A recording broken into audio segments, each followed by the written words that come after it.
It was a sunny Sunday afternoon as Bob and Sue set out with their 3 teenage daughters on a lazy drive down to the beach.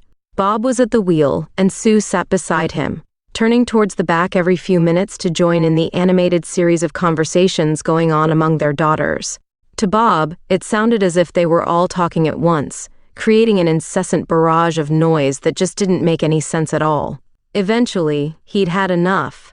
"Can you lot please shut up?" he yelled. There was a stunned silence. "Why?" asked Sue eventually. "Because I'm trying to drive," he replied, exasperated. The women looked at each other in complete confusion. "Trying to drive?" they mumbled. They could not see any connection between their conversation and his ability to drive. He couldn't understand why they were all speaking simultaneously, sometimes on different subjects, with none of them appearing to listen. Why couldn't they just keep quiet and let him concentrate on driving?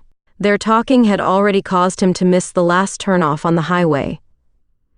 The fundamental problem here is simple. Men and women are different. Not better or worse, just different. Scientists, anthropologists, and sociobiologists have known this for years, but they have also been painfully aware that to express this knowledge publicly in such a politically correct world could turn them into social pariahs. Society today is determined to believe. 15. That men and women possess exactly the same skills, aptitudes, and potentials, just as science, ironically, is beginning to prove they are completely different. And where does this leave us, as a society, on extremely shaky ground? It's only by understanding the differences between men and women that we can really start building on our collective strengths, rather than on our individual weaknesses. In this book, we seize upon the enormous advances that have recently been made in human evolutionary science and show how the lessons learned apply to male and female relationships. The conclusions we unearth are controversial. They are confronting. They are occasionally extremely disturbing. But they give us all a solid and thorough understanding of the many strange things that happen between men and women. If only Bob and Sue had read it before they had set out. Why writing this book was so tough. This book took us 3 years and more than 400,000 kilometers to write. In the course of our research, we studied papers, interviewed experts, and gave seminars throughout Australia, New Zealand, Singapore, Thailand, Hong Kong, Malaysia, England, Scotland, Ireland, Italy, Greece, Germany, Holland, Spain, Turkey, the USA, South Africa, Botswana, Zimbabwe, Zambia, Namibia, Angola, Switzerland, Austria, Finland, Indonesia, Bulgaria, Saudi Arabia, Poland, Hungary, Borneo, Russia, Belgium, France, Japan, and Canada. One of the most difficult tasks was getting public and private organizations to give their opinions on the facts. For example, fewer than 1% of all commercial airline pilots are female. When we tried to discuss this with airline officials, many were too terrified to offer an 16 opinion for fear of being accused of being sexist or anti-female. Many said no comment, and some organizations even made threats about their names being mentioned in our book. Women executives were generally more obliging, although many took an immediately defensive position and saw this research as an attack on feminism without even knowing what it was about. Some of the authoritative opinions we have documented were obtained off the record from corporate executives and university professors in dimly lit rooms behind closed doors with guarantees that they were not being quoted nor their organizations named. Many had 2 opinions, their politically correct public opinion and their real opinion, which was not to be quoted. You will find this book sometimes challenging, sometimes startling, but always fascinating. While it is based on hard scientific evidence, we have used everyday conversations, beliefs and scenarios that range from the humorous to the downright hilarious to make sure it's fun to read. We have tried to boil all the evidence down into the simplest explanations while at the same time avoiding oversimplification. This approach makes the information easily accessible for most people, but can annoy others in the science world who would prefer to read a science journal. Our objective in writing this book is to help you learn more about both yourself and the opposite sex, so that your interaction and relationships can be more fulfilling, enjoyable, and satisfying. One driving organization measured gender differences in reverse parking ability and did comparisons in several countries. Their results were so astounding that when the report was released, they were inundated with complaints that they were sexist and racist. The report was immediately withdrawn and locked away, never to 17. Be seen again, as it was clearly bad for business. We obtained a copy of this study and will discuss the results, but for legal and ethical reasons, we can't reveal the source. This book is dedicated to all the men and women who have ever sat up at 2 a.m. pulling their hair out as they plead with their partners. But why don't you understand? Relationships fail because men still don't understand why a woman can't be more like a man, and women expect their men to behave just like they do. Not only will this book help you come to grips with the opposite sex, it'll help you understand yourself, and how you can both lead happier, healthier, and more harmonious lives as a result. Barbara and Allan Pease, 18. Chapter 1. Same species, different worlds, 19. Men and women are different. Not better or worse, different. Just about the only thing they have in common is that they belong to the same species. They live in different worlds, with different values and according to quite different sets of rules. Everyone knows this, but very few people, particularly men, are willing to admit it. The truth, however, is most definitely out there. Look at the evidence. Around 50% of marriages end in divorce in Western countries, and most serious relationships stop short of becoming long-term. Men and women of every culture, creed and hue constantly argue over their partners' opinions, behavior, attitudes, and beliefs. Some things are obvious. When a man goes to a toilet, he usually goes for one reason and one reason only. Women use toilets as social lounges and therapy rooms. Women who go to a toilet as strangers can come out best friends and lifelong buddies. But everyone would be instantly suspicious of the man who called out, "Hey Frank, I'm going to the toilet. You want to come with me?" Men dominate TV remote controls and flick through the channels. Women don't mind watching the commercials. Under pressure, men drink alcohol and invade other countries. Women eat chocolate and go shopping. Women criticize men for being insensitive, uncaring, not listening, not being warm and compassionate, not 20. Talking, not giving enough love, not being committed to relationships, wanting to have sex rather than make love, turning the temperature down, and leaving the toilet seat up. Men criticize women about their driving, for not being able to read street directories, for turning maps upside down, for their lack of a sense of direction, for talking too much without getting to the point, for not initiating sex often enough, turning the temperature up, and for leaving the toilet seat down. Men can never find a pair of socks, but their CDs are in alphabetical order. Women can always find the missing set of car keys, but rarely the most direct route to their destination. Men think they're the most sensible sex. Women know they are. How many men does it take to change a roll of toilet paper? It's unknown. It's never happened. Men marvel at the way a woman can walk into a room full of people and give an instant commentary on everyone. Women can't believe men are so unobservant. Men are amazed how a woman can't see a red flashing oil light on the car dashboard, but can spot a dirty sock in a dark corner 50 meters away. Women are bewildered by men who can consistently parallel park a car in a tight spot using a rear-view mirror, but can never find the G-spot. If a woman is out driving and gets lost, she'll stop and ask for directions. To a man, this is a sign of weakness. He'll drive round in circles for hours, muttering things like, "I found a new way to get there," or "I'm in the general area," and "Hey, I recognize that petrol station." 21. Different job specs. Men and women have evolved differently because they had to. Men hunted, women gathered. Men protected, women nurtured. As a result, their bodies and brains evolved in completely different ways.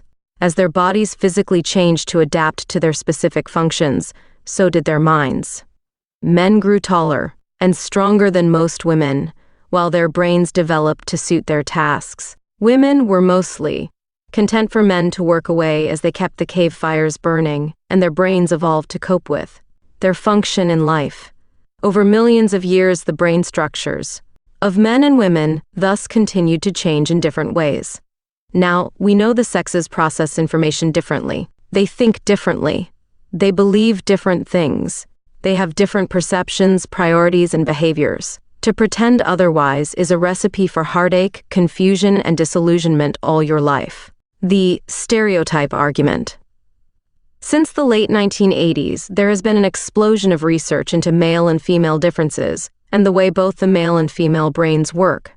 For the first time ever, advanced computer brain scanning equipment has allowed us to see the brain operating live, and with that peek into the vast landscape of the human mind, provided us with many of the answers to the questions about male and female differences. The research discussed in this book has been collected from studies in scientific, medical, psychological, and sociological studies, and it all points clearly to one thing, all. 22. Things are not equal. Men and women are different.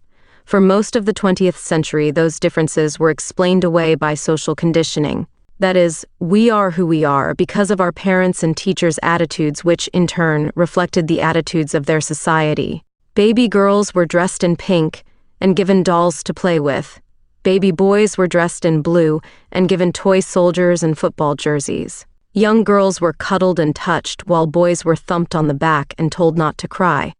Until recently, it was believed that when a baby was born, its mind was a clean slate on which its teachers could write its choices and preferences.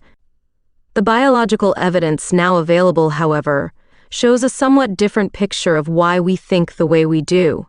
It shows convincingly that it is our hormones and brain wiring that are largely responsible for our attitudes, preferences, and behavior. This means that if boys and girls grew up on a deserted island with no organized society or parents to guide them, girls would still cuddle, touch, make friends, and play with dolls, while boys would compete mentally and physically with each other and form groups with a clear hierarchy.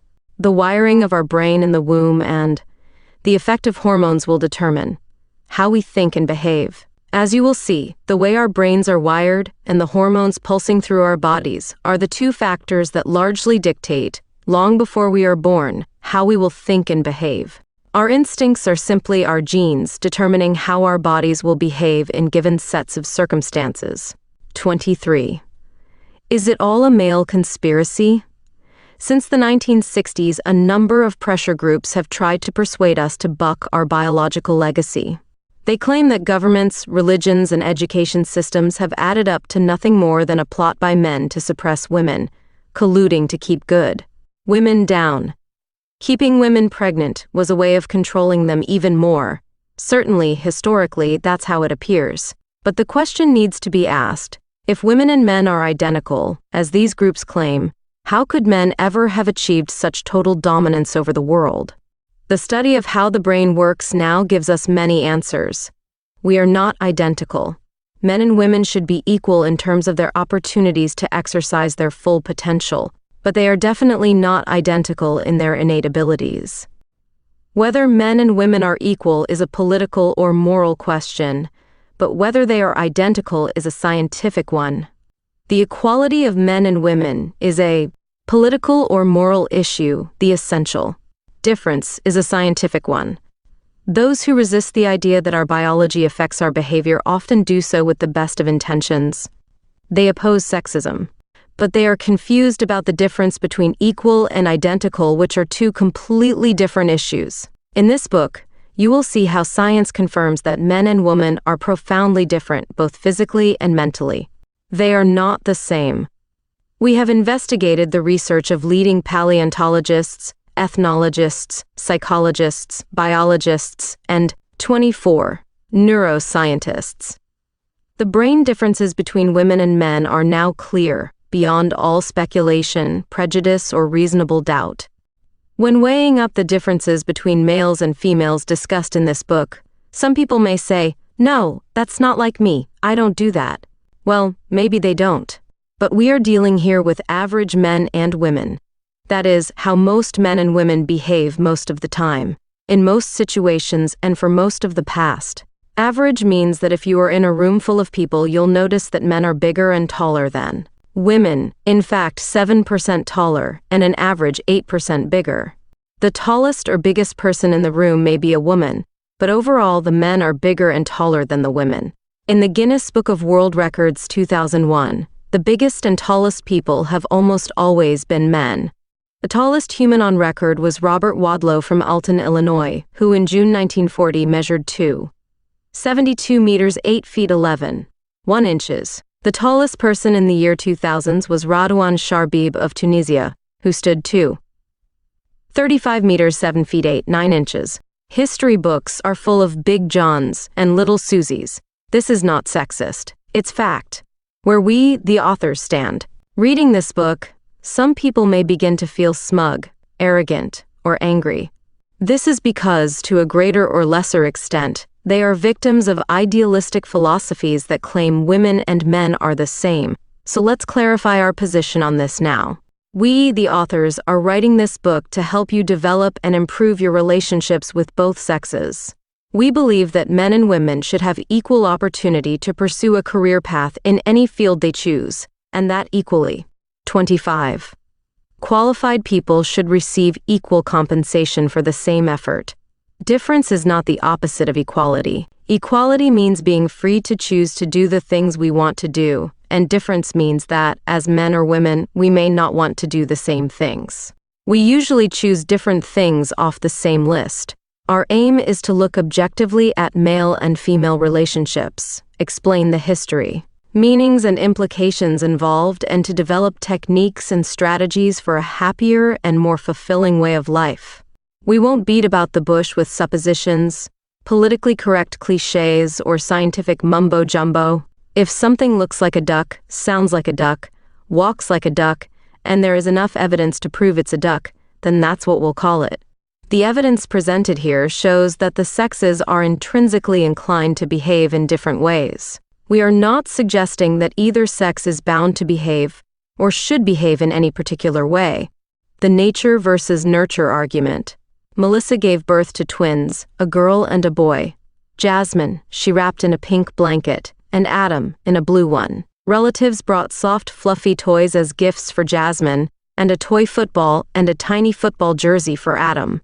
Everyone cooed and gooed and talked softly to Jasmine, telling her she was pretty and gorgeous, but it was usually only the female relatives who picked her up and cuddled her. When the male relatives visited, they focused mostly on Adam, speaking noticeably louder, poking his belly, bouncing him up and down, and proposing a future as a football player. 26. Such a scenario will be familiar to everyone. It does, however, raise the question, is this adult behavior caused by our biology, or is it learned behavior that is perpetuated from generation to generation? Is it nature or nurture? For most of the 20th century, psychologists and sociologists believed most of our behavior and preferences were learnt from our social conditioning and our environment. However, we know that nurturing is a learned phenomenon. Adoptive mothers, whether they are human or monkey, usually do a superb job of nurturing their infants. Scientists, on the other hand, have argued that biology, chemistry, and hormones are largely responsible. Since 1990, there has been overwhelming evidence to support this scientific view, that we are born with much of our brain software already in place. The fact that men were usually the hunters and women the nurturers even today dictates our behavior, beliefs, and priorities. A major study at Harvard University shows that we not only behave differently towards boy and girl babies, we also use different words. To baby girls, we softly say, "You're so sweet," "You're a little sweetheart," "You're a beautiful little girl." And to baby boys, we raise our voices and say, "Hey, big boy," and "Wow, you're so strong."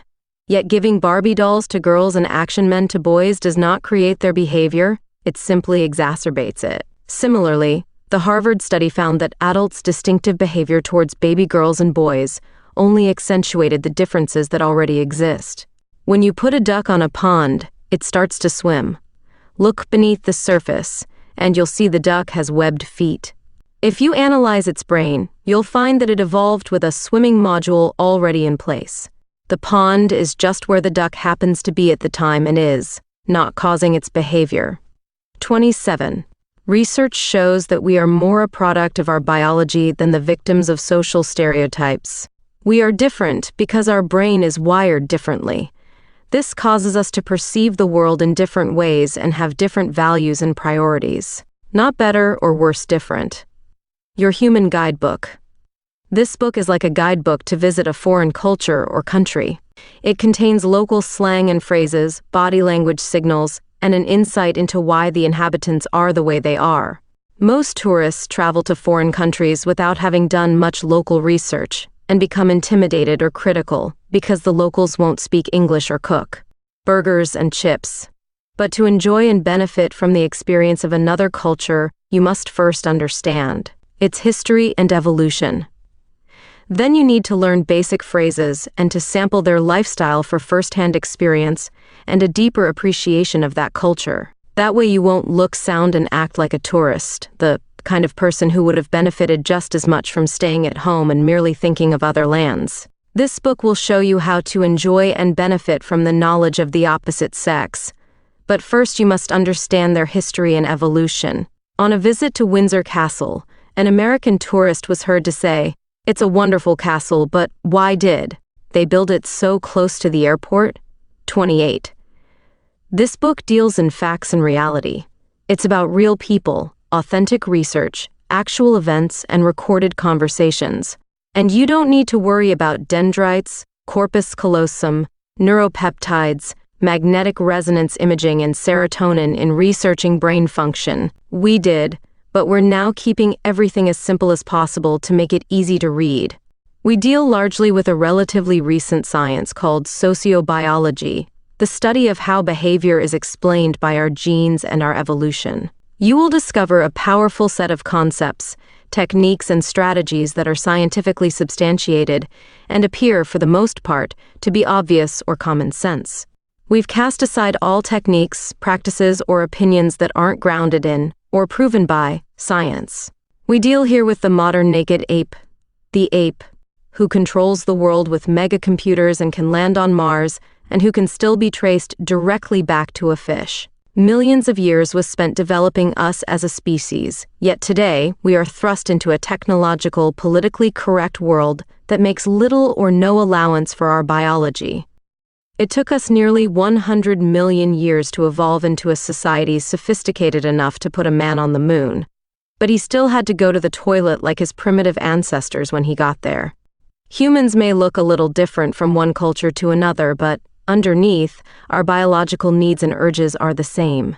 We will demonstrate how our different behavioral traits are inherited or passed on from generation to generation, and, as you will see, there are practically no cultural differences. Let's now take a brief look at how our brain evolved. 29. How we got this way. Once upon a time, a long, long time ago, men and women lived happily together and worked in harmony. The man would venture out each day into a hostile and dangerous world to risk his life as a hunter to bring food back to his woman and their children, and he would defend them against savage animals or enemies. He developed long-distance navigational skills so he could locate food and bring it home, and excellent marksmanship skills so that he could hit a moving target. His job description was straightforward. He was a lunch chaser, and that's all anyone expected of him. The woman, however, felt valued because her man would put his life on the line to care for his family. His success as a man was measured by his ability to make a kill and bring it home, and his self-worth was measured by her appreciation for his struggle and effort.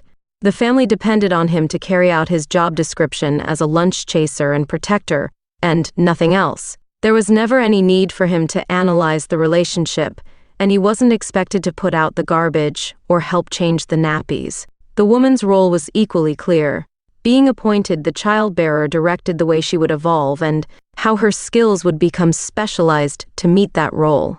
She needed to be able to monitor her immediate surroundings for signs of danger, have excellent short-range navigational skills, using landmarks to find her way, and have a highly tuned ability to sense small changes in the behavior and appearance of children and adults. Things were simple. He was the lunch chaser, she was the nest defender. Her day would be spent caring for her children, collecting fruits, vegetables, and nuts, and interacting with the other women in the group. She did not have to. 30. Concern herself with the major food supply or fighting enemies, and her success was measured by her ability to sustain family life. Her self-worth came from the man's appreciation of her homemaking and nurturing skills. Her ability to bear children was considered magical, even sacred, for she alone held the secret to giving life. She was never expected to hunt animals, fight enemies, or change light bulbs. Survival was difficult, but the relationship was easy. And this was the way it was for hundreds of thousands of years.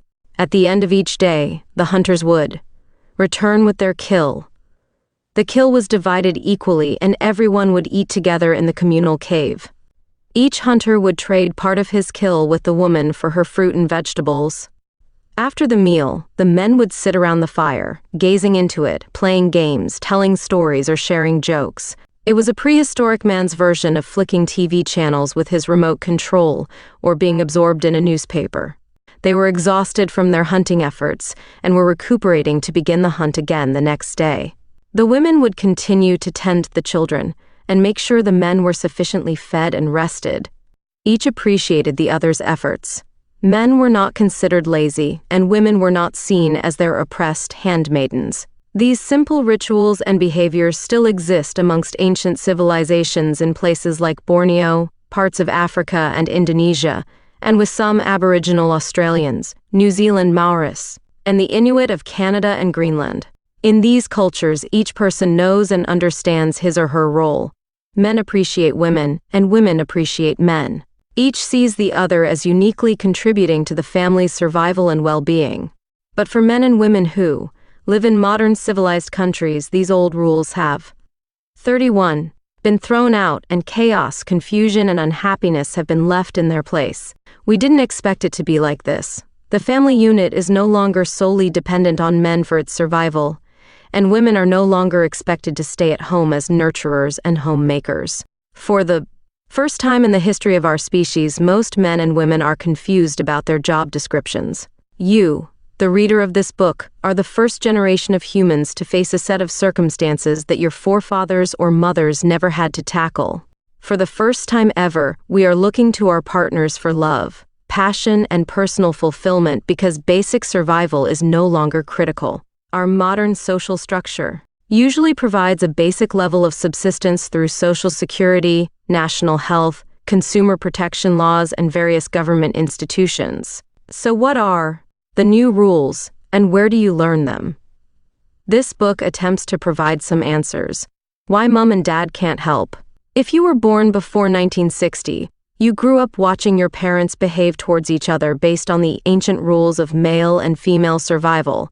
Your parents were repeating the behavior they learned from their parents, who, in turn, were copying their parents, who mimicked their parents, and back it goes to the ancient cave people in their clearly defined roles. Now the rules have changed completely, and your parents don't know how to help. The divorce rate for newlyweds is now around 50%, and, taking de facto and 32 gay relationships into consideration, the real breakup rate for couples is likely to be over 70%. We need to learn a new set of rules in order to discover how to be happy and survive emotionally intact into the 21st century. We're still just another animal. Most people have difficulty thinking of themselves as just another animal. They refuse to face the fact that 96% of what can be found in their bodies can also be found inside a pig or a horse, or that our DNA is 5% identical to that of a gorilla, and 4% to that of a chimpanzee. The only thing that makes us different from other animals is our ability to think and make forward plans. Other animals can only respond to situations based on the genetic wiring of their brain and by repetition of behavior. They cannot think, they can only react. Most people accept and acknowledge that animals have instincts that largely determine their behavior. This instinctive behavior is easy to see. Birds sing, frogs croak, male dogs cock their leg, and cats stalk their prey. But these are not intellectual behaviors, so many people have difficulty making the connection between this behavior and their own. They even ignore the fact that their own first behaviors were instinctive, crying and sucking. Whatever behaviors we inherit, positive or negative, from our parents are likely to be passed on to our children the same way it happens with all animals. When we as humans accept ourselves as an animal whose impulses are honed by millions of years of evolution, it makes it easier to understand our basic urges and impulses, and to be more accepting of ourselves and others. And therein lies the way to true happiness. 33. Chapter 2. Making Perfect Sense. 34. Tee party was already in full swing when John and Sue arrived. Inside, Sue looked John full in the face and without appearing to move her lips said, "Look at that couple over by the window." John turned his head to take a look. "Don't look now," she hissed. "You're so obvious." Sue couldn't understand why John had to turn his head so indiscreetly, and John couldn't believe that Sue could see the other people in the room without doing so. In this chapter, we will explore research into the sensory perception differences between men and women and the implications they have on our relationships. Women as radar detectors. It is obvious to a woman when another woman is upset or feeling hurt, while a man would generally have to physically witness tears, a temper tantrum, or be slapped around the face before he'd even have a clue anything was going on. For like most female mammals, women are equipped with far more finely tuned sensory skills than men. As childbearers and nest defenders, they needed the ability to sense subtle mood and attitude changes in others. What is commonly called women's intuition is mostly a woman's acute ability to notice small details and changes in the appearance or behavior of others. It's something that, throughout history, has bewildered men who play around and are invariably caught. 35. One of our friends said he couldn't believe how wonderful his wife's eyesight was when he had something to hide, but how it seemed to desert her totally when it came to backing the car into the garage. Estimating the distance between the car fender and the garage wall while moving is, however, a spatial skill located in the right hemisphere in men and is not strong in most women. We'll discuss that later in Chapter 5. My wife can see a blonde hair on my coat from 20 feet, but she hits the garage door when she parks the car. Nest defenders, to safeguard their family's survival, needed to be able to pick up small changes in the behavior of their offspring that could signal pain, hunger, injury, aggression, or depression. Males, being lunch chasers, were never around the cave long enough to learn to read nonverbal signals or the ways of interpersonal communication. Neuropsychologist Professor Reuben Gurr of the University of Pennsylvania used brain scan tests to show that when a man's brain is in a resting state, at least 70% of its electrical activity is shut down. Scans of women's brains showed 90% activity during the same state, confirming that women are constantly receiving and analyzing information from their environment. A woman knows her children's friends, hopes, dreams, romances, secret fears, what they are thinking, how they are feeling, and usually, what mischief they are plotting. Men are vaguely aware of some short people also living in the house. 36. The eyes have it. The eye is an extension of the brain that sits outside the skull. The retina at the back of the eyeball contains about 130 million rod-shaped cells called photoreceptors to deal with black and white, and 7 million cone-shaped cells to handle color. The X chromosome provides these color cells. Women have 2 X chromosomes, which gives them a greater variety of cones than men, and this difference is noticeable in how women describe colors in greater detail. A man will use basic color descriptions like red, blue, and green, but a woman will talk of bone, aqua, teal, mauve, and apple green. Human eyes have noticeable whites which other primates lack. This allows for the movement of the eye and the direction of the gaze, which are vital to human face-to-face communication. Women's eyes display more white than men's eyes because close-range personal communication is an integral part of female bonding, and more white allows a greater range of eye signals to be sent and received in the direction that the eyes move. This type of eye communication is not critical to most other species of animal, and so they have little or no whites and rely on body language as the main form of communication. Eyes in the back of her head?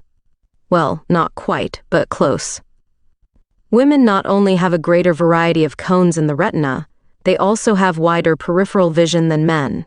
As a nest defender, a woman has brain software that allows her to receive an arc of at least 45-degree clear vision to each side of her head and above and below her nose. Many women's 37. Aerial vision is effective up to almost 180 degree. A man's eyes are larger than a woman's, and his brain configures them for a type of long-distance tunnel vision, which means that he can see clearly and accurately directly in front of him and over greater distances, almost like a pair of binoculars. Women have wider peripheral vision, men have tunnel vision. As a hunter, a man needed vision that would allow him to zero in on and pursue targets in the distance. He evolved with almost blinkered vision so that he would not be distracted from targets, whereas a woman needed eyes to allow a wide arc of vision so that she could monitor any predators sneaking up on the nest. This is why modern men can find their way effortlessly to a distant pub but can never find things in fridges, cupboards, and drawers. 38. In the UK in 1997, there were 132 child pedestrians killed or injured on the roads, of which 640 were boys and 492 were girls. In Australia, boy pedestrian fatalities and injuries are more than double that of girls. Boys take more risks crossing the road than girls, and this, combined with poorer peripheral vision, increases their injury rate. You can increase your peripheral vision range with practice, just as fighter pilots do.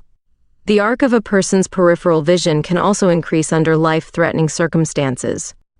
During a prison riot at Australia's Perth prison in 1999, inmates held several prison officers hostage. They announced that unless their demands were met, the officers would be killed. Prison officer Lance Brayman reported that, until that time, he had typical male tunnel vision. Having survived the incident, his peripheral vision had increased to almost 180 degrees. Because of the trauma of the event and the fear of being killed, his brain had expanded his vision range to monitor anyone trying to sneak up on him. Why women's eyes see so much. Billions of photons of light equal to 100 megabytes of computer data strike the retina of the eye every second. This is too much for the brain to handle, so it edits the information down to only what is necessary for survival. For example, once your brain understands all the colors of the sky, it selects only what it needs to see, the color blue. Our brain narrows our vision so that we can concentrate on a specific thing. If we are searching for a needle in a carpet, we have a more concentrated, narrow field of vision. Men's brains, being pre-wired for hunting, see a much narrower field. Women's, 39. Brains decode information over a wider peripheral range because of their past defending the nest. The slippery case of the missing butter. Every woman in the world has had the following conversation with a male who is standing in front of an open fridge. David, where's the butter? Jan, it's in the fridge. David, I'm looking there, but I can't see any butter. Jan, well, it's there. I put it in 10 minutes ago. David, no. You must have put it somewhere else. There's definitely no butter in this fridge. At that, Jan strides into the kitchen, thrusts her arm into the fridge, and as if by magic, produces a tub of butter. Inexperienced men sometimes feel that this is a trick, and they accuse women of always hiding things from them in drawers and cupboards. Socks, shoes, underwear, jam, butter, car keys, wallets. They're all there. They just can't see them. With her wider arc of peripheral vision, a woman can see most of the contents of a fridge or cupboard without moving her head. Her estrogen hormones allow her to identify matching items in a drawer, cupboard, or across a room, and later remember objects in a complex random pattern, such as where the butter or jam is in the refrigerator. New research also suggests that male brains are searching in the fridge for the word butter. If it's facing the wrong way, he virtually can't see it. This is why men move their heads. Men move their heads from side to side and up and down as they scan for the missing objects. These differences in vision have important implications throughout our lives. Car insurance statistics, 440. Instance show female drivers are less likely to be hit from the side in an accident at an intersection than male drivers. Women's greater peripheral vision allows them to see traffic approaching from the side. They are more likely to be hit in the front or back of the car while attempting to reverse parallel park, as that challenges their less developed spatial skills. A woman's life is much less stressful when she understands the problems men have seeing things at close range. When a woman tells a man, "It's in the cupboard," it is less stressful for him to believe her and continue the search. Men and ogling. Wider peripheral vision is the reason why women rarely get caught ogling men. Almost every man has been accused at some time or other of ogling the opposite sex. But few women receive the same complaint from men. Sex researchers everywhere report that women look at men's bodies as much as, and sometimes more than, men look at women's. Yet women, with their superior peripheral vision, rarely get caught. Seeing is believing. Most people won't believe something until they see the proof, but can you trust your eyes?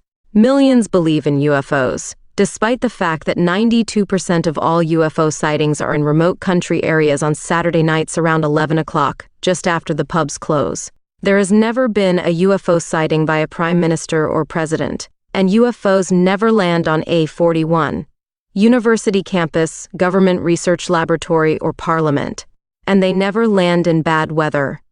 Researcher Edward Boring devised the following illustration to show how we each perceive different things in the same picture.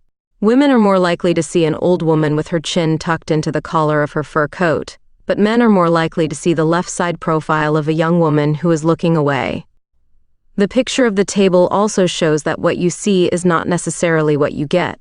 Your brain is fooled into believing that the far side of the table is longer than the front side. Women are usually amused by this, but men demand proof and grab a ruler to measure it. In the picture above, your brain focuses on the solid color so it looks like a group of odd shapes. When you change the way you look at it and concentrate on the 42 white portions, the word fly will appear. A woman is more likely to see fly than a man as his brain gets stuck on the geometric shapes. Why men should drive at night. While a woman can see better in the dark than a man, especially at the red end of the spectrum, a man's eyes allow for better long-distance vision over a narrower field, which gives him much better and therefore safer long-distance night vision than a woman. Combined with his right brain spatial ability, a man can separate and identify the movement of other vehicles on the road ahead and behind. Most women can testify to what is a kind of night blindness, the inability to distinguish which side of the road approaching traffic is on. This is a task that a man's hunting vision is equipped to handle. This means that if you are going on a long driving trip, it makes sense for a woman to drive during the day and for a man to drive at night. Women can see more detail in the dark than men, but only over a shorter, wider field. On long trips, men should drive at night and women drive in the day. Men suffer greater eye strain than women because their eyes are configured for long distances and must be constantly readjusted to look at a computer screen or read a newspaper. A woman's eyes are better suited for closer range activities, giving her a longer working time on fine detail. In addition, her brain is wired for coordinated fine motor capability in a small area, which means the average woman is excellent at threading a needle and reading detail on a computer screen. 43. Why women have a sixth sense. For centuries, women were burned at the stake for possessing supernatural powers. These included the ability to predict outcomes of relationships, spot liars, talk to animals, and uncover the truth. In 1978, we conducted an experiment for a television program which highlighted women's ability to read the body language signals of babies. At a maternity hospital, we collated a selection of 10-second film clips of crying babies and asked the mothers to watch the clips with the sound turned down. This way, the mothers received only visual information. Most mothers could quickly detect a range of emotions ranging from hunger and pain to wind or tiredness. When the fathers did the same test, their success rate was pitiful. Fewer than 10% of fathers could pick more than 2 emotions. Even then, we suspect many were probably guessing. Many fathers would triumphantly announce, "The baby wants its mother." Most men had little, if any, ability to decode the differences in baby cries. We also tested the grandparents to see if age affected the outcome. Most grandmothers scored 5,070% of the mother's score, while many grandfathers could not even identify their own grandchild. Our study with identical twins revealed that most grandfathers were unable to identify each twin individually, whereas most female family members had less difficulty with this task. In a room of 50 couples, it takes the average woman less than 10 minutes to analyze the relationship between each couple in the room. When a woman enters a room, her superior sensory abilities enable her to rapidly identify couples who are getting on with each other, who's had an argument, who is making advances on whom, and where the competitive or friendly women are. When A44 Man enters a room, our cameras show a different story. Men scan the room looking for exits and entries. His ancient brain wiring evaluates where a potential attack may come from and possible escape routes. Next, he looks for familiar faces or possible enemies, and then scans the room layout. His logical mind will register things that need to be fixed or repaired, such as broken windows or a blown light bulb. Meanwhile, the women have scanned all the faces in the room and know what, who's who, and how they are all feeling. Why men can't lie to women. Our body language research reveals that, in face-to-face communications, nonverbal signals account for 60 to 80% of the impact of the message, while vocal sounds make up 20 to 30%. The other 7 to 10% is words. A woman's superior sensory equipment picks up and analyzes this information, and her brain's ability to rapidly transfer between hemispheres makes her more proficient at integrating and deciphering verbal, visual, and other signals. This is why most men have difficulty lying to a woman face-to-face. But as most women know, lying to a man face-to-face is comparatively easy, as he does not have the necessary sensitivity to spot incongruencies between her verbal and non-verbal signals. Most men, if they're going to lie to a woman, would be far better off doing it over the phone, in a letter, or with all the lights off, and a blanket over their head. She hears better too. Women hear better than men and are excellent at distinguishing high-pitched sounds. A woman's brain is, 45, programmed to hear a baby cry in the night, whereas a father may be oblivious to it and sleep on. If there is a kitten crying in the distance, a woman will hear it. A man, however, with his superior spatial and directional skills, can tell her where it is. Dripping taps drive women crazy while men sleep. At 1 week, baby girls can distinguish their mother's voice or the cry of another baby from the other sounds that are present in the same room. Baby boys can't. Males use their left brain only for listening, but females use both brains for this task. The female brain has the ability to separate and categorize sound and make decisions about each sound. This accounts for a woman's ability to listen to one person in a face-to-face conversation while monitoring another person's conversation. It also explains why a man has difficulty hearing a conversation while there is a television on in the background or dishes are being clattered in the sink. If a phone rings, a man will demand people stop talking. Music is turned down and the TV is switched off for him to answer it. A woman simply answers the phone. Women read between the lines. Women have superior sensitivity in differentiating tone changes in voice volume and pitch. This enables them to hear emotional changes in children and adults. Consequently, for every man who can sing in tune, there are 8 women who can do it. This ability goes a long way to explaining the women's phrase, "Don't use that tone of voice with me," when arguing with men, 46, and boys. Most males don't have a clue what she's talking about. Tests conducted on babies reveal that baby girls respond almost twice as much to a loud sound than boys. This explains why girls are more easily soothed and comforted by high-pitched baby talk than boys, and why mothers intuitively sing lullabies to girls, but talk to or play with boys. Female hearing advantage contributes significantly to what is called women's intuition, and is one of the reasons why a woman can read between the lines of what people say. Men, however, shouldn't despair. They are excellent at identifying and imitating animal sounds, which would have been a significant advantage for the ancient hunter. Sadly, that's not quite as much use today. Men can hear direction. Women are better at differentiating sounds, but men can point to where they're coming from. Combined with the male ability to identify and imitate animal sounds, this skill makes him a highly efficient hunter of game. So how does sound get converted in the brain into a map? Professor Masakazu Konishi of the California Institute of Technology discovered some of the answers using barn owls, birds that are better than humans at pinpointing where a sound is coming from. Play them a sound, and they will turn their heads to face its source. Konishi discovered a group of cells in the auditory region of their brains that mapped the exact location of a sound. Speakers that played the same sound to each of the owl's ears at a different rate of speed, about 200 millionths of a second, allowed the owl's brains to form a 3D spatial map of the sound's location. The owls then turned their heads towards the sound, allowing them to 47. Locate prey or avoid approaching enemies. This appears to be the same ability that men use to pinpoint sound. Why boys don't listen. Boys are often chastised by their teachers and parents for not listening. But as boys grow, particularly approaching puberty, their ear canals undergo growth spurts that can cause a temporary form of deafness.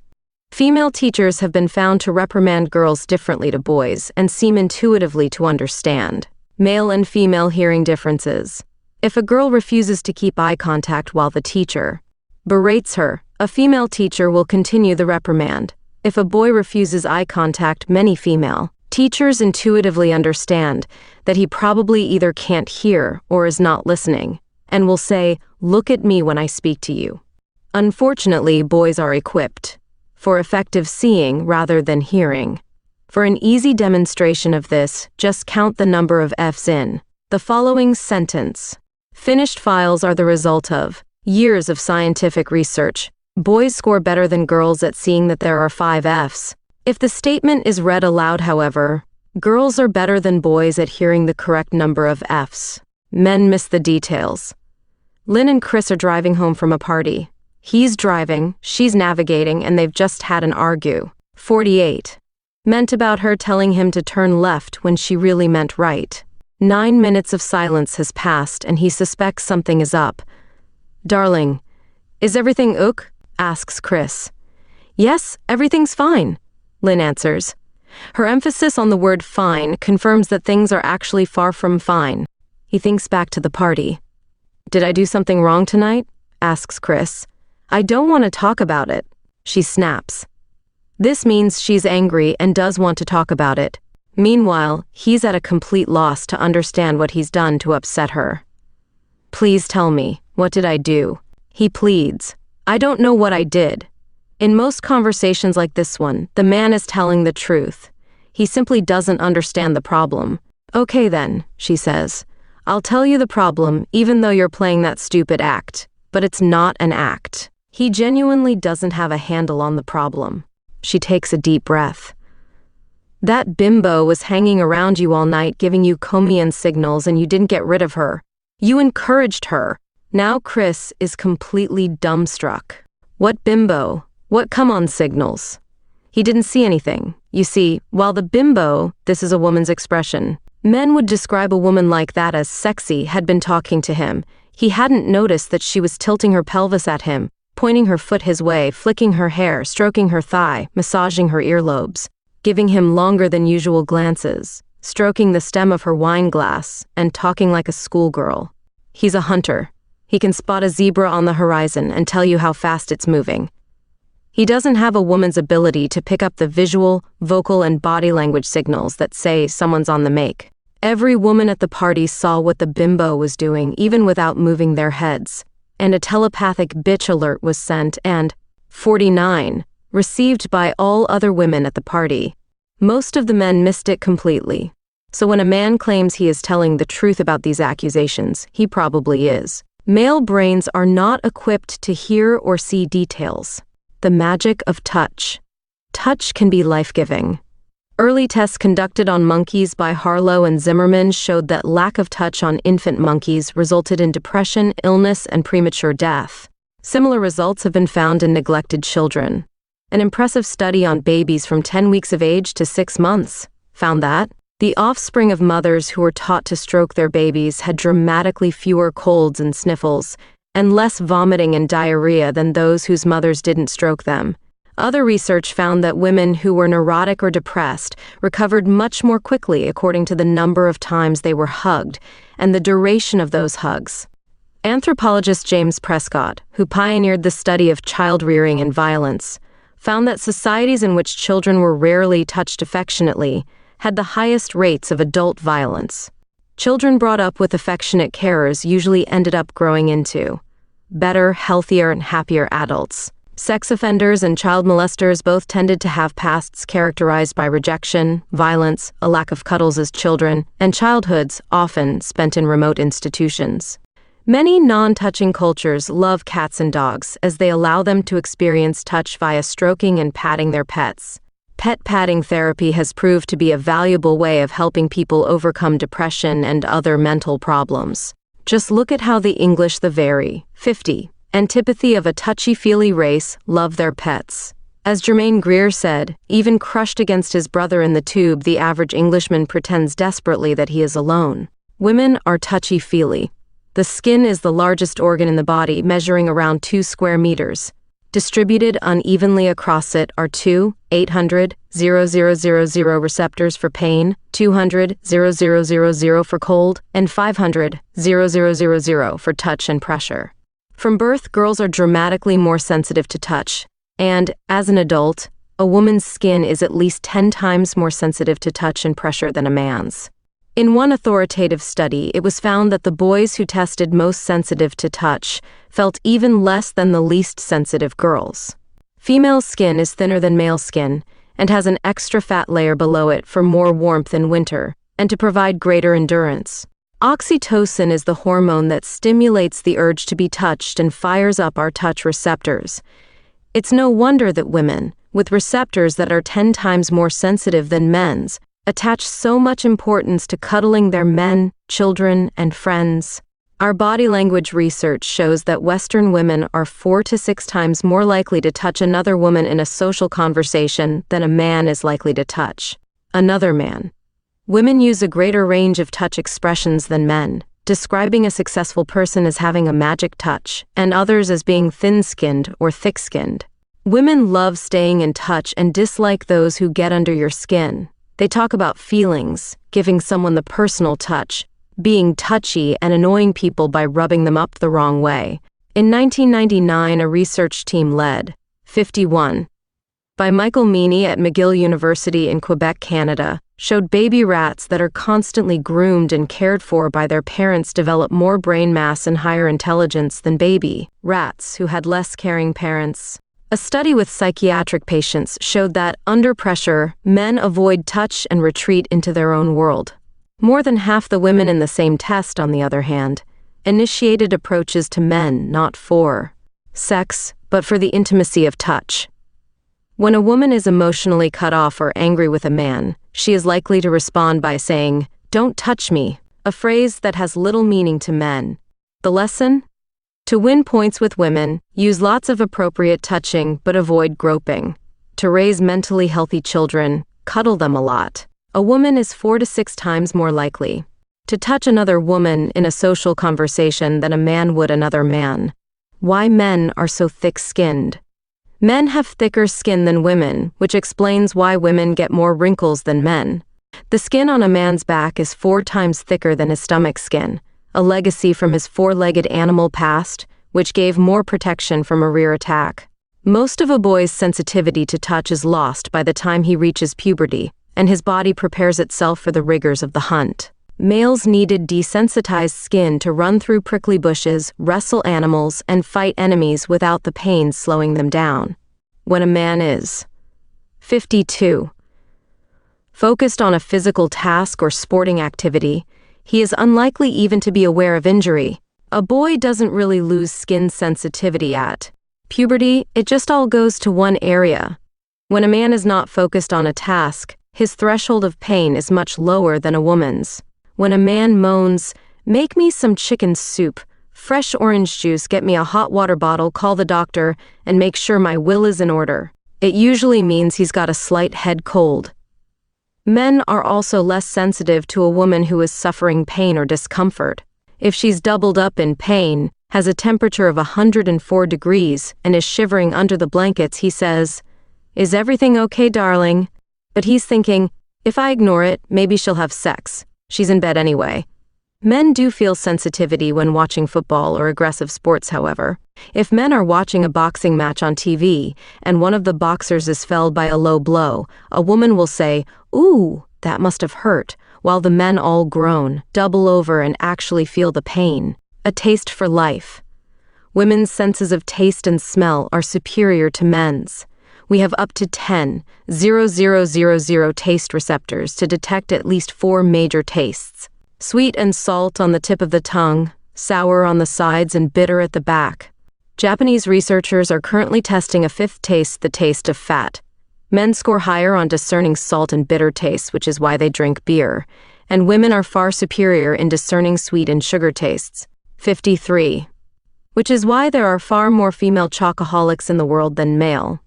As the nest defender and fruit gatherer, tasting foods to check they were sweet and ripe enough to pass on to her brood, it was an advantage to have a highly refined sugar-tasting palate. This explains why women love sugary sweets and why most food tasters are women. Something in the air. Not only is a woman's sense of smell better than the average man's, it is even more sensitive around the ovulation stage of her monthly cycle. Her nose can detect the pheromones and musk-like odors associated with men, and these are scents that cannot be detected consciously. Her brain is able to decode the state of a man's immune system, and if it's complementary to, or stronger than her own immune system, she may describe a man as attractive or strangely magnetic. If her immune system is stronger than his, she is likely to find him less attractive. Brain researchers have discovered that a woman's brain can analyze these immune system differences within 3 seconds of a meeting. Complementary immune systems pass on an advantage to offspring by giving them a greater chance of survival. One outcome of all this research has been the number of oils and potions now being marketed for men that supposedly contain the secret of surefire pheromone attraction, driving women wild with desire. A strong immune system can make a man seem strangely compelling. 54. The X-Files. Our evolutionary roles have equipped us with the biological skills and senses we need for survival. What is often called witchcraft, supernatural power, and women's intuition has been scientifically tested and measured since the 1980s and for the most part, comes down to a woman's superiority in all the perceptive senses. Most witches were women who were put to death by men who could not understand the biological differences.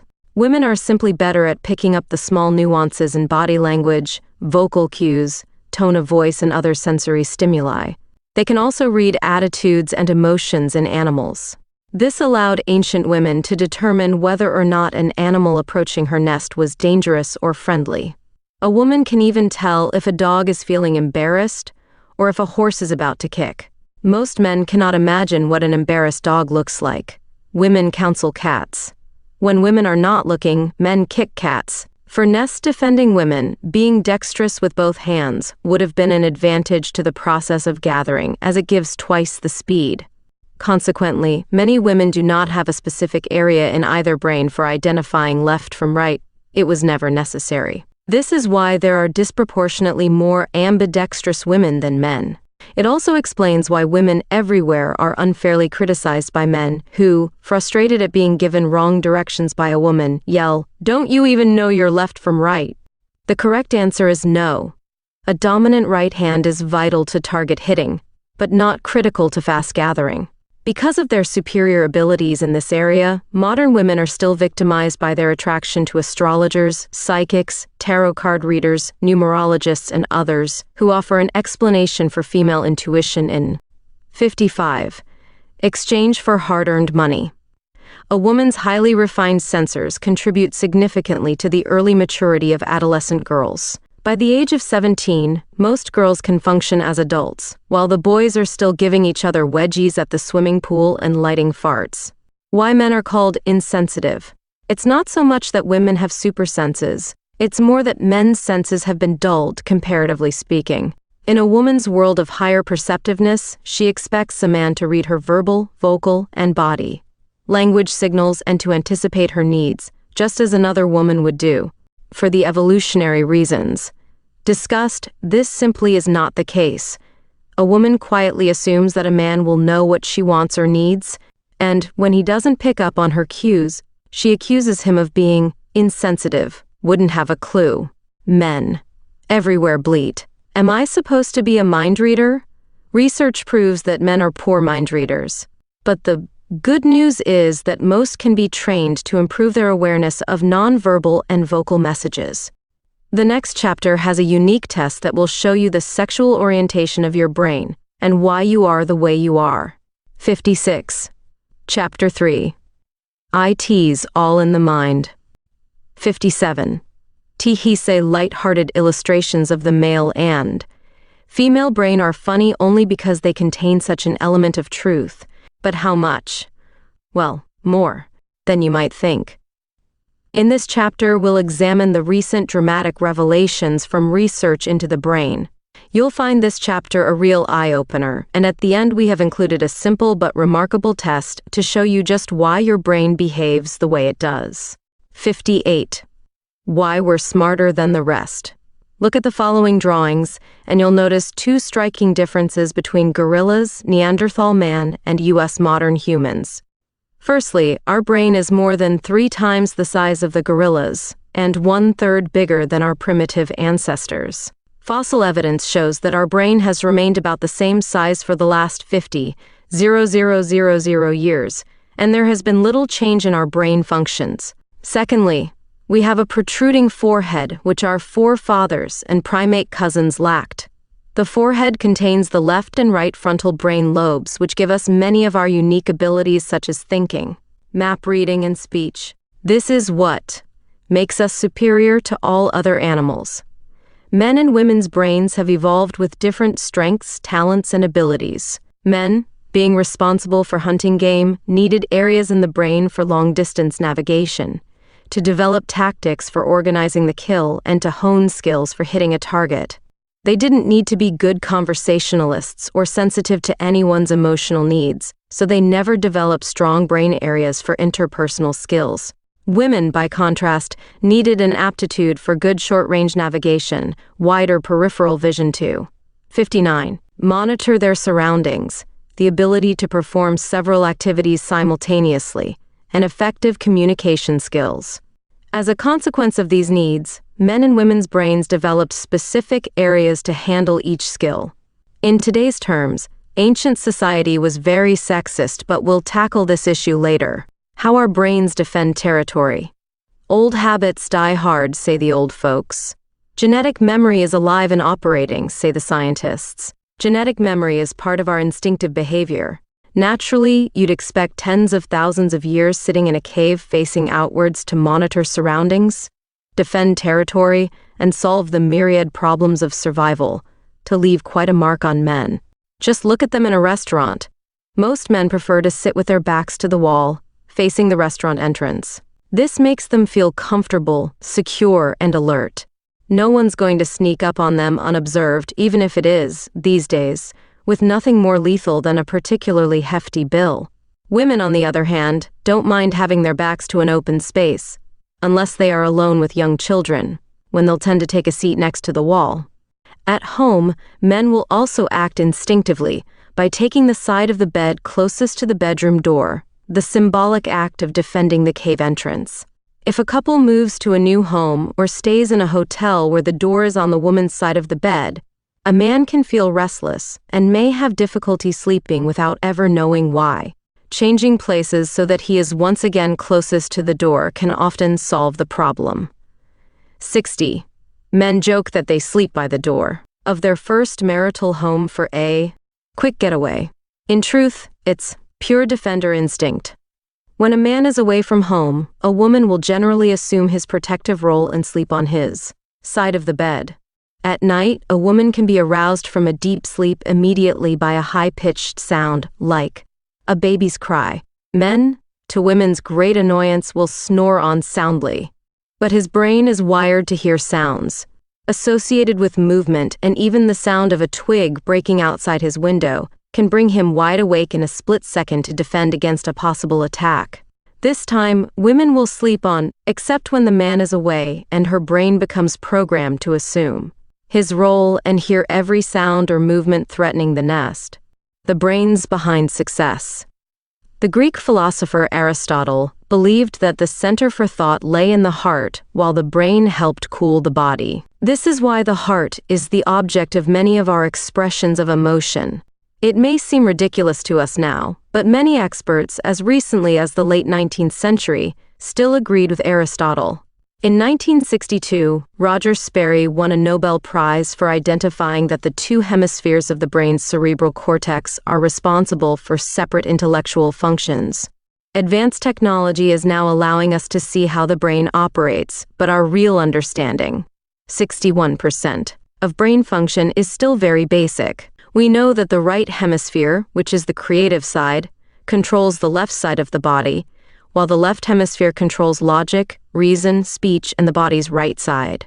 The left brain is where language and vocabulary are located, particularly for men, and the right brain stores and controls visual information. People who are left-handed have a bias towards the right hemisphere, which is the creative side of the brain. It is for this reason that there is such a disproportionate number of left-handers who are artistic geniuses, including Albert Einstein, Leonardo da Vinci, Picasso, Lewis Carroll, Greta Garbo, Robert De Niro, and Paul McCartney. There are more left-handed women than men, and 90% of all people are right-handed. Most men are very capable with their right arm and hand, but are not as good with their left. For males, the right arm needs to be accurate at throwing objects at a moving target, and to defend the front of the body from attack. This right-handedness for men appears to be located somewhere in the genes, and explains why, if a man is going to attack, more than 90% of the time his first move will be a right-side overarm blow. Tests show that women rate 3% higher in general intelligence than men.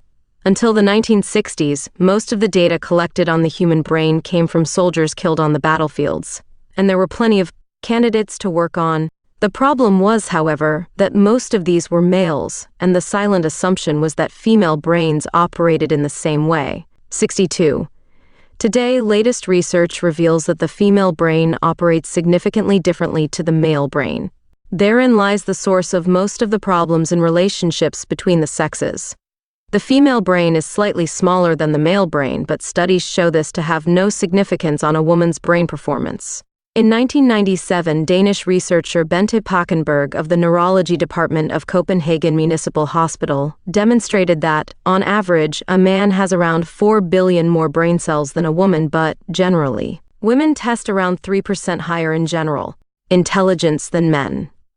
In 1999, brain researcher Professor Ruben Gur of the University of Pennsylvania Medical Center discovered that women have more gray matter than men.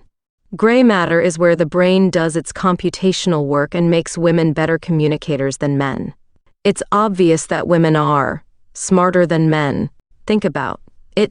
Diamonds are a girl's best friend. Man's best friend is a dog. Joan Rivers. What's where in the brain? Here is a commonly held view of which side of the brain controls which function. While research and our understanding of the human brain is increasing dramatically every day, there are varying interpretations of the research results. But there, 63, are several areas on which scientists and researchers do agree. Using magnetic resonance imaging (MRI), which measures electrical activity in the brain, it is now possible to identify and measure the exact location of many specific functions in the brain. With brain scanning equipment, we can see which part of the brain is handling a particular task. When a brain scan shows a specific location for a skill or function, it means that the person will usually be good at performing that skill, that they enjoy doing it and are attracted to occupations and pursuits that allow them to use it. For example, most men have a specific brain location for sensing direction, so they find that easy to do. They enjoy planning directions and are drawn to pursuits and pastimes that allow them to use abilities such as navigation and orientation. Women have specific areas for speech. They're good at it, can do it with ease, and are attracted to fields that allow them to make use of this strength, such as therapy, counseling, and teaching. Where there is no clear brain location for a certain skill, it usually means that a person is not naturally good at, or does not particularly enjoy, tasks that make use of. 64. That skill. This is why it's as hard to locate female navigators as it is to find solace in a male counselor, or learn proper English from a male language teacher. Where brain research began. The first recorded scientific tests into differences between the sexes were held at the Museum of London by Francis Galton in 1882. He found that men had better sensitivity to bright sounds, shrill or high-pitched noises, had a stronger hand grip, and were less sensitive to pain than women.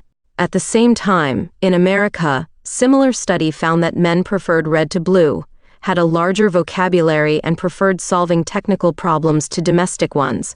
Women could hear more acutely, used more words than men, and preferred working on individual tasks and problems. Early research into the specific location of brain functions came from brain-damaged patients. It was found that men who suffered injury to the left side of the brain had lost much or all of their speech and vocabulary skills, whereas women who were similarly brain-damaged did not suffer speech loss to the same extent, indicating that women have more than one center for speech. Men were 3 to 4 times more likely to suffer speech losses or speech impediments than women, and were much less likely to ever regain these skills. If a man is injured on the left side of the head, he stands a chance of becoming mute. If a woman is hit in the same place, she'll probably keep right on talking. Men with brain damage on the right side lost most or all of their spatial skills, the ability to think in 3 dimensions, and to rotate objects in the mind to picture how they look from different angles. For example, N65. Architectural plan of a house is seen 2-dimensionally by a female brain, whereas a male brain can see it 3-dimensionally. That is, men can see depth. Most men can see how a building would look as a finished house. Women who were brain damaged in the exact same place on the right suffered little to no change to their spatial skills. Doreen Kimura, professor of psychology at the University of Western Ontario, found that speech disorders occur in men when the left side only of the brain is damaged, but only occur in women when the frontal lobe of either hemisphere is damaged. Stuttering is a speech defect that is almost entirely restricted to males, and there are 3 to 4 times as many boys as girls in remedial reading classes. Put simply, males have limited abilities when it comes to speech and conversation. This result won't surprise most women. History books show that men's lack of talk and conversation has been making women tear their hair out for thousands of years. How the brain is analyzed.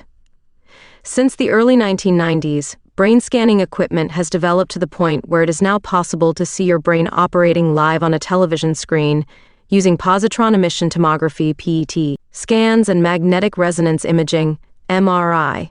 Marcus Rakel of Washington University's School of Medicine measured specific areas of increased metabolism in the brain to pinpoint the exact areas that are used for specific skills, and these are shown here. At Yale University in 1995, a team of scientists led by Drs. Bennett and Shaywitz conducted tests on men and women to establish which part of the brain is used to. 66. Specific hotspots in the brain using MRI. Match rhyming words. Using MRI to detect minor changes in blood flow to different parts of the brain. They confirmed that men used mainly the left brain for speech tasks, while women used both left and right. These experiments and countless others carried out since the 90s all clearly show the same result. Men and women's brains operate differently. Research also shows that the left side of a girl's brain develops more rapidly than that of a boy, which means she'll speak sooner and better than her brother, read earlier, and learn a foreign language more quickly. It also explains why speech pathologists are booked solid for treatment on little boys. Ask men and women if their brains work differently. Men will say they think they do. In fact, there was something they were reading on the internet the other day. Women will say, of course they do. Next question. 67 boys, however, develop the right side of their brain faster than girls, giving them better spatial, logical, and perceptual skills. Boys excel at mathematics, building, puzzles, and problem solving, and master these much earlier than girls. It may be fashionable to pretend that the differences between the sexes are minimal or irrelevant, but the facts simply do not support that view. Unfortunately, we now live in a social environment that insists we are the same, despite the mountain of evidence showing we are wired differently and have evolved with dramatically varying inbuilt capabilities and inclinations. Why women are better connected. The left and right brain hemispheres are connected by a bundle of nerve fibers called the corpus callosum. This cable lets both sides of the brain communicate and exchange information. Try to imagine you have 2 computers on your shoulders with an interface cable between the 2. That cable is the corpus callosum. Neurologist Roger Gorski of the University of California at Los Angeles confirmed that a woman's brain has a thicker corpus callosum than a man's, with women having up to 30% more connections between the left and right. He also proved that men and women use different parts of the brain when working on the same task. These findings have since been duplicated by other scientists elsewhere. Research also reveals that the female hormone estrogen prompts nerve cells to grow more connections within the brain and between the two hemispheres. Studies show the more connections you have, the more fluent your speech. It also explains women's ability to multi-track.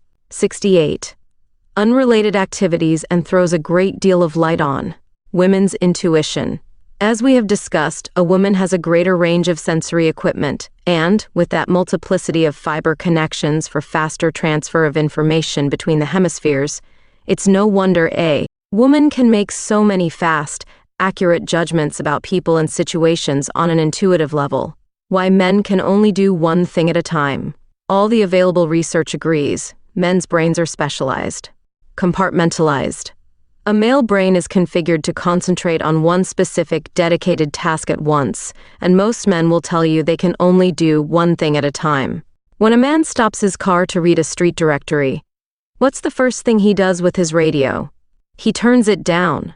Most women can't understand why this happens. She can read while listening and talking, so why can't he? Why does he insist on? 69. Turning down the TV when the telephone rings? When he's reading the newspaper or watching TV, why can't he hear what I've just told him? Is a lament that has been made by every woman in the world at some time. The answer is that a man's brain is configured for one thing at a time because of fewer connecting fibers between the left and right hemispheres, and a more compartmentalized brain. Take a brain scan of his head when he's reading, and you'll find he is virtually deaf. A woman's brain is configured for multitasking performance.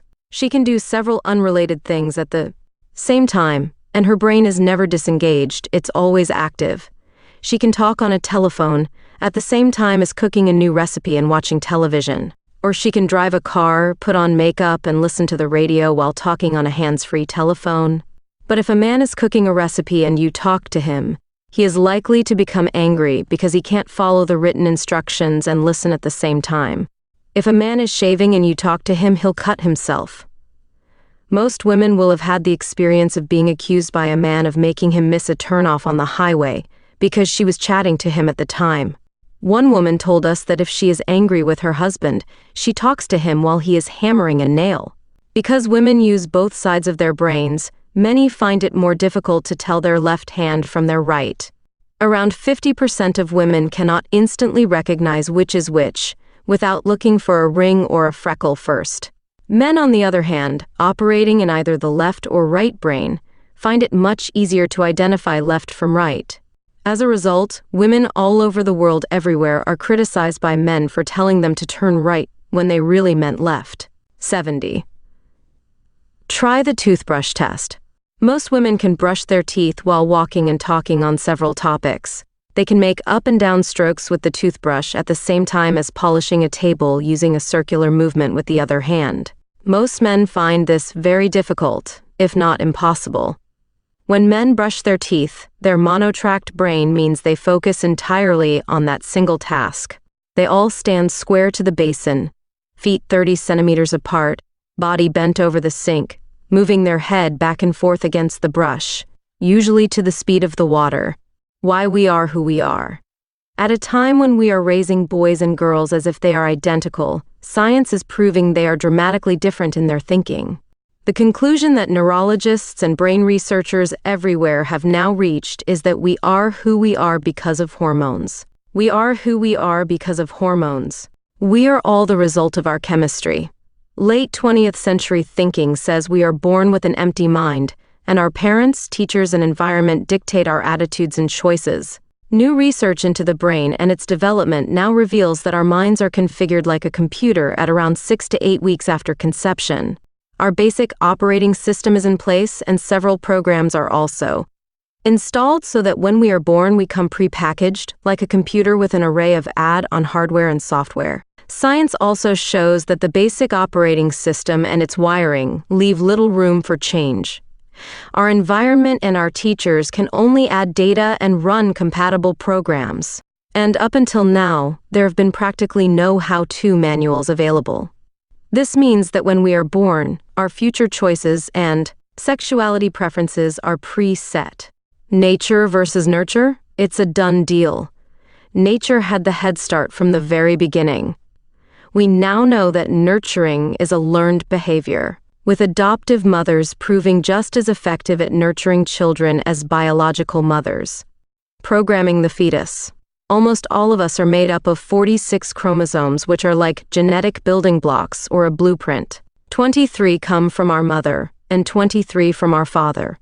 If our mother's 23rd chromosome is an X chromosome, it's shaped like an X, and if the father's 23rd is also an X, the result is called an XX baby, which is a girl. If the father's 23rd chromosome is a Y chromosome, we'll get an XY baby, which will be a boy. The basic template for the human body and brain is female. We all start out as girls, and this is why men have female features, such as nipples and mammary glands.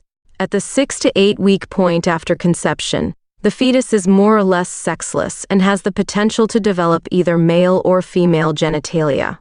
German scientist Dr. Gunther Dorner, a leading pioneer in social science, was one of the first to advance the theory that our sexual identity is formed 6 to 8 weeks after conception. His research showed that if the 72 fetus is a genetic boy XY, it develops special cells that direct large amounts of male hormones, particularly testosterone, through the body to form male testes and configure the brain for masculine traits and behaviors, such as long-distance vision and the spatial skills for throwing, hunting, and chasing.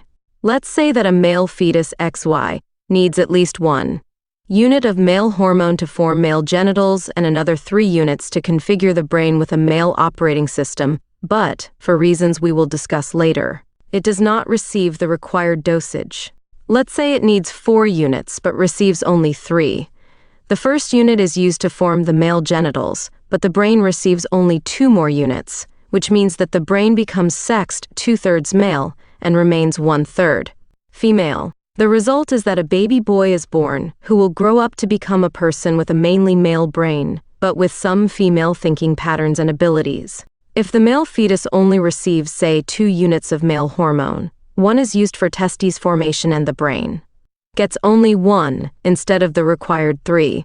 Now we have a baby whose brain is still mainly female in structure and thinking, but it is in a genetically male body. By the time puberty arrives, this boy is likely to be homosexual.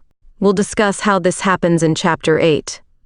When the fetus is a girl XX, little or no male hormone is present, and so the body forms female genitalia and the brain's template remains female. The brain is further configured with female hormones and develops nest-defending attributes, including the centers for being able to decode verbal and nonverbal signals.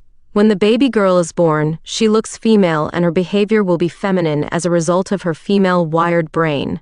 But occasionally, usually by accident, the female fetus receives a significant dose of 73 male hormone, and the result is a baby girl born with, to a greater or lesser extent, a masculine brain. We will also discuss how this happens in Chapter 8.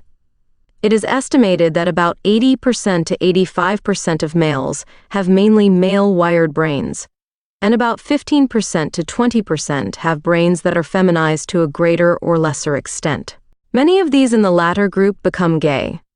15 to 20% of men have feminized brains, about 10% of women have masculinized brains. Any references to female gender in this book will refer to approximately 90% of girls and women whose brains are wired for mainly female behavior. Around 10% of women have a brain that is wired, to a greater or lesser extent, with some masculine abilities because it received a dose of male hormone 6 to 8 weeks after conception. Here is a simple but fascinating test that can show you the extent to which your brain is wired for masculine or feminine thinking.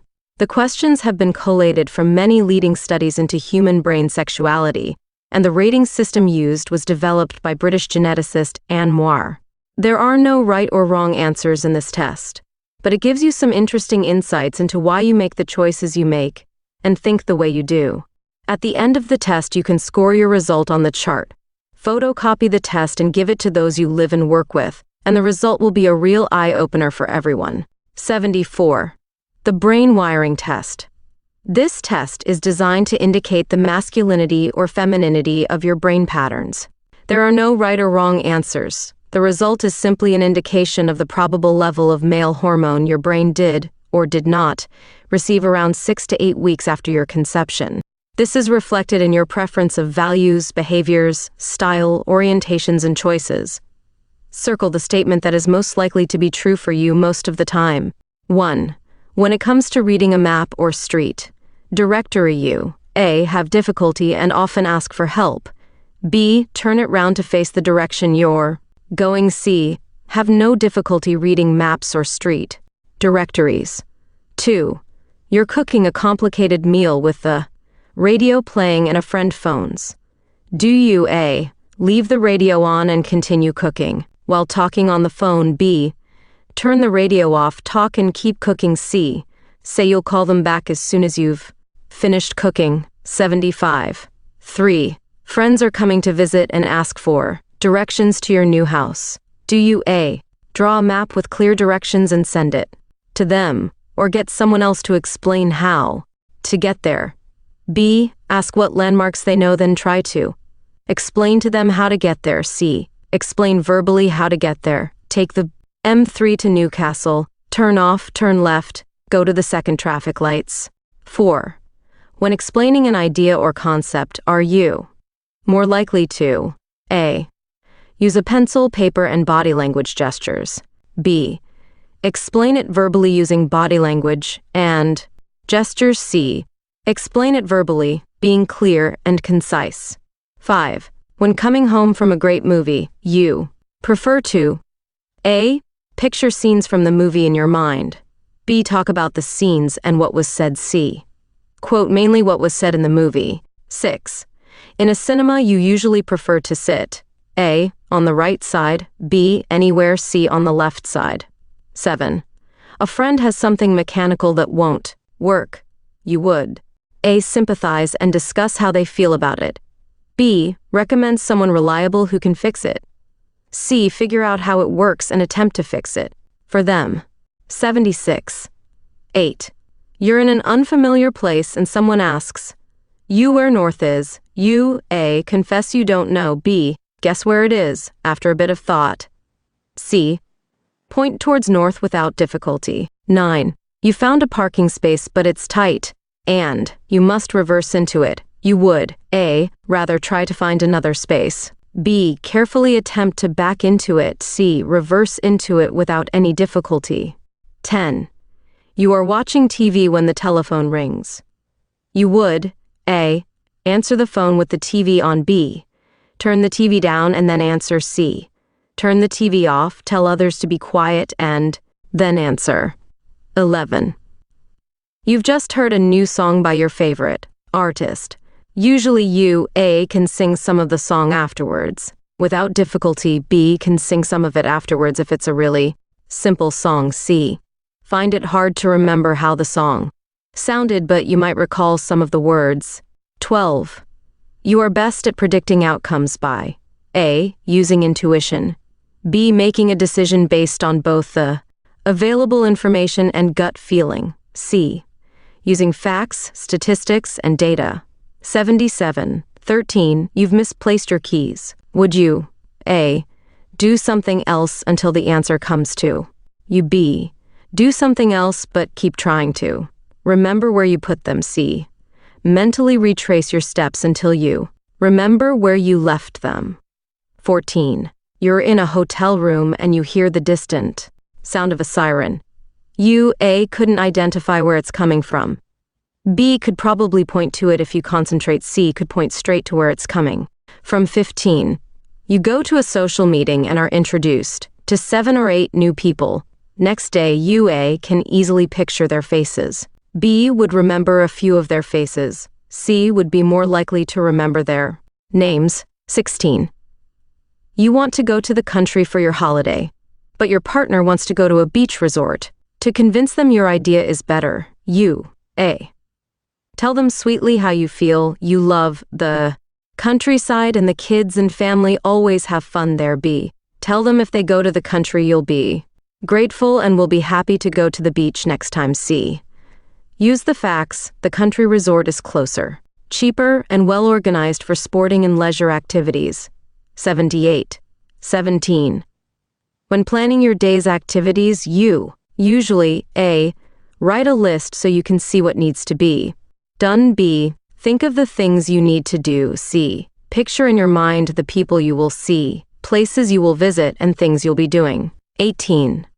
A friend has a personal problem and has come to discuss it with you.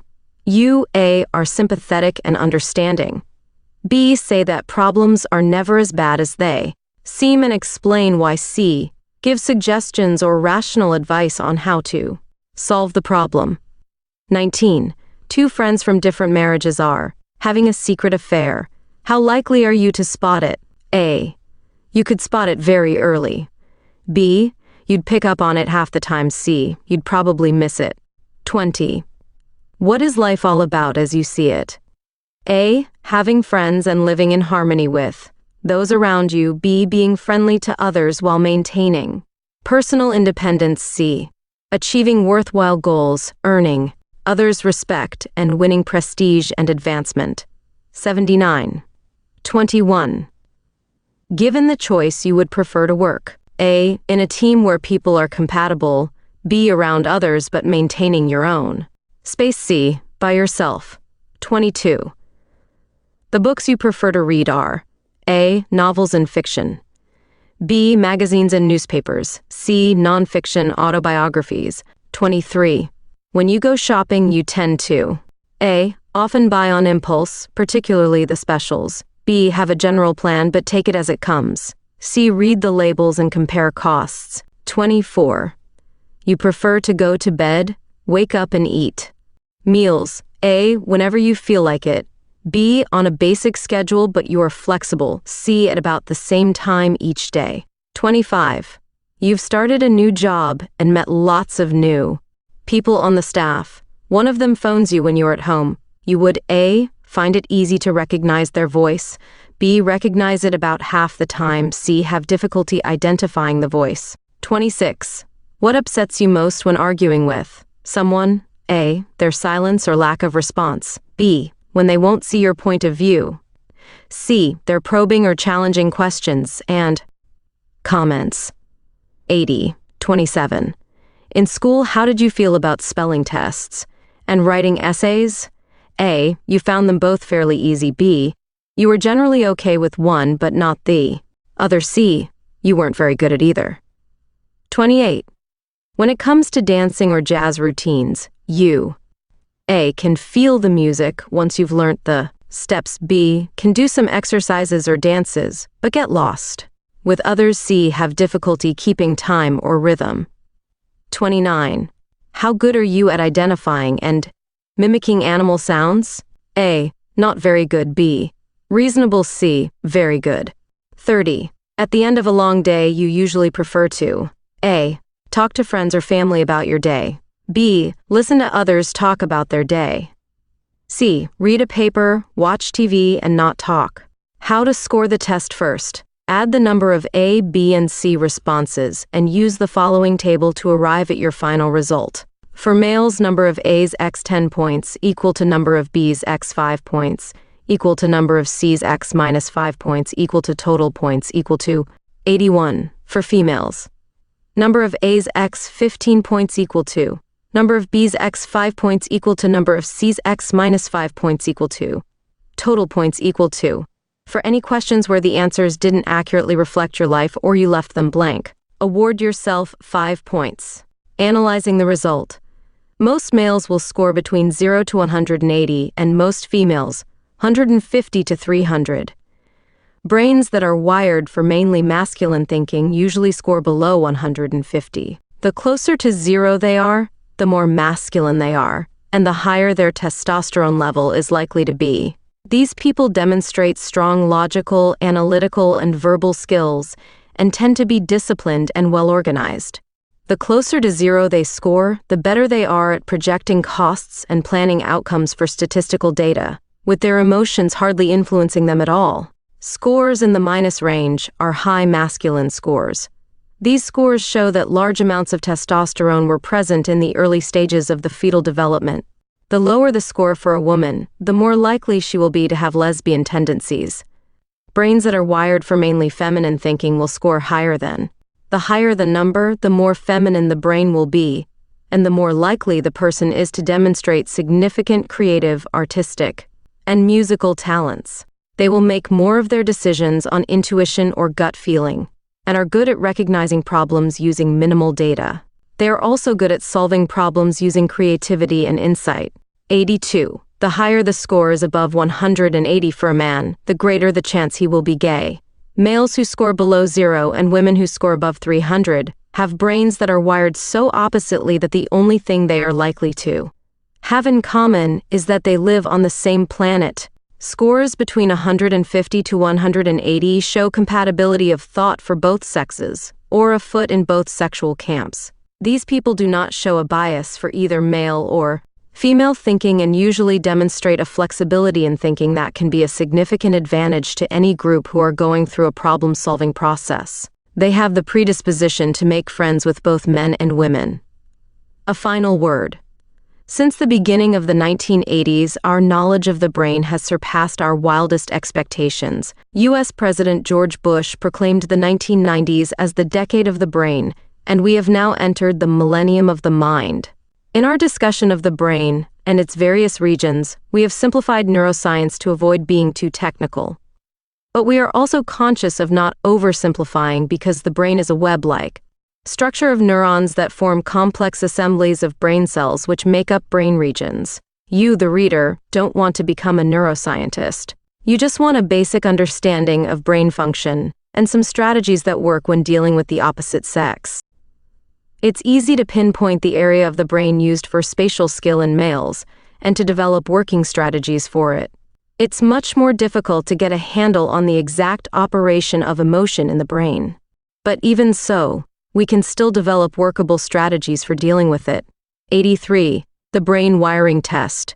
84. Chapter 4. Talking and Listening. 85.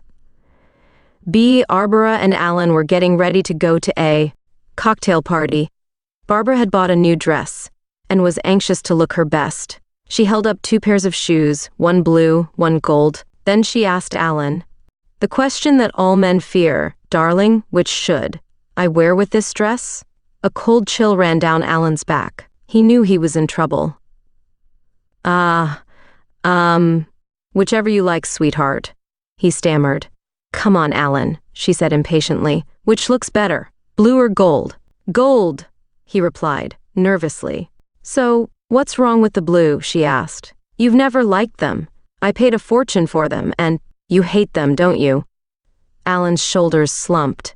If you don't want my opinion, Barbara, don't ask, he said. He thought he'd been asked to fix a problem, but when he solved it, she wasn't at all grateful. Barbara, however, was using a typical female speech trait, indirect speech. She'd already decided which shoes she was going to wear and didn't want another opinion on it. She wanted confirmation that she looked good. In this chapter, we will look at the problems men and women have communicating with each other and offer some novel solutions. The blue or gold shoes strategy. If a woman asks blue or gold, when selecting shoes, it's important that a man does not give an answer. Instead, he should ask, have you chosen a pair? 86. Darling? Most women are taken aback by this approach because most men they know immediately state a preference. Well, I thought I could possibly wear the gold, she'll say uncertainly. The reality is she has already chosen the gold shoes. Why the gold, he'll ask. Because I'm wearing gold accessories and my dress has a gold pattern in it, she'll respond. A skilled man would then reply, wow, great choice, you'll look fabulous, you've done well, I love it. And you can bet he'll have a great night. Why males can't talk proper. We've known for thousands of years that men aren't great conversationalists, particularly when compared to women. Not only do girls start speaking earlier than boys, but a 3-year-old girl has nearly twice the vocabulary of a 3-year-old boy with her speech. Almost 100% comprehensible. Speech pathologists are kept busy with parents bringing young boys in for therapy with the same complaint, he can't speak properly. If the boy has an older sister, this speech difference is even more noticeable, particularly as older sisters and mothers frequently talk for their sons. Ask a 5-year-old boy, how are you? And his mother or sister answers, he's fine, thanks. Mothers, daughters, and older. Sisters often speak on behalf of the males in their family. For males, speech and language are not critical brain skills. They operate mainly in the left brain and have number 87, specific location. Studies with left brain damaged people show that most speech disorders in males occur in the left, rear hemisphere and mainly in the left, front for females. When a male talks, MRI scans show that his entire left hemisphere becomes active as it searches to find a center for speaking, but is unable to find much. Consequently, men aren't much good at talking. The following MRI brain scan is from research conducted by Dr. Tanmoy Sharma, head of cognitive psychopharmacology at the Institute of Psychiatry, London, in 1999. As you can see, males have few hotspots for speech functions. This demonstrates why boys tend to mumble and have sloppier pronunciation than girls. They use fillers like and like during conversation, are more likely to drop the G from the end of words, saying comin' and goin', and using only 3 tones of voice when speaking, compared to a woman's 5 tones. When men get together to watch a football match on TV, that's exactly what they do. The only conversation tends to be pass the chips and got any more beer. For a group of women, meeting up to watch a TV program has always been more of an excuse for a chat. As a result, they'll tend to get together to watch something like a TV soap, where the characters and the plots are familiar, rather than a complicated murder mystery drama. Location of male speech and language. Black areas represent activity. Institute of Psychiatry, London, 1999-88. The different ways the sexes express themselves is perhaps nowhere more obvious than in sport. Watch any TV sporting event and observe how female basketball players, for instance, can describe their match exactly, succinctly, and perfectly comprehensibly. When male players are interviewed, however, not only is it difficult to make sense of the little they have to say, but their mouths don't appear to move. With teenagers, the difference is remarkable too. When we asked our teenage daughter about the party she attended the night before, she gave an articulate recitation of everything that happened, who said what to whom, how everyone felt about it, and what they were wearing. Our teenage son asked the same question mumbled, good. On Valentine's Day, florists tell men to say it with flowers, because they know that a man finds it difficult to say it with words. Buying a card is never a problem for a man. It's what to write inside that stumps him. Men often choose greetings cards, with plenty of words inside. That way, there's less space for them to write. Men evolved as lunch chasers, remember, not communicators. The hunt was conducted with a series of nonverbal signals, and often the hunters would sit for hours silently watching for their prey. They didn't talk or bond. When modern men go fishing together, they can sit for hours and say nothing. They're having a great time enjoying each other's company, but they don't feel the need to express it in words. Yet if women were spending time together and not talking, it would be indicative of a major problem. The only time men come. 89. Close is when the division of communication in the tightly compartmentalized male brain is broken down by copious quantities of alcohol. Boys and their schooling. In the beginning, boys don't do well at school because their verbal abilities are inferior to those of girls. As a result, they perform poorly in languages, English, and the arts. They feel stupid in front of the more articulate girls and become boisterous and disruptive. The idea of starting boys at school a year later, when their language development would be on a par with girls a year younger, would, in that respect, seem to make a lot of sense. It would leave boys feeling a great deal better about themselves, and much less intimidated by the fluency of girls the same age. In later years, girls fall behind in physics and sciences where spatial ability is vital. But while remedial language classes are full of boys whose worried parents hope and pray that their sons will eventually be able to read, write, and speak properly, no such caveat is put on girls to brush up on their spatial reasoning. They simply end up changing subjects. There has been a growing trend in recent years to separate boys and girls in certain subjects like English, maths, and sciences.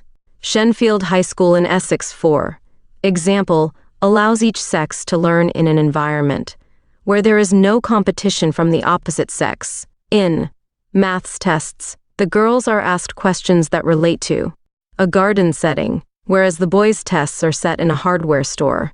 This type of segregation capitalizes on the natural preferences of male and female brain wiring, and the results are impressive.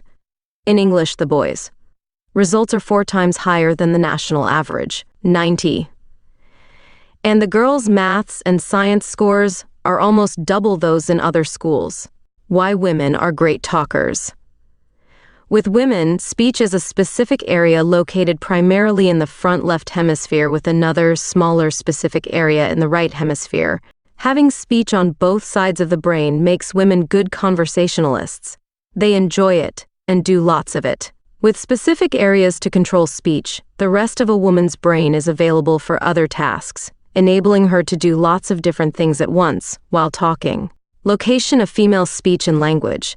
Black areas represent activity. Institute of Psychiatry, London, 1999. Compare the above illustration, which shows the locations of speech and language in women, to that of men, and you can see why women are such excellent communicators and men are not. Recent research has shown that a baby learns to recognize its mother's voice while it is still in the womb, probably from voice resonance through the mother's body. A 4-day-old baby can distinguish the speech patterns of its native tongue from a foreign language. At 4 months, babies can recognize lip movements associated with vowel sounds. Before their first birthday, 91, they are beginning to associate words with meanings. By 18 months, they have the beginnings of a vocabulary that, at 2 years old, will have expanded in the case of girls to up to 2,000 words, both intellectually and physically. This is an awesome achievement compared to the learning abilities of an adult. Having a specific brain zone for speech allows girls to learn foreign languages faster and easier than boys, and it also explains why girls are better at grammar, punctuation, and spelling. In 25 years of giving seminars in foreign countries, we have rarely been given a male translator. They're usually women. Subject: no. Of teachers, Spanish 2. 778-22, French 16, 275-25, German 8, 175-25, Drama 8, 967, 33 other languages, 370-30. Percent women, percent men. This chart shows how women clearly dominate subjects where strong left brain verbal ability is required. Women-specific speech centers give them superiority in language ability and verbal dexterity. These figures show that even in the most politically correct areas, education and government, male and female brain orientation strongly influences a teacher's subject choices. Equal opportunity groups feel that they are doing a good job because half of all teachers are men and half are women. But, as you can see, females clearly dominate the areas involving speech. The left brain controls the physical functions of the right side of the body, which could be why most people write with the right hand. This would also explain why the handwriting of most women is much more legible than that of men. Women's specific language centers, 90%, are pre-wired for better use of language, both spoken and written. Why women need to talk. Male brains are highly compartmentalized and have the ability to separate and store information. At the end of a day full of problems, a man's mono-tracking brain can file them all away. The female brain does not store information in this way. The problems just keep going, around and around in her head. Men can mentally index their problems and put them on hold. Women churn. The only way a woman gets rid of her problems from her mind is by talking about them to acknowledge them. Therefore, when a woman talks at the end of the day, her objective is to discharge the problems, not to find conclusions or solutions. The hormonal connection. Scientist Elizabeth Hanson of the University of Western Ontario conducted a study on women's performance and the hormone estrogen. Hanson found that low testosterone levels depressed a woman's spatial ability, while high estrogen enhanced her articulation and fine motor skills. This explains why, during the menstrual cycle, on high estrogen days, a woman can behave calmly and speak with near-perfect articulation. Conversely, on high testosterone days, her speech is more erratic, but her spatial ability is better. She might, 93, not be so expert at humiliating a man with a well-placed barb, but she could hit him with a frying pan from a distance of 10 meters. Women love to talk. When women sit together to watch a movie on TV, They usually talk simultaneously about a variety of subjects, including children, men, careers, and what's happening in their lives. When groups of men and women watch a movie together, the men usually end up telling the women to shut up.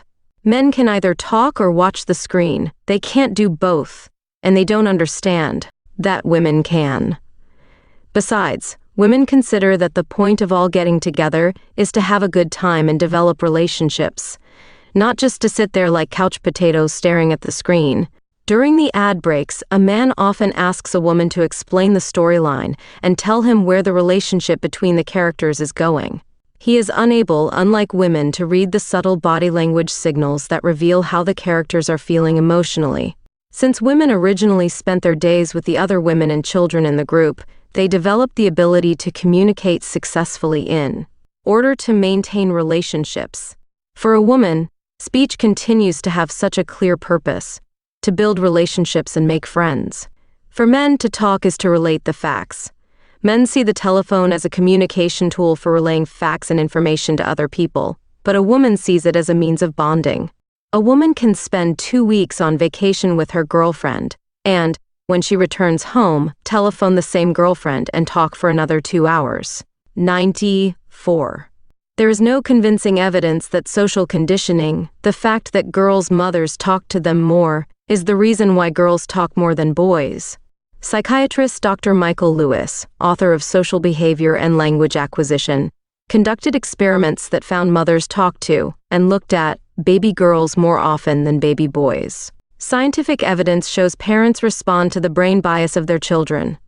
Since a girl's brain is better organized to send and receive speech, we therefore talk to them more.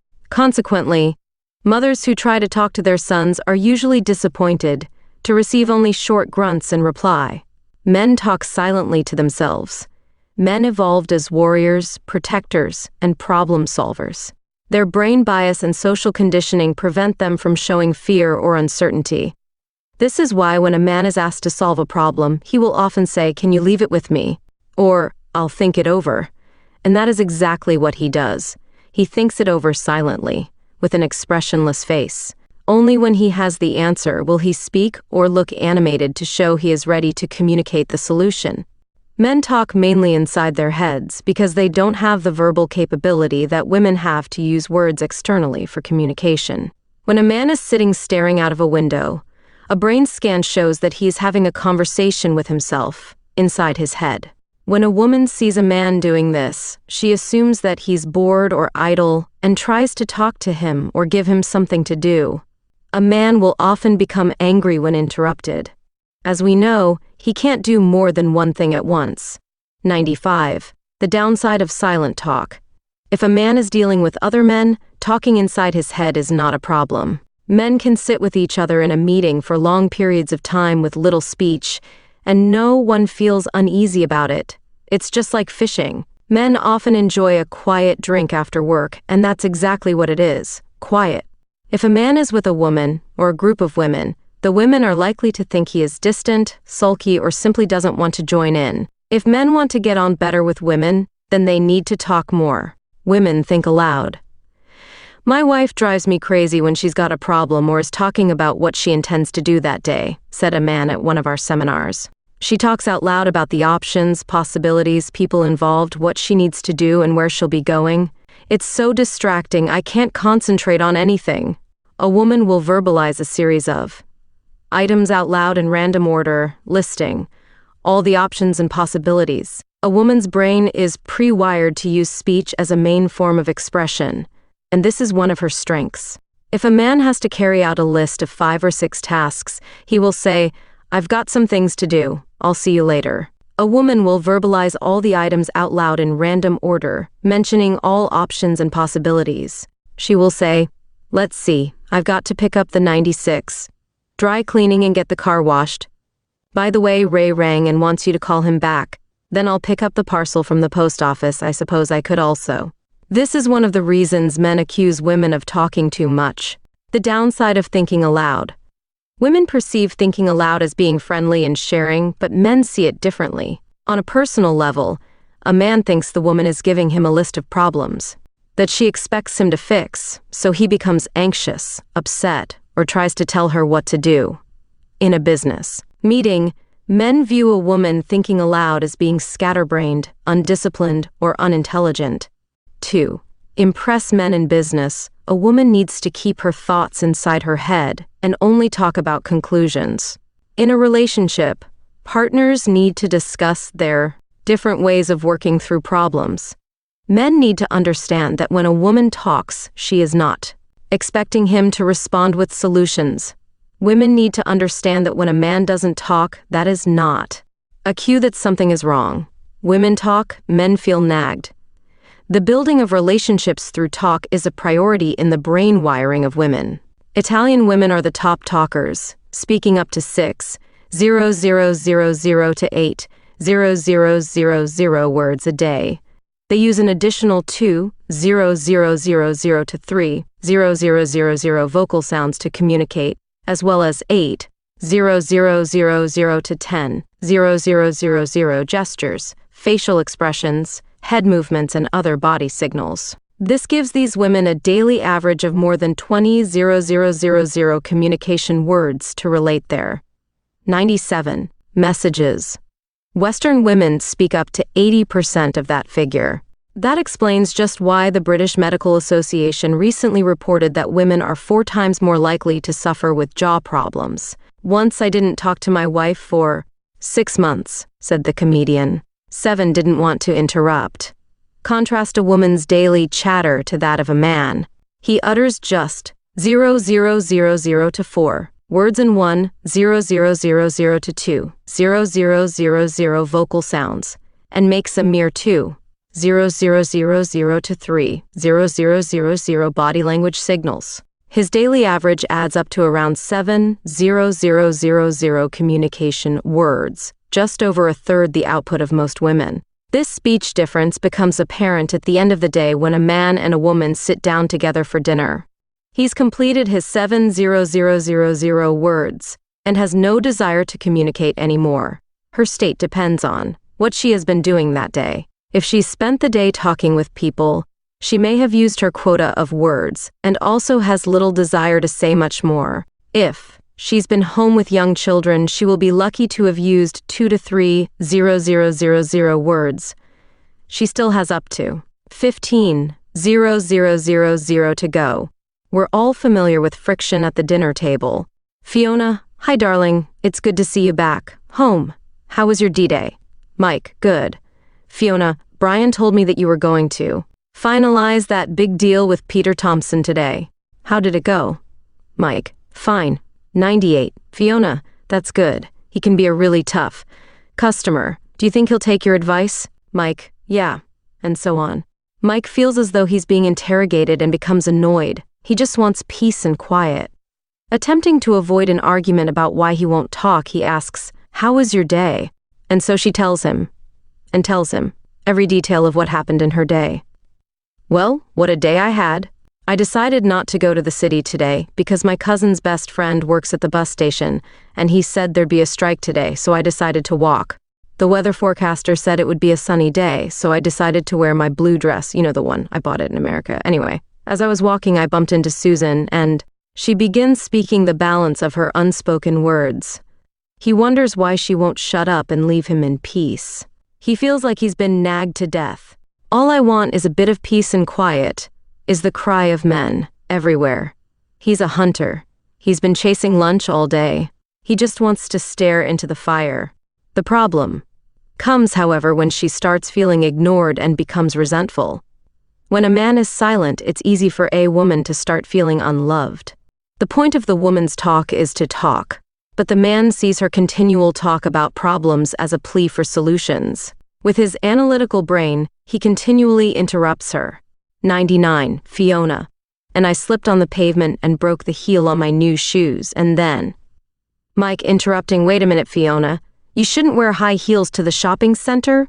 I've seen a survey on it. It's dangerous. Wear trainers. It's safer. He thinks problem solved.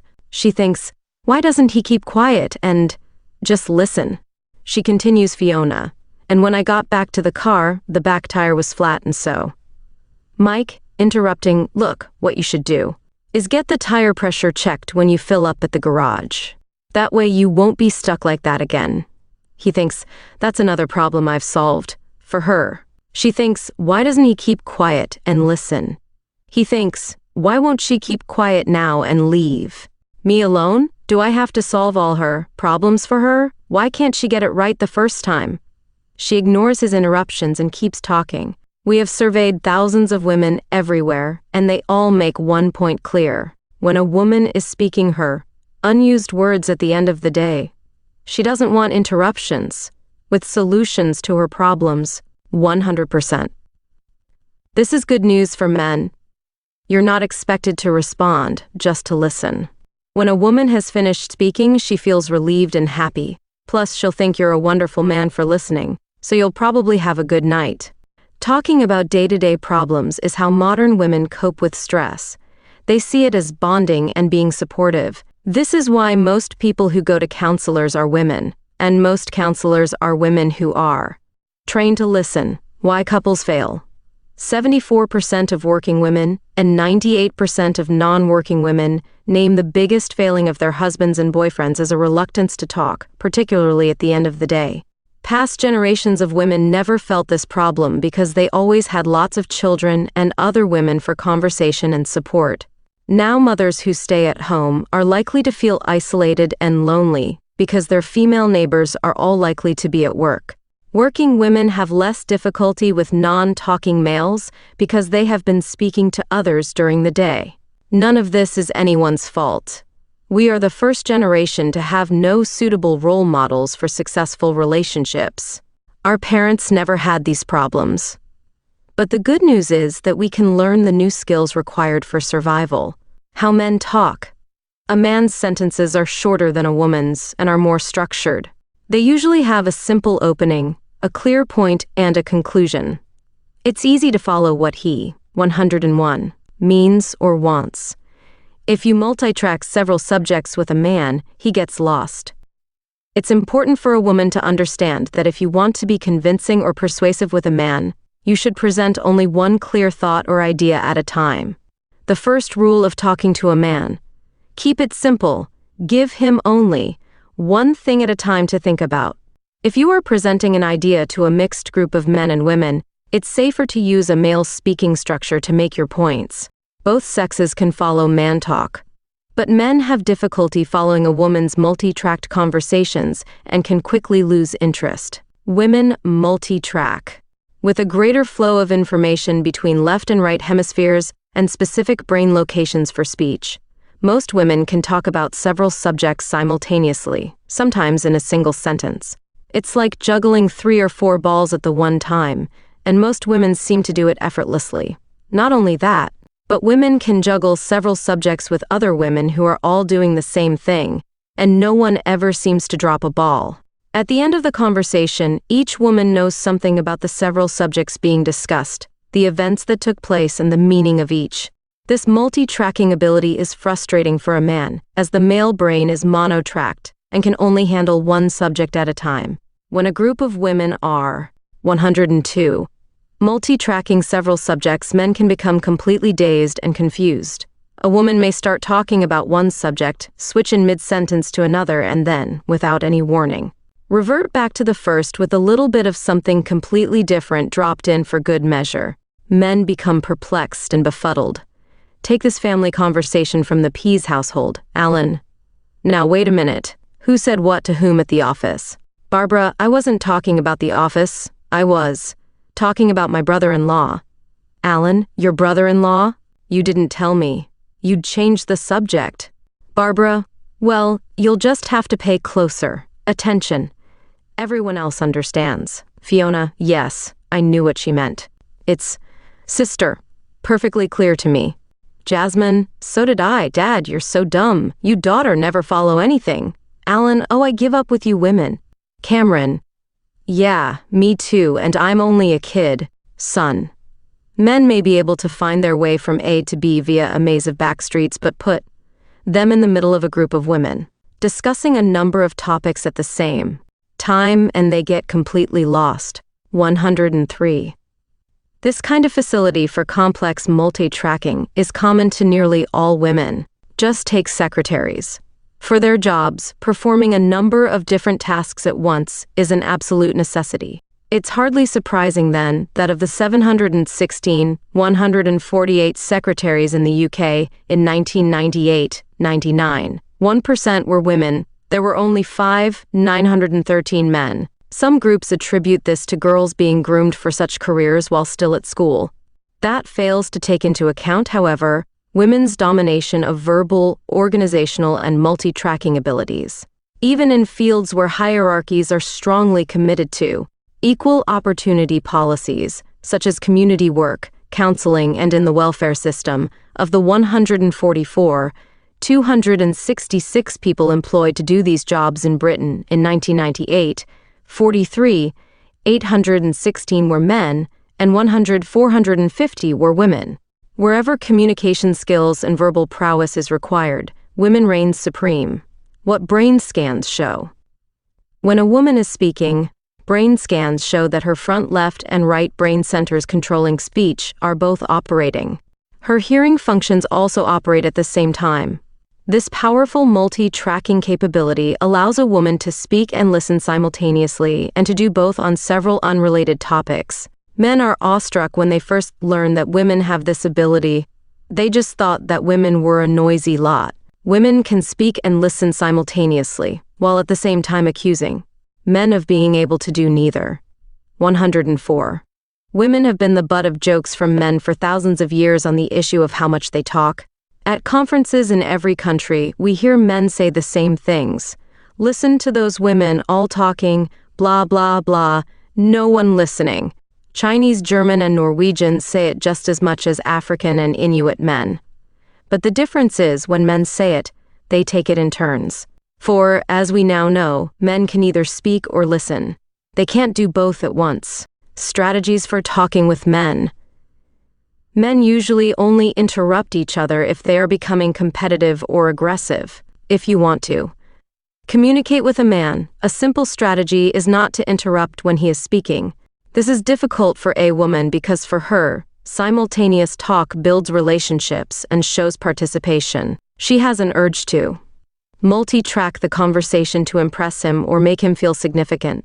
When she does it, however, he effectively becomes deaf.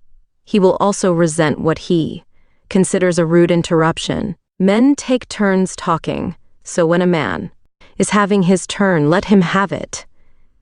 "Stop interrupting me," is shouted by men at women everywhere and in every language. A man's sentences are solution-oriented, and he needs to get to the end of the sentence, otherwise the conversation seems pointless.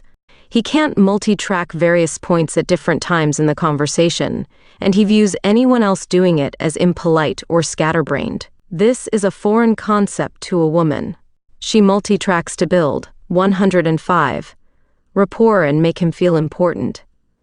To add insult to injury, in a typical male-female conversation, 76% of interruptions are made by men. Why men love big words. Having no specific brain location for speech, the hunter needed to be able to communicate the most amount of information with the least number of words. So his brain developed specific areas for vocabulary, located in the front and rear part of the left brain. In women, vocabulary is front and back of both hemispheres and is not a strong ability. Consequently, definition and the meaning of words is not important to a woman because she relies on voice intonation for meaning and body language for emotional content. Location of vocabulary in the male brain. This is why the meaning of words is so important to men, and why they will use definition to gain advantage over another man or woman. Men use language to compete with one another, and definition becomes an important tactic in playing the game. If one man is 106, trying to make a strong or forceful point and says, for example, he wasn't making his point clearly or getting to the bottom line so that everyone could understand what he meant, another man may interrupt with, he didn't articulate, to better define the point being made and get one up on the first man. Or the competitive man may use the word articulate to summarize the other person's entire sentence. Women use words for reward. A woman uses words to show participation and build relationships, and so for her, words are a form of reward. If she likes you, is agreeing with what you are saying or wants to be your friend, she'll talk to you a lot. The reverse is also true. If she wants to punish you or let you know she's not your friend, she won't talk. Men often call this the silent treatment, and the threat from a woman of "I'll never talk to you again" is one to be taken seriously. If a woman is talking to you a lot, she likes you. If she's not talking to you, you're in trouble. It takes an average man around 9 minutes of silence to realize that he's being punished. Until the 9 minutes mark is reached, he sees her silence as a kind of bonus. He's getting some peace and quiet. Men everywhere complain that women talk too much. Certainly compared to men, they talk a great deal. 107. Women are indirect. It started out as a nice, relaxing weekend drive through a beautiful valley a few hours away from home. As the road twisted and turned around the mountainside, John switched the radio off to better concentrate on the road. He couldn't navigate bends and listen to music at the same time. "John," said his girlfriend Allison, "would you like a cup of coffee?" John smiled. "No thanks, I'm fine," he replied, thinking to himself how nice it was of her to ask. A short time later, John noticed that Allison had stopped talking and suspected he might have done something wrong. "Everything okay, darling?" he inquired. "Just fine," she snapped. Confused, he asked, "So, what's the problem?" She snorted with derision. "You wouldn't stop," she said. John's analytical mind tried to remember when she'd used the word stop. He was sure she hadn't and told her so. She told him he needed to be more sensitive. When she had asked him if he wanted coffee, what she really meant was that she wanted one. "Am I supposed to be a mind reader?" he asked sarcastically. "Get to the point, please," is another command barked by men to women everywhere.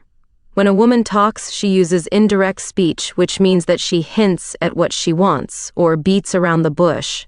Indirect speech is a female specialty and serves a specific purpose. It builds relationships and rapport with others by avoiding aggression, confrontation, or discord. It fits perfectly into the Nest Defender's overall approach to preserving harmony.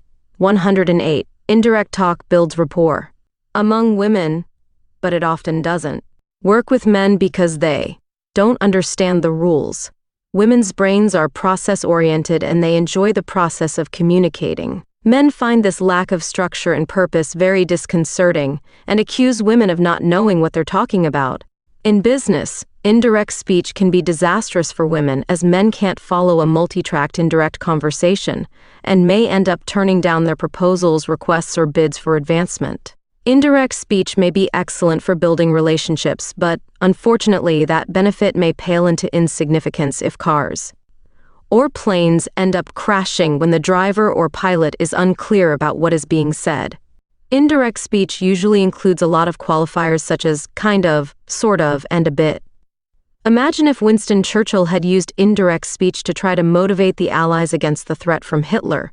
It wouldn't have sounded quite the same. "We will fight them on the beaches, kind of. We will fight them a bit in the fields. We will never, sort of, surrender." They might even have ended up losing the war.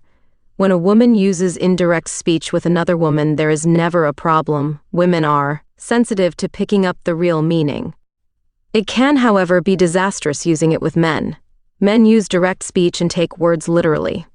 But with patience and practice, men and women can learn to understand one another. 109. Men are direct. Men's sentences are short, direct, solution-oriented, and to the point, drawing on a broader vocabulary and peppered with facts.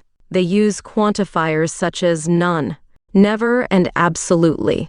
This kind of speech helps close business deals quickly and efficiently, and is a means of asserting authority over others. When men use such direct speech in their social relationships, it often makes them appear abrupt and rude. Consider these statements. "Go and make an omelet for breakfast." "Make me an omelet for breakfast, will you?" "Would you make me an omelet for breakfast, please?" "Do you think we should have an omelet for breakfast? Wouldn't it be great to have an omelet for breakfast?" "Do you feel like an omelet for breakfast?" These requests for an omelet go from completely direct to completely indirect. The first 3 statements are most likely to be used by men, and the last 3 by women. All have the same request expressed in a different way. It is easy sometimes to see how an appetite for an omelet can all end in tears, with her saying, "You ignorant pig, make it yourself," and him saying, "You're not capable of making a decision. I'm going to McDonald's. What to do about it?"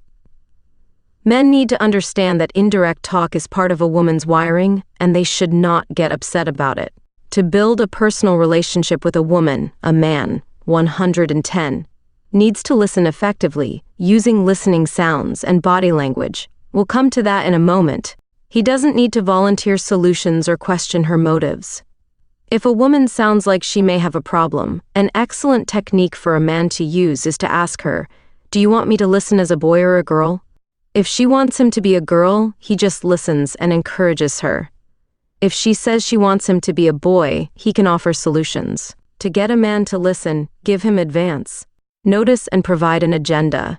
In order to make the most impact on a man, tell him what you want to talk about and when. For example, "I'd like to talk with you about how to handle a problem I have with my boss at work. Would after dinner at 7 o'clock be a good time for you to talk me through it?" This appeals to the logical structure of man's brain, makes him feel appreciated and passes on the problem. An indirect approach would be, "No one appreciates me," which creates problems because a man is likely to think that he's being blamed and goes straight on the defensive. Direct speech is the way men do business with other men in Western countries, but this is not the case in the East. In Japan, for example, indirect speech is widely used as a business language, and people who use direct language are considered childish or naive. Foreigners who use it are seen as immature. How to motivate a man to action. Having a master's degree in indirect talk, a woman asks can and could questions. Can you take the rubbish? 111. Out? Could you call me tonight? Can you pick up the kids? A man interprets her words literally, so when she asks, "Can you change the light bulb?" he hears, "Do you have the ability to change the light bulb?" A man interprets questions beginning with can or could as a check of his ability, so his logical response is yes. He can take rubbish out, or he could change the light bulb, but these words carry no commitment to act. Plus, men feel manipulated and forced into giving a yes response. To motivate a man, ask will or would questions to get commitment. For example, "Will you call me tonight?" asks for a commitment to tonight, and a man must answer yes or no. You are better off getting a no answer to a will you or would you question and know where you stand than get a yes to every can you or could you question you ask. A man who asks a woman to marry him says, "Will you marry me?" He never says, "Could you marry me?" Women talk emotively, men are literal. Because vocabulary is not a hot spot in a woman's brain, she can feel that the precise definition of words is irrelevant. She'll then take poetic license with words, or won't shy away from exaggeration simply for effect. Men, however, interpret every word she says as if it is true and respond accordingly. In an argument, a man defines a woman's words to try to win. See if you recognize this exchange. "Robin, you never agree with anything I say." "John, what do you mean never?" "I agreed with your last 2 points, didn't I?" "Robin, you always disagree with me and you always want to be right." 112. "John, not true. I don't always disagree with you. I agreed with you this morning. I agreed with you last night. And I agreed with you last Saturday, so you can't say I always disagree." "Robin, you say this every time I bring it up." "John, that's a lie. I don't say it every time." "Robin, and you only ever touch me when you want sex." "John, stop exaggerating. I don't only ever." She continues arguing, using emotions to fight him. He keeps defining her words. The argument escalates to the point where she refuses to talk or he stomps off to be on his own. But to argue successfully, a man needs to understand that a woman will use words that she doesn't really mean, so he shouldn't take them literally or define them. Take, for example, when a woman says, "If I sat next to a woman who was wearing the identical dress, I'd just die. There's nothing worse." She doesn't really mean that there is nothing worse or that she really expects to die, but a man's literal mind may respond with, "No, you won't die, there are worse things than that," which sounds sarcastic to a woman. By the same token, however, a woman needs to learn that she'll have to argue logically with a man if she wants to win, and only give him one thought at a time. And women should never multi-track in an argument their barbs have no chance of hitting home. How women listen. Typically, a woman can use an average of 6 listening expressions in a 10-second period to reflect, and then feed back the speaker's emotions. Her face will mirror. 113. The emotions being expressed by the speaker. To someone watching, it can almost look as if the events being discussed are happening to both women. Here is a typical 10-second sequence of a woman showing she is listening. A woman reads the meaning of what is being said through voice intonation and the speaker's body language. This is exactly what a man needs to do too. Capture a woman's attention and keep her listening. Most men are daunted by the prospect of using facial feedback while listening, but it pays big dividends for the man who becomes adept at the art. Men listen like statues. The biological objective of our male warrior when listening was to remain impassive, so as not to betray his emotions.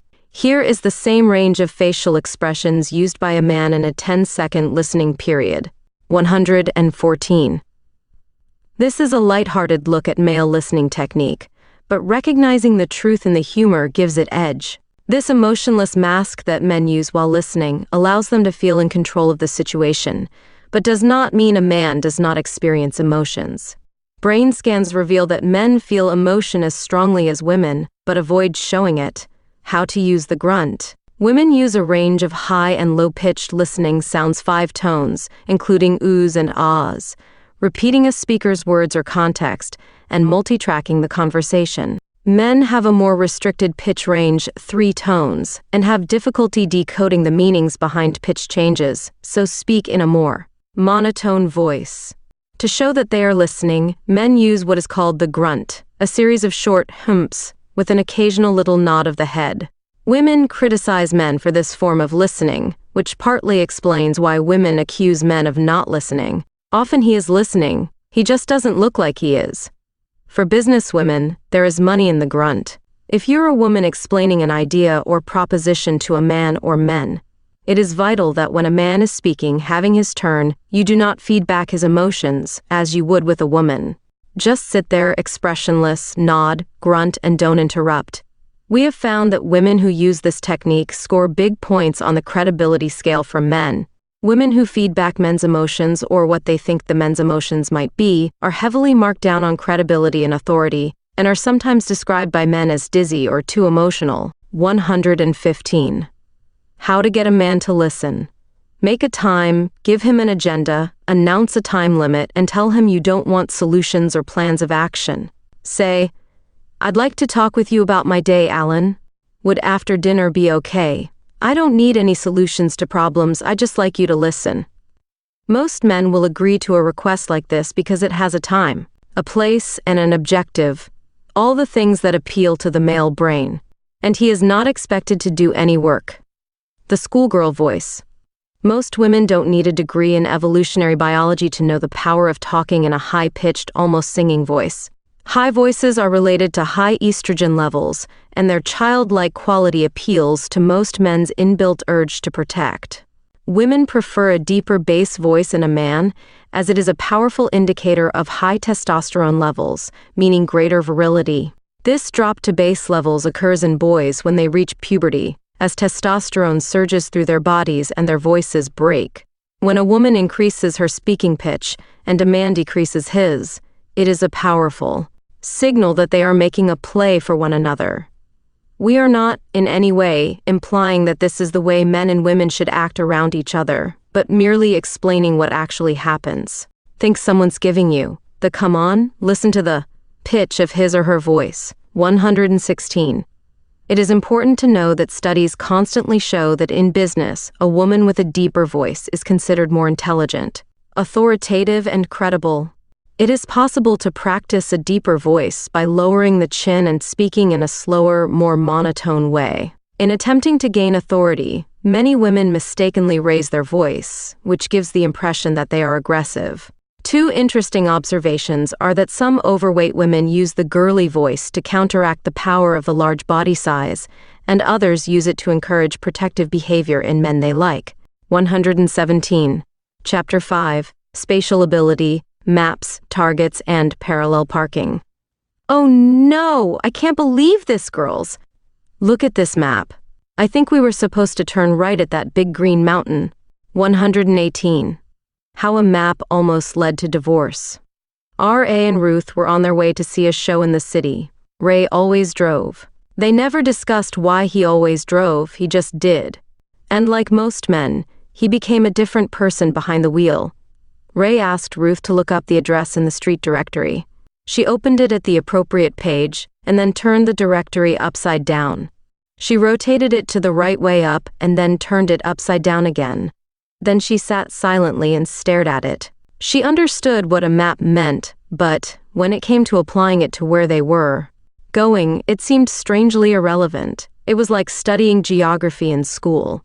All those pink and green shapes bore little resemblance to the real world in which she lived. Sometimes she coped with the map when they were heading north, but south was a disaster. And they were heading south. She rotated the map one more time. After several more seconds of silence, Ray spoke. "Stop turning the map upside down," he snapped. "But I need to face it in the direction we're going," Ruth explained meekly. "Yeah, but you can't read it upside down," Ray barked. "Look, Ray, it makes logical sense to face the map in the direction we need to go. That way I can match the street signs with the directory," she said, raising her voice indignantly. "Yeah, but if the map was supposed to be read upside down, they'd print the writing upside down, right? Stop fooling around and tell me where to go." 119. "I'll tell you where to go, all right," responded Ruth furiously. She threw the street directory at him and shouted, "Read it yourself!" Does this argument sound familiar? It's one of the most common between men and women of all races, stretching back thousands of years. In the 18th century, Lady Godiva rode her horse naked down the wrong Coventry Street. Juliet got lost trying to get back home after a love tryst with Romeo. Cleopatra threatened Mark Antony with castration for trying to force her to understand his battle maps and the wicked. Witch of the West often headed south, north, or east. Sexist thinking. Reading maps and understanding where you are relies on spatial ability. Brain scans show that spatial ability is located mostly in the right brain for men and boys, and is one of a male's strongest abilities. It developed from ancient times to allow men, the hunters, to calculate the speed, movement, and distance of prey, work out how fast they had to run to catch their targets, and know how much force they needed to kill their lunch with a rock or a spear. Spatial ability is located in both brain hemispheres. For women, but does not have a specific measurable location as it does in males. Only about 10% of women have spatial abilities that are as dynamic as those of the best men. The majority of women have limited spatial ability. To some people, this research may appear sexist because we will be discussing the kind of strengths and abilities. 120. At which males excel, and the pursuits and occupations in which biology has given them the clear advantage. Later, however, we will look at areas where women have the upper hand. The lunch chaser in action. Spatial ability means being able to picture in the mind the shape of things, their dimensions, coordinates, proportions, movement, and geography. It also involves being able to imagine an object being rotated in space, navigating around an obstacle course, and seeing things from a three-dimensional perspective. Its purpose is to work out the movement of a target and know how to hit it. Iowa State University professor of psychology Dr. Camilla Benbow scanned the brains of more than 1,000,000 boys and girls to study their spatial ability and reported that differences between the sexes were already striking by the age of 4. She found that while girls were excellent at seeing 2 dimensions in the brain, boys had the ability to see a 3rd dimension. Location of spatial ability in the brain. Black areas represent activity. Institute of Psychiatry, London, 1999. 121. Giving depth. On 3-dimensional video tests, boys outstripped girls in spatial ability by a ratio of 4:1, and the best girls were often outclassed by the lowest scoring boys. With males, this is a specific brain function located in at least 4 sites in the right front hemisphere and several smaller areas in the left. Not having a specific location for spatial ability means that most women generally score on the low side with spatial tasks. Most women don't enjoy spatial activities and don't pursue careers or pastimes that require them. Having a specific area for spatial ability, most men and boys are good at any activities that use those skills and often pursue related careers in sports. For males, it's also the area of the brain that allows them to solve problems. Spatial ability is not strong in women and girls because being able to chase animals and find the way home was never part of a woman's job description. This is why many women have trouble reading a map or street directory. Women don't have good spatial skills because they evolved, chasing little else besides men. There are thousands of documented scientific studies that confirm male superiority in spatial skills. This is not surprising considering his evolution as a hunter. But modern man no longer has to catch lunch. Today, he uses his spatial ability in other areas such as golf, computer games, football, hunting, and any sport or activity involving chasing something or aiming at a target. Most women think hunting is boring, but if they had a specific right brain area for aiming at a target, they would not only enjoy it, they would succeed. 122. Men are so obsessed with watching another man hit a ball at a target that some of the highest paid people in the world now include golfers, footballers, basketballers, and tennis players. You don't need a college degree to be respected anymore. You simply need to be good at estimating speed, distance, angles, and directions. Why men know where to go. Spatial ability allows a man to rotate a map in his mind and know in which direction to go. If he has to return to the same location at a later time, he doesn't need the map, as his spatial area can store the information. Most males can read a map while facing north and know that they need to go south. Similarly, most males can read a map and then successfully navigate by memory. Studies show that a man's brain measures speed and distance to know when to change direction. Most men, if put in an unfamiliar room with no windows, can point north. As a lunch chaser, he needed to find his way back home, or there would be little chance of survival. Most men can always point north, even if they have no idea where they are. Sit in any sports stadium, and you can witness how men leave their seats to buy a drink and successfully navigate their way back to that seat sometime later. Go to any city in the world and watch female tourists standing at junctions furiously turning their maps around and looking lost. Visit a multi-story car park at any shopping mall and watch female shoppers wandering gloomily around trying to find their cars. 123. Why boys hang out in video arcades. Visit any video or pinball arcade in the world and you'll see that it's full of teenage boys using their spatial skills. Let's look at some of the scientific studies highlighting spatial ability. Most of them involved the assembly of three-dimensional mechanical apparatus. A study at Yale University found that only 22% of females could perform such tasks as well as males. It also discovered that while 68% of males could program a VCR or similar equipment from a set of written instructions on the first attempt, only 16% of females could do it. Boys excelled when their right eye was covered so that only the left eye could receive information which was fed to the right brain where most spatial skills are located. It made no difference to girls which eye they used, because their brain tried to solve the problems using both sides. This is why women rarely choose to be motor mechanics, engineers, or airline pilots. Dr. Camilla Benbow and colleague Dr. Julian Stanley tested a group of gifted children and found that boys good at maths outnumbered girls by 13-1. Boys can construct a block building from two-dimensional plans easier and quicker than girls. They can estimate angles accurately and can see whether a flat surface is level. These ancient hunting skills are the reason men dominate areas like architecture, chemistry, building, and statistics. Boys test better in hand-eye coordination, making them more proficient at ball sports.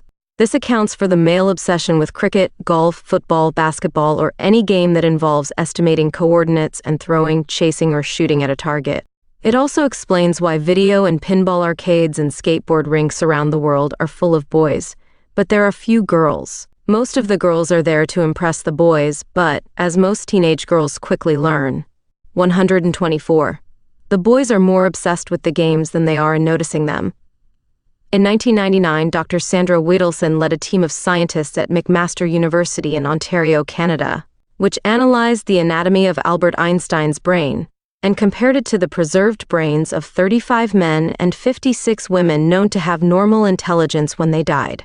They also compared his brain to those of 8 other men who were of similar age to Einstein when they died. They found that the spatial area of his brain, related to his mathematical reasoning, was 15% wider on both sides than in normal men and women. Boys' brains develop differently. Parents who have both sons and daughters quickly come to realize that boys are very different to girls in their speed of development. The right brain in boys develops and grows at a faster rate than the left brain. It develops more connections within itself and also has fewer connections with the left brain. In girls, both sides grow at a more balanced speed, giving girls a better range of abilities, since they also have more connections between left and right through a thicker corpus callosum. There tends to be more ambidextrous girls than boys, and many more women who have difficulty in knowing their left hand from their right. Testosterone hormones inhibit the left brain growth in boys as a trade-off for greater right side development, giving them a better spatial ability for hunting. Studies of children between the ages of 5 and 18 show that boys outstrip girls in their ability to move a beam of light to hit a target, reproduce a pattern by walking it out on the floor, assemble a range of 3-dimensional objects, and solve problems requiring mathematical.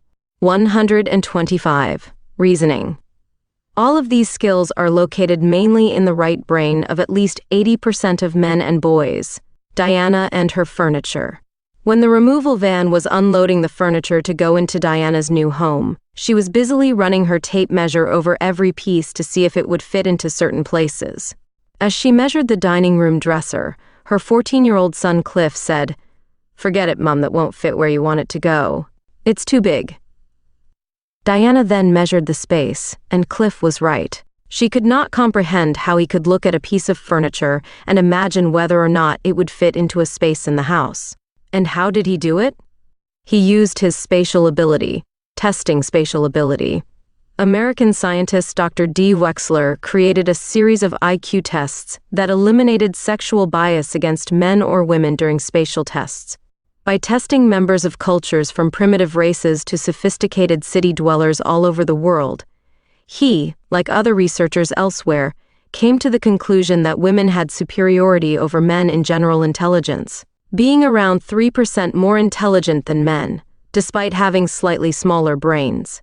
When it came to solving maze puzzles, however, men were overwhelmingly superior to women, scoring 92% of the top honors against women's 8%, regardless of culture. Critics might say this proves women are too intelligent to play silly maze puzzles, but it does graphically demonstrate male spatial ability. 126. The following spatial test was developed at the University of Plymouth and is the type used as an occupational test in the selection of pilots, navigators, and air traffic controllers. It measures your ability to take 2-dimensional information and construct, in your mind, a 3-dimensional object. Imagine that the puzzle in Test 1 is an opened-up cube. Assuming that the face with the cross X is on the right and the circle is on the left, which of your options A, B, C, or D is the correct one? Do the test now. This test requires your brain to imagine the image in 3 dimensions, and then rotate it to get the correct angle. These are the same skills required to read a map or street directory, land a plane, or chase a buffalo. The correct answer is A.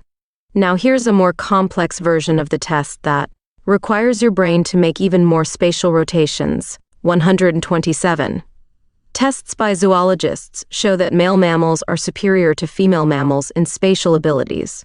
Male rats are far better at finding their way out of mazes than female rats. And male elephants are better than females at relocating a water hole. By the way, the correct answer for Test 2 is C, how women can navigate. If men didn't design maps that way, we wouldn't have to turn them upside down, many women complain. The British Cartography Society, however, reports that 50% of its members are female, and that 50% of those who design and edit maps are also women. Map design is a two-dimensional task in which women are equally as capable as men, said leading British cartographer Alan Collinson. The difficulty that most women have is reading and navigating with a map because they need a three-dimensional perspective to navigate a route. I design tourist maps that have a three-dimensional perspective. They show trees, mountains, and other landmarks. Women have much greater success with this type of map.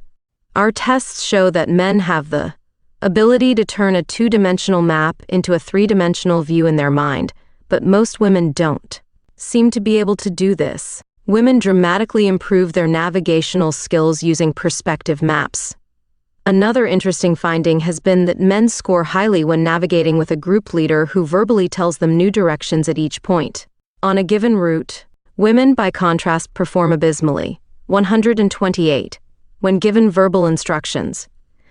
This shows how men can convert sound signals into three-dimensional mind maps to visualize the correct direction and route to take, whereas women perform better with a three-dimensional perspective map. What if you can't find north? Australian sailor Kay Cotty was the first woman to single-handedly circumnavigate the world non-stop.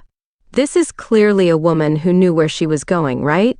At a recent conference, she told us that she had difficulty reading a street directory. Stunned, we asked, "So, how did you go around the world?" "That's navigation," Kay replied. "You program the computer and it takes you in the right direction. I don't go out to sea and say, gee, I think I should turn left." A street directory is an intuitive thing. You need to feel which way to go. When I go to a strange city, I always catch taxis to get around. I tried rental cars, but I always ended up going the wrong way. People find it hard to believe that Kay Cotty could get lost trying to find her boat to circumnavigate the world, but she clearly shows how with determination, planning, and courage. You can navigate your way around the world, even if you can't read a street directory, by organizing the right people and equipment needed to achieve the task. The flying map. We, the authors, travel the world for 9 months of the year giving seminars and spend much of our time, 129, in hire cars. Allan normally drives as his spatial skills are better than Barbara's, which leaves her to navigate.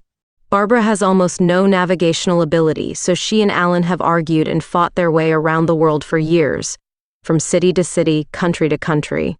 Allan has had street directories and maps thrown at him in practically every language by Barbara, and on several occasions she has fled from him and his maps, catching buses or trains and shouting, "Read it yourself." Barbara has no sense of direction, but Allan can never find socks in Biz drawer. Fortunately, their research into spatial ability alerted them to the problems that arise when one partner has little spatial ability and the other does not understand this. Today, Allan reads the map before driving, and Barbara talks and points out interesting features of the landscape that Allan normally misses. They are still happily married, and flying maps no longer pose a hazard to passing motorists. The upside-down map. In England in 1998, John and Ashley Sims created a two-way map that has a standard map view when traveling north and a second upside-down view with south at the top of the page for traveling south. In a British national newspaper's weekend magazine, they offered a free map to the first 100 people who wrote in. They received requests from more than 15,000 women and a handful of men. They told us that men saw no point in an upside-down map or thought it was a joke, 130. Women, however, are impressed because it replaces the need for spatial rotation. BMW motorcars were the first to install Global Positioning System GPS visual navigational equipment in their vehicles, which allows the image to be turned upside down to match the direction the car is traveling. Predictably, it has proved a huge hit with women. A final test. Try this test developed by human resource and research company Saville and Holdsworth UK Ltd, which is given to candidates to test their spatial reasoning for jobs such as air traffic controllers. If you can't do it in under 3 minutes, you're out. This is even harder than the first two, and if you're male, should increase the temperature of your right hemisphere. In this test, you are given a pattern which, if cut out, could be folded to make a 3-dimensional box. You must decide which, if any, of the 4 boxes in each set could be made by folding the pattern, and show this by circling the appropriate one. If you think that none of the boxes could be made from the pattern, do not circle any box. Most people who successfully complete this test in under 3 minutes are men, particularly those with 3-dimensional jobs like architects and mathematicians. Now you know why 94% of air traffic controllers are men. Most women think these type of tests are a waste of time, although we found one woman who completed it successfully in 9 seconds. Her occupation? She's an actuary. 131. How to avoid an argument. Men love to drive fast around winding roads because their spatial skills come into play: gear ratios, clutch and brake combinations, relative speed to corners, angles, and distances. And they do it with the radio turned off. The modern male driver sits behind the wheel, hands his wife a map and asks her to navigate. With limited spatial ability, she becomes silent and starts turning the 132 map around and feels incompetent. Then she tries to identify something on the horizon that resembles something on the map. Most men don't understand that if you don't have specific areas in the brain for mental map rotation, you'll rotate it in your hands.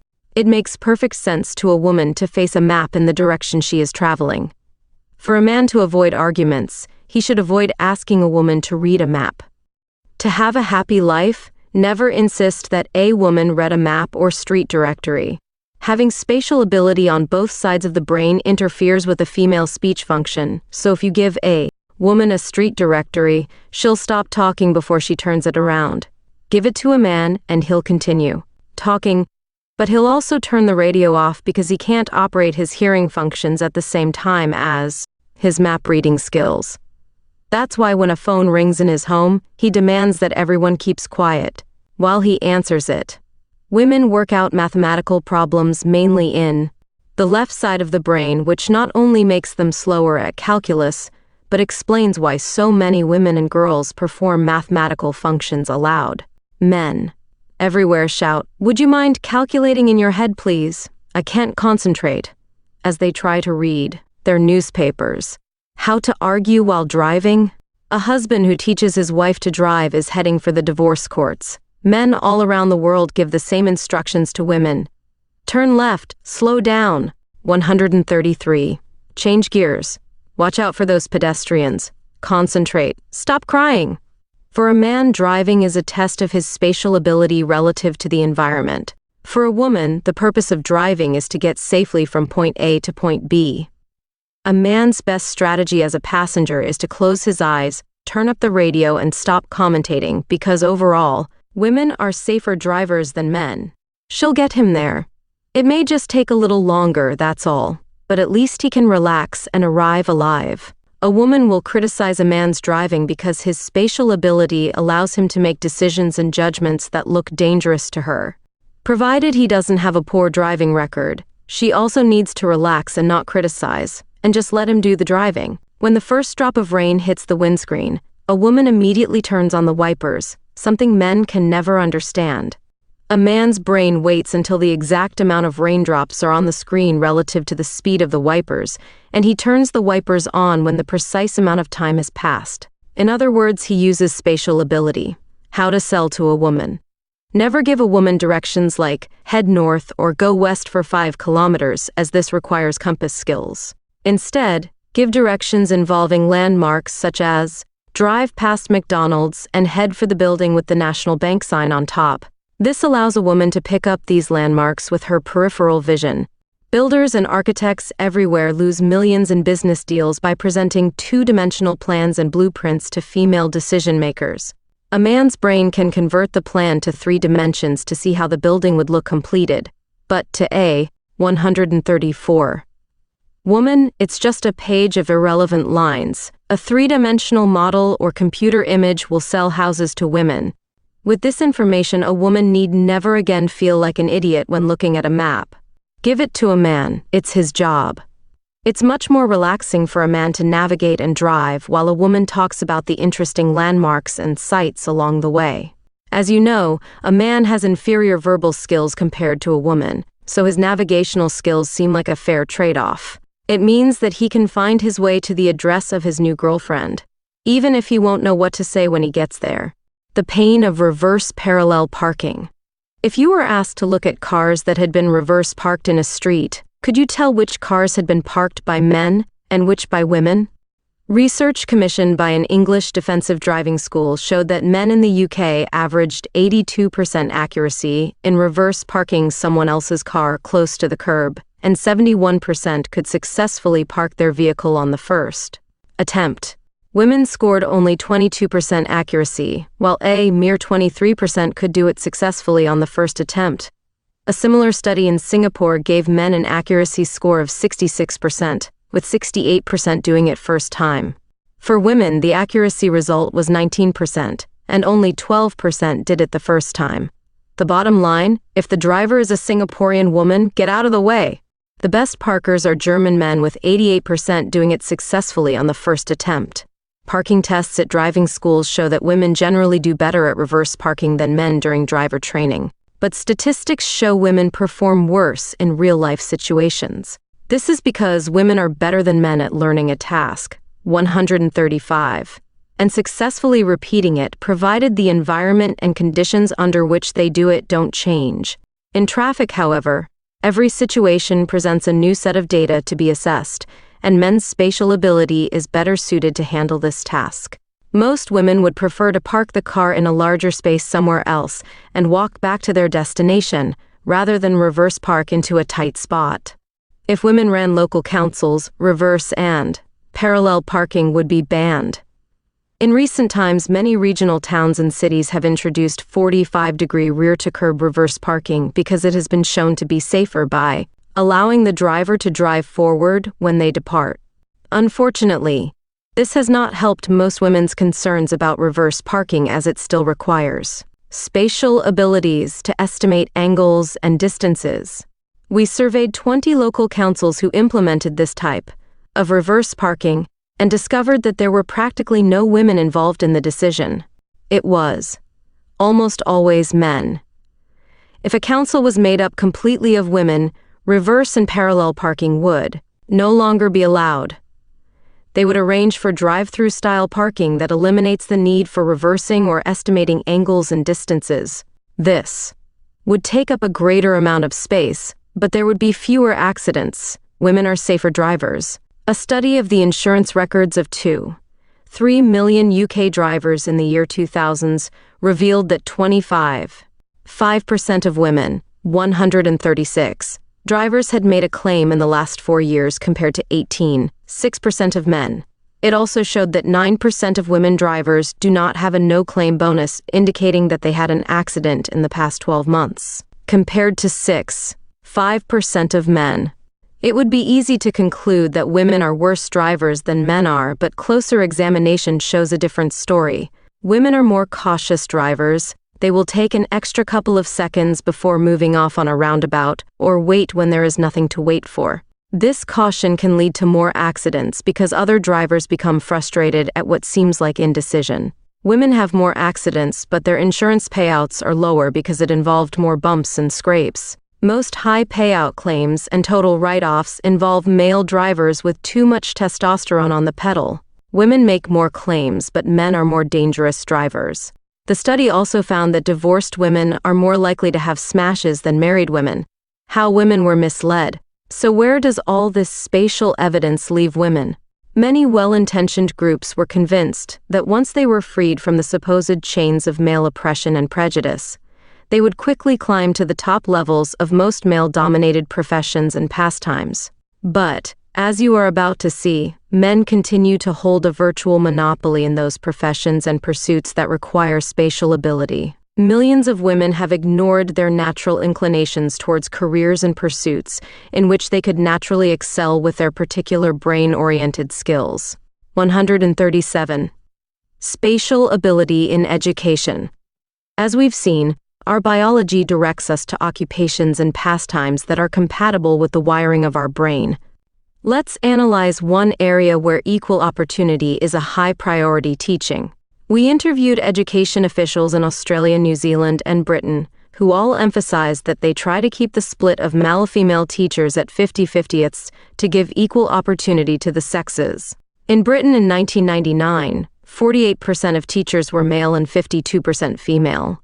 The feminized brain is better suited to teaching than the male brain because its communication and human interaction abilities are more highly developed. Let's look at what subject preferences are selected by teachers of each sex. Subject No.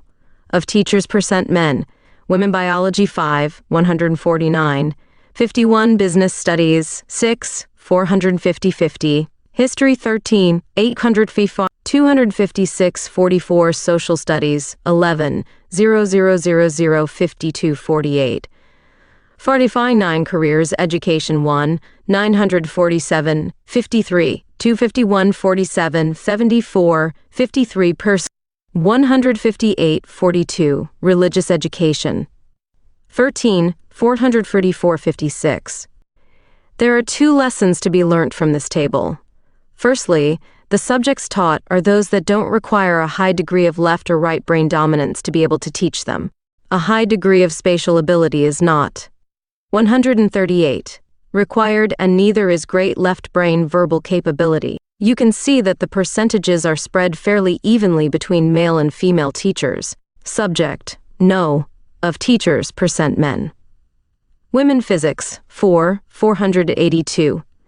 18 info technology 769 31 sciences 18 in subjects requiring spatial ability. The above table shows clearly that where the ability to think spatially is a necessity, men dominate.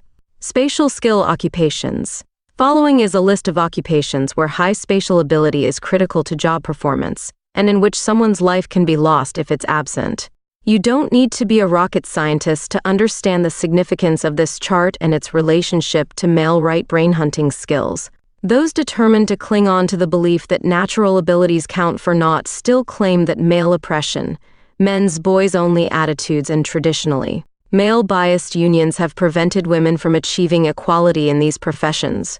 The Royal Institute of British Architects, however, reports that 50% of students enrolling in architecture courses are women, but that they only account for 9% of all practicing architects. Obviously, some of the women who did not become architects chose parenthood. But what happened to the rest? In accountancy, 17% of British accountants are women, yet 38% of all those who started the course were women. 139. Why aren't there more female airline pilots? We asked the airlines. They don't take the course, was the answer. Women aren't interested in flying planes. Most airline officials were vague about or unaware of the significance of spatial ability in flying, and many were nervous about making any comment on gender differences, despite the glaringly obvious fact that 98% of all cockpit crews are male. One thing is clear here: women are not in most of these professions because they don't enroll in the courses. Their brain bias is not suited to these areas, so they are not interested in learning to do the job. Occupation: flight engineer, engineer, racing driver, nuclear engineer, pilot, air traffic controller, drag car, bike racer, architect, flight deck officer, actuary, billiard player, accountant. Percent men 100, 0%, 100, 0% 99, 8% 98, 3% 99, 2% 94, 0% 93, 6% 91, 0% 90, 5% 90, 0% 87, 0% 83, 0%. Billiards and nuclear science. In the course of our research, we spoke with a number of professional snooker and billiards players. The women who play professional billiards think and act like men, said one former world champion. They talk like us, and dress like us too, suits and bow ties.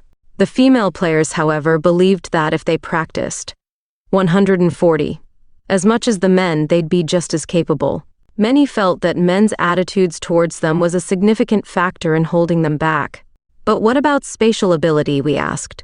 Measuring the relative speed and angles of the balls, the distances to the pocket and final placement of the white ball? Never heard of it, was the answer. Again, men's attitudes were held responsible for the overall lack of female champions and participants. We offer equal opportunity to both sexes, the Institute of Nuclear Engineers told us, but we hire based on capability, not equality. And 98.3% of nuclear engineers are males.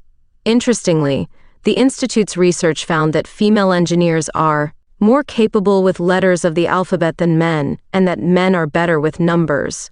This makes sense. Letters are linked to people, relationships, and verbal abilities, but numbers relate to the spatial relationship between things. Look at history, and you will see that practically no women have excelled in areas where spatial ability and mathematical reasoning are required, such as chess, composing, and rocket science. Some may claim that sexist male tyranny has kept women out of these pursuits, but look around and you'll see that in our world of equal opportunity, the women who eclipse men in spatially related pursuits are rare.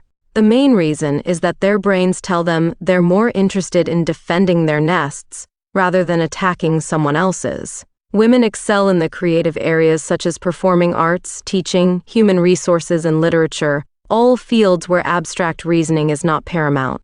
While men play chess, women dance and decorate. 141. The computer industry. Computer science is built largely on mathematics, which relies on spatial ability and, as a result, it's a male domain. Some computer science areas, however, such as programming or user interface design, require more understanding of human psychology than mathematics, and these are the areas which have the highest numbers of women. Results of a survey in U.S. businesswomen in Computing magazine show a steady decline in the number of women entering the information technology workplace between 1995 and 2000s, and cites the reason as a lack of interest from women in taking these courses. The study also found that women are twice as likely as men to use computers in the workplace.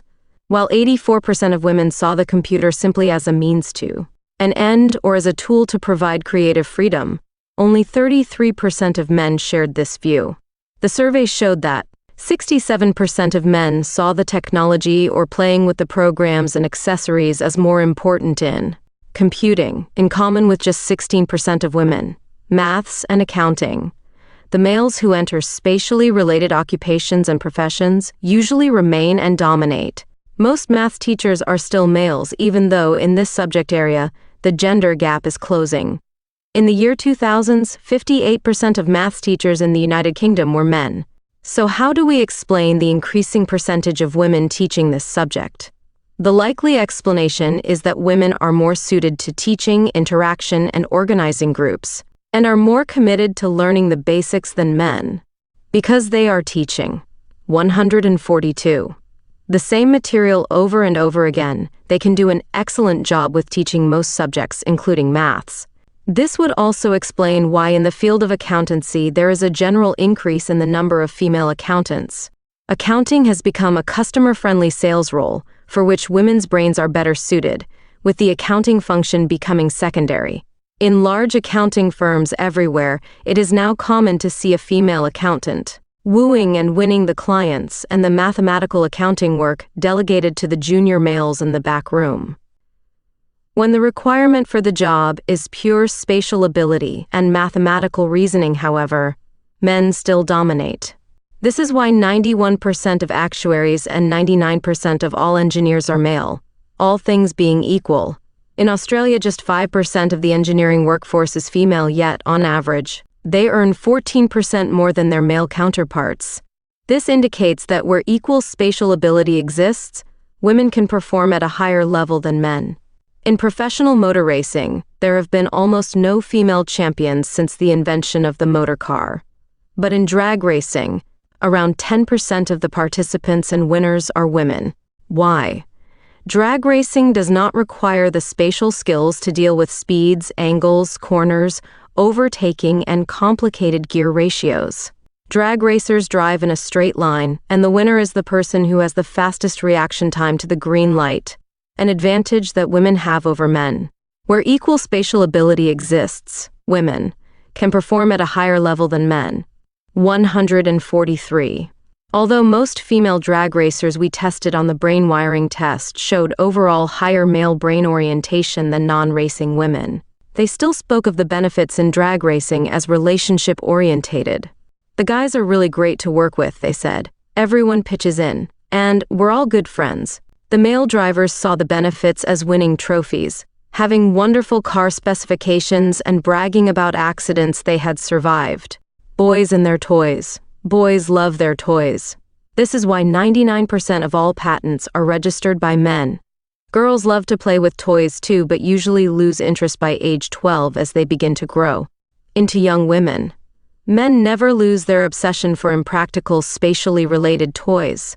They just spend a lot more on them. They love miniature pocket TVs, mobile phones shaped like cars, computer and video games, digital cameras, complicated gadgets, lights that go off or on by voice command, and anything that has an engine. If it beeps, blinks, and needs at least 6D cell batteries, most men want one. How women feel. Any discussion on gender differences, such as those in this book, brings howls of protest from feminists and politically correct activists who see it as undermining many of their arguments for a fair go in life. But while the prejudices of society may reinforce and exacerbate stereotypical behavior in males and females and fundamental inequities, the stereotypes are not the cause of the behavior. Our basic biology and how our brains, 144, are organized are the culprits. Many women feel that they are failures, or that women in general have failed by not conquering male-dominated areas. That's simply not true. Women haven't failed. They've merely not been particularly well equipped to enter areas that suit male brains much more. Women haven't failed. They've only failed to be like men. The idea that women have not succeeded in society is only valid when based on the assumption that success by male standards is, or should be, the benchmark for everyone's success. But who says being a chief executive controlling a corporation, flying a jumbo jet, or programming a space shuttle's computer is the ultimate measure of fulfillment?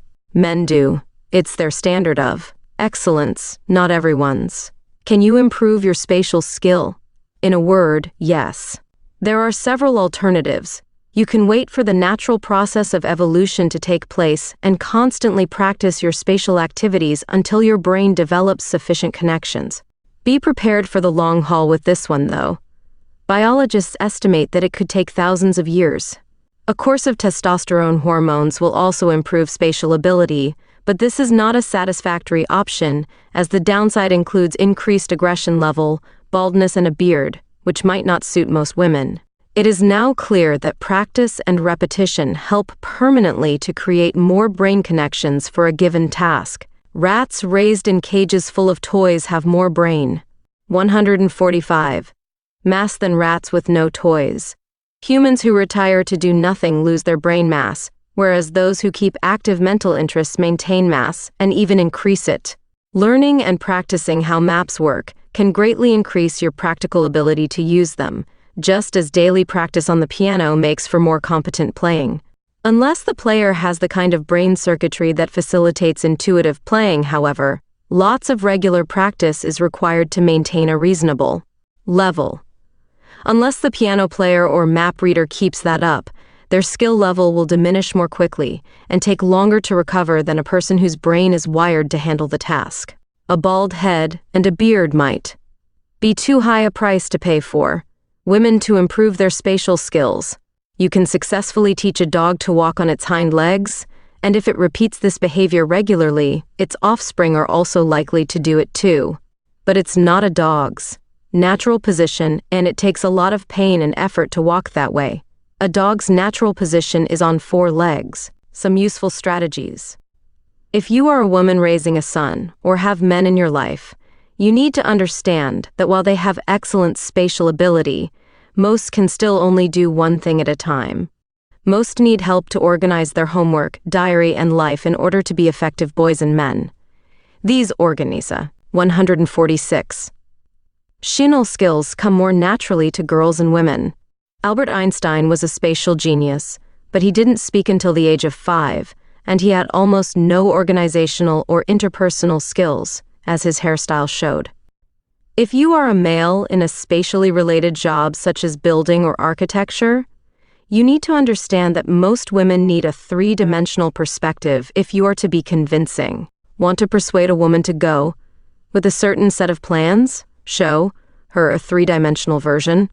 If you are recruiting women into spatially related occupations such as engineering, the market for these prospects is only about 10% of all women, so target only those women. to attempt a marketing strategy to encompass all women based on the fact that they make up 50% of the population is a futile exercise. In summary, Ray and Ruth now get on well when they travel together. He decides which route they will take and he navigates. She talks and points out landmarks, and he listens without interruption. She no longer criticizes his driving, because she knows that his spatial ability lets him take what she may consider a risk, but to him is perfectly safe driving. Ray bought a camera worth $3,000 with all types of spatially related gadgetry, and Ruth now understands why he loves it. When it's her turn to take a photograph, he sets everything up for her and shows her how. 147. To take a good shot instead of laughing when she can't work out how to turn it on. When men stop asking women to navigate, everyone's lives will be happier, and when women stop criticizing men's driving ability, there will be far fewer arguments. We are all good at different things. So, if you are not good at a particular task, don't worry about it. You can improve with practice, but don't let it ruin your life, or that of your partner. 148. Chapter 6. Thoughts, attitudes, emotions, and other disaster areas. 149. Colin and Jill were driving to a party in an unfamiliar area. According to the directions, it should have taken them 20 minutes. It had already taken them 50, and there was still no sign of their destination. Colin was becoming grumpy, and Jill started feeling despondent.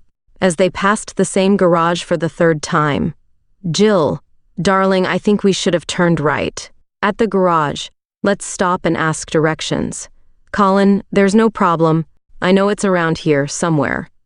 "Jill, but we're half an hour late already and the party's started. Let's stop and ask someone." "Colin, listen, I know what I'm doing.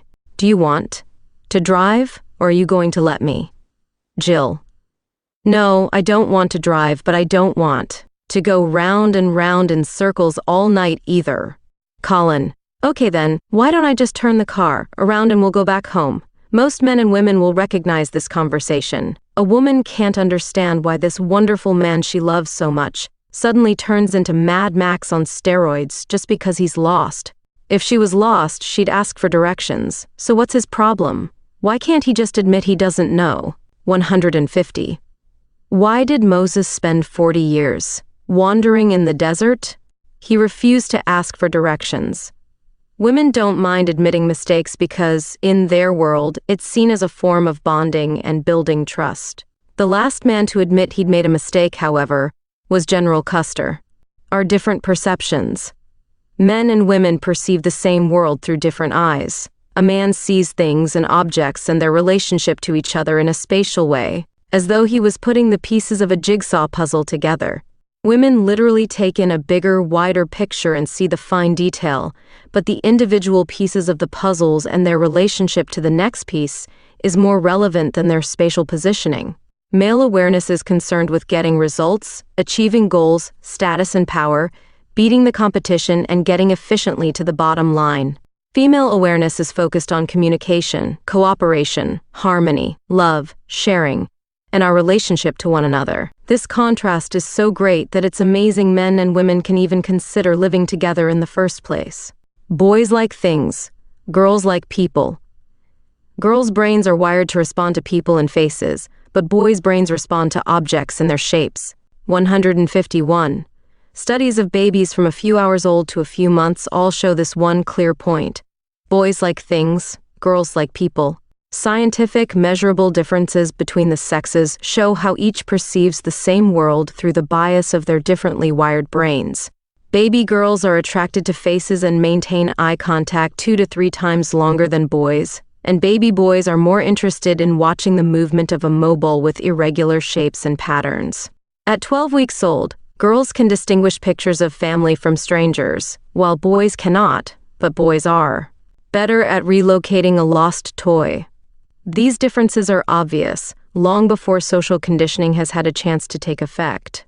Preschool children were tested with a pair of binocular eye viewers that showed objects to one eye and people's faces to the other eye. The tests of the children's recall showed that girls remembered people and their emotions, and boys recalled more about things and their shapes. At school, Girls sit in circles, talking and each mirroring the group's body language. You cannot identify a leader. Girls want relationships and cooperation. Boys want power and status. If a girl builds something, it is usually a long, low-profile building, with the emphasis on the imaginary people who are in the building, whereas boys compete to build a bigger and higher structure than the next boy. Boys run, jump, wrestle, and pretend they are aeroplanes or tanks, while girls talk about which boys they like or how stupid some of the boys look. At preschool, a new girl is welcomed by other girls, and they all know each other's names. A new boy is usually treated indifferently by other boys and is only included. 152. In the group if the hierarchy feels he can serve a useful purpose. At the end of the day, most boys would not know the new boy's name or details, but they'd know how good or bad a player he was. Girls welcome and accept others, and are even more sympathetic to someone who may have a handicap or disability, but boys are likely to ostracize or victimize the disadvantaged person. Despite the best intentions of parents to raise boys, and girls in the same way, brain differences finally decide preferences and behavior. Give a 4-year-old girl a teddy bear or toy, and she'll make it her best friend. Give it to a boy and he'll dismember it to see how it works, leave it in pieces, and then move on to the next. Boys are interested in things and how they work. Girls are interested in people and relationships. When adults reminisce about weddings, women talk about the ceremony and the people who attended. Men talk about the stag night. Boys compete, girls cooperate. Girls' groups are cooperative, and you cannot visually identify a leader. Girls use talk to show their level of bonding, and each girl usually has a best friend with whom to share secrets. Girls will ostracize a girl who exerts authority by saying, she thinks she's somebody, or they call her bossy. Boys' groups have a hierarchy with leaders who can be identified by their superior or assertive talk and body language, and each boy hustles for status in the group. Power and status are all important in a boys' group. This is usually achieved through a boy's skills or knowledge, or by his ability to talk tough to others or fight off challengers. Girls are happy to build relationships with teachers and friends. 153. While boys question teachers and prefer to explore the spatial relationships of the world, and to do so alone.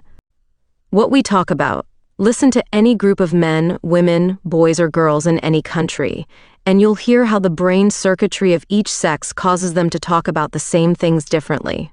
Girls talk about who likes who or who is angry with who. They play in small groups and share secrets about others, as a form of bonding. As teenagers, girls talk about boys, weight, clothes, and their friends. As adults, women talk about diet, personal relationships, marriage, children, lovers, personalities, clothes, the actions of others, work relationships, and anything to do with people and personal issues. Boys talk about things and activities, who did what, who is good at something, and how things work. As teenagers, they talk about sports, mechanics, and the function of things. As men, they discuss sports, their work, news, what they did or where they went, technology, cars, and mechanical gadgets. A 1999 survey of 1,000 telephone users by the British cable phone company Telewest revealed what men and women talk about on the telephone. Friends, sex, relationships, work, sports, other. Men 30%, 18%, 25%, 16%, 11%. Women 53%, 22%, 11%, 2%, 12%. A third of all women said their calls lasted at least 15 minutes, and half the men said their calls were less than 5 minutes. 154. Talking dirty. Women have always assumed that men huddle in groups for sleazy sex chats, but that isn't true. If a man in the company of other men actually began to talk about what he had done in bed the night before, including operational details, his companions would become speechless or leave. This is not because he is ruining a woman's reputation, but because the speaker might produce statistics, including times and centimeters, that the other men would have difficulty in meeting. This is why men prefer to joke about sex. While men have side-by-side friendships based on things and achievement, women have face-to-face friendships based on emotional sharing. That's why women's arguments can be so hurtful.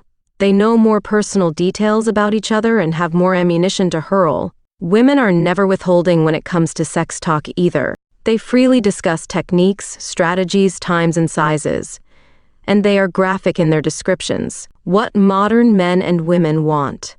A recent study conducted in 5 Western countries asked men and women to describe the kind of person they would ideally like to be. Men overwhelmingly chose adjectives including bold, competitive, capable, dominant, assertive, admired, and practical. From the same list, women chose warm, loving, generous, sympathetic, attractive, friendly, and giving. Women rated being of service to others and meeting interesting people as high on their scale of values, whereas men rated prestige, power, and owning things as important. Men valued things, women valued relationships.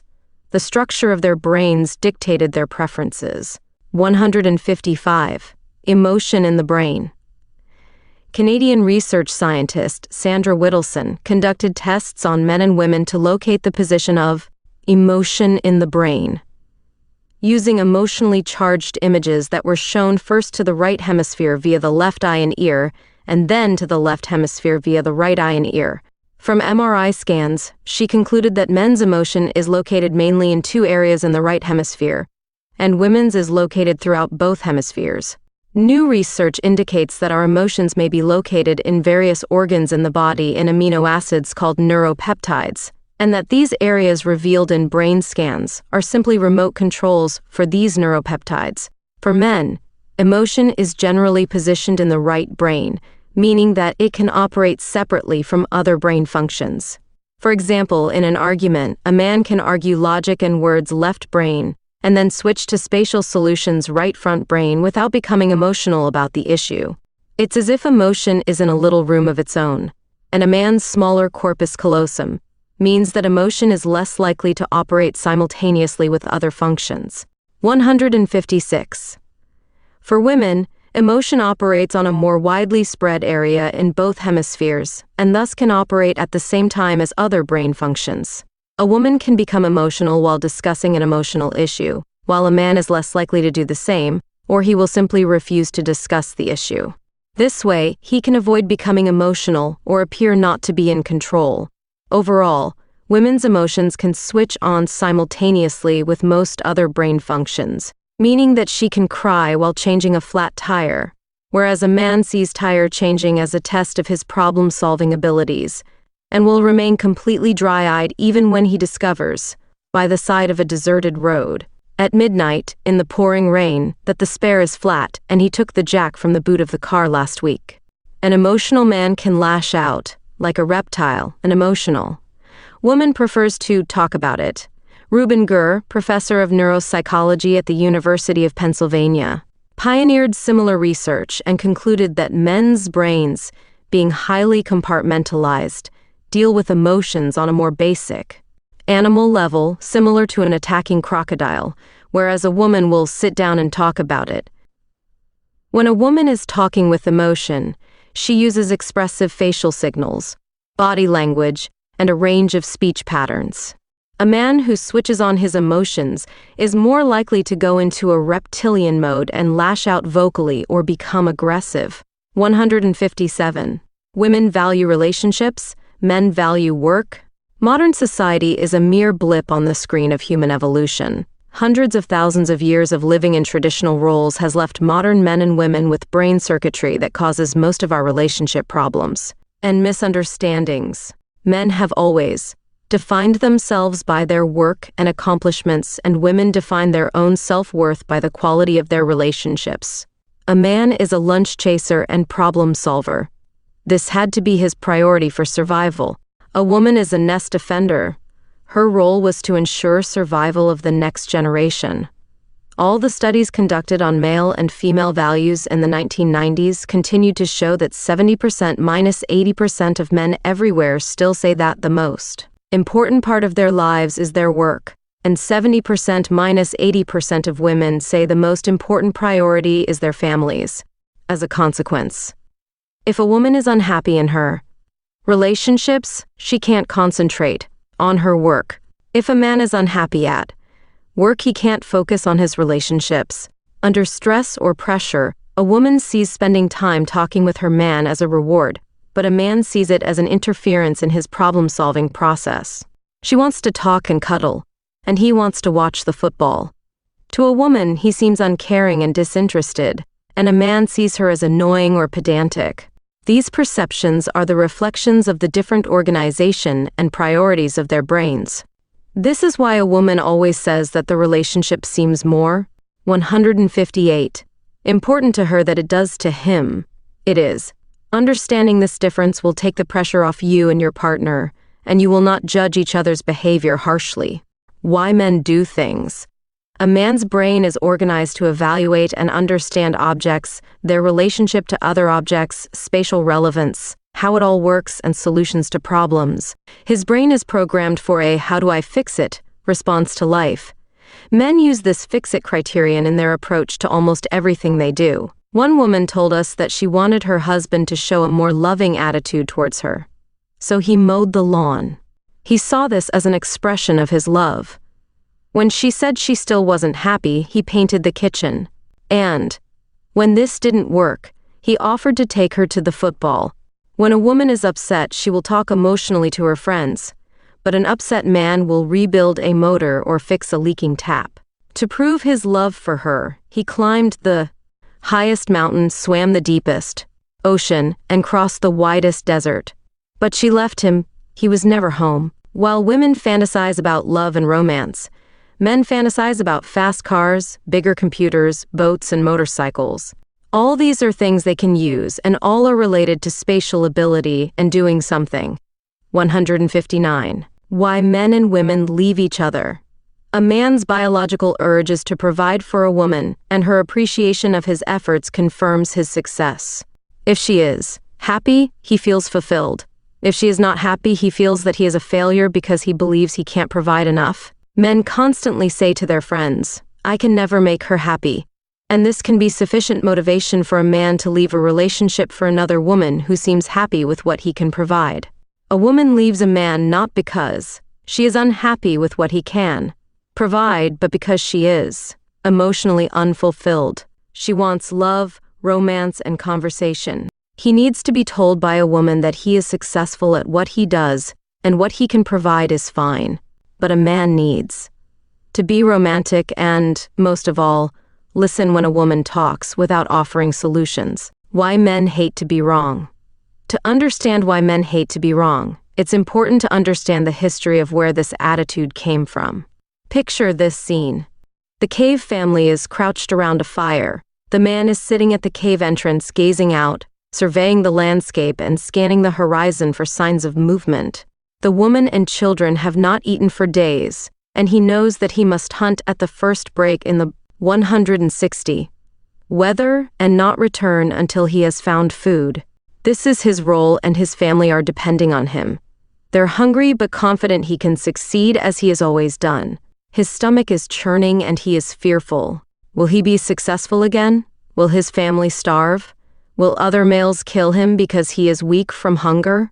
He just sits there with a blank, expressionless face, watching. He must not show any signs of fear to his family, as they would become disheartened. He must be strong. In being wrong, a man considers himself a failure because he has not been able to do his job properly.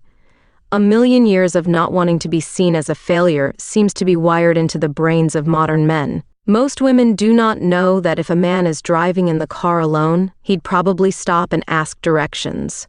But to do it when she is in the car makes him feel like he is a failure because he couldn't get her there. When a woman says, "Let's ask directions," a man hears, "You're incompetent, you can't navigate." If she says, "The kitchen tap is leaking, let's call a plumber," he hears, "You're useless, I'll get another man to do it." This is also the reason men have difficulty saying, "I'm sorry." They see it as admitting they are wrong, and to be wrong is to fail. To deal with this problem, a woman needs to make sure that she doesn't make a man feel wrong when she discusses problems with him. Even giving a man a self-help book for his birthday is often interpreted by him as, "You're not good enough." 161. Men hate criticism, that's why. They like to marry virgins. A man needs to understand that a woman's objective is not to make him wrong, it's to help him, and he should not take things personally. A woman wants to improve the man she loves, but he interprets this as meaning that he is not good enough. A man won't admit mistakes because he thinks she won't love him. But the reality is, a woman loves a man more when he will admit mistakes. Why men hide their emotions. Modern men still carry the ancient legacy of being brave and showing no weaknesses. Women everywhere ask, why does he always have to be so strong? Why can't he just show me how he feels? When he's angry or upset, he bottles it up and becomes cut off or distant. It's like pulling teeth to get him to discuss his problems. By nature, a man is suspicious, competitive, controlled, defensive, and a loner who hides his emotional state to stay in control. For men, becoming emotional is seen as being out of control. Social conditioning reinforces these behaviors in men by teaching them to act like a man, put on a brave face, and boys don't cry. As a nest defender, a woman's brain is pre-wired to be open, trusting, cooperative, show vulnerability, reveal emotions, and know it's not necessary to stay in control all the time. This is why, when a man and woman encounter problems together, each is confused about the other's reaction. 162. Why men hang out with the boys. For our caveman, the big food prizes were much larger and stronger than him, so he organized himself into cooperative groups with others to form a hunting pack. His superior brain allowed him to create the ancient equivalent of football plays for hunting, and he used a system of body language signals to allow his hunting strategies to be deployed. These hunting packs consisted almost entirely of males doing men's work, that is, throwing their spears at lunch, while the women, who were usually pregnant, did women's work intending to children, collecting fruits, homemaking, and defending the nest. The urge for men to pack hunt took millions of years to instill into the male brain, and no amount of training will remove it overnight. And so modern men meet in hunting packs at pubs and clubs to exchange jokes and tell stories about their hunting activities, and when they go home, most still like to sit and gaze into the fire. Why men hate advice. A man needs to feel that he is capable of solving his own problems and sees discussing them with others as imposing a burden on that person. He won't even bother his best friend with a problem unless he thinks the friend may have a better solution. Don't offer a man advice unless B asks for it. Tell him you have confidence in his ability to work things out. 163. When a woman tries to get a man to talk about his feelings or problems, he resists because he sees it as criticism, or feels that she must think he is incompetent and she has a better solution for him. In reality, her objective is to help him feel better, and for a woman, offering advice builds trust in a relationship and is not seen as a sign of weakness. Why men offer solutions.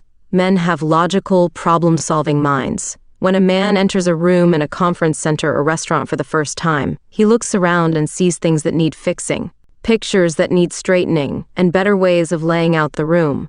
His brain is a problem-solving machine that never takes a holiday. Even if he was on his deathbed in hospital, he'd be thinking of better ways to arrange the ward to take advantage of the natural light and country views. Talking about her problems is how a woman gets relief from stress. But she wants to be heard, not fixed. When a woman talks about her problems, a man continually interrupts her and offers solutions. He can't help himself because his brain is programmed to do this. He thinks she will feel much better when she has a solution. She only wants to talk and ignores his solutions. This makes him feel incompetent and a failure, or that she is probably blaming him for her problems. Women don't want solutions. They just want to talk about things and for someone to listen. 164. Why stressed women talk. Under stress or pressure, a man's main brain functions of spatial ability and logic are activated. A woman's speech function is activated, and she starts talking, often non-stop. If she's stressed, she talks and talks to anyone who will listen. She can talk about her problems to her friends for hours, giving a thorough report of details, and then they all give the problem another post-mortem. She talks about present problems, past problems, possible problems, and problems that have no solutions. When she talks, no solutions are sought as she receives comfort and relief from the process of talking. Her talk is unstructured, and several subjects can be discussed at any one time, with no conclusions being reached. For a woman, sharing problems with her friends is a sign of trust and friendship. For a man, listening to her talk about problems is hard work because he feels he is expected to solve each problem she brings up as she talks aloud. He doesn't just want to talk about it, he wants to do something about it. He is likely to interrupt with, "What's the point here?" The point is that there doesn't need to be a point. The most valuable lesson a man can learn is to listen using listening sounds and gestures, and not to offer solutions. To a man, however, this is an alien concept because he only talks when he has a solution to offer. 165. When you're dealing with an upset woman, don't offer solutions or invalidate her. Feelings, just show her you're listening. When a woman refuses to accept his solutions, his next strategy is to try to minimize the problems by telling her, "It doesn't really matter, you're overreacting, forget about it, and it's not a big deal." This infuriates a woman, who begins to feel he doesn't care about her because he won't listen. Why stressed men won't talk? A woman talks outside her head, that is, you can hear her, whereas a man talks inside his head. He doesn't have strong brain areas for speech, so this suits his mindset. When he has a problem, he talks to himself while she talks to other people. This is why, when under the pressure of problems or stress, a man will clam up and stop talking.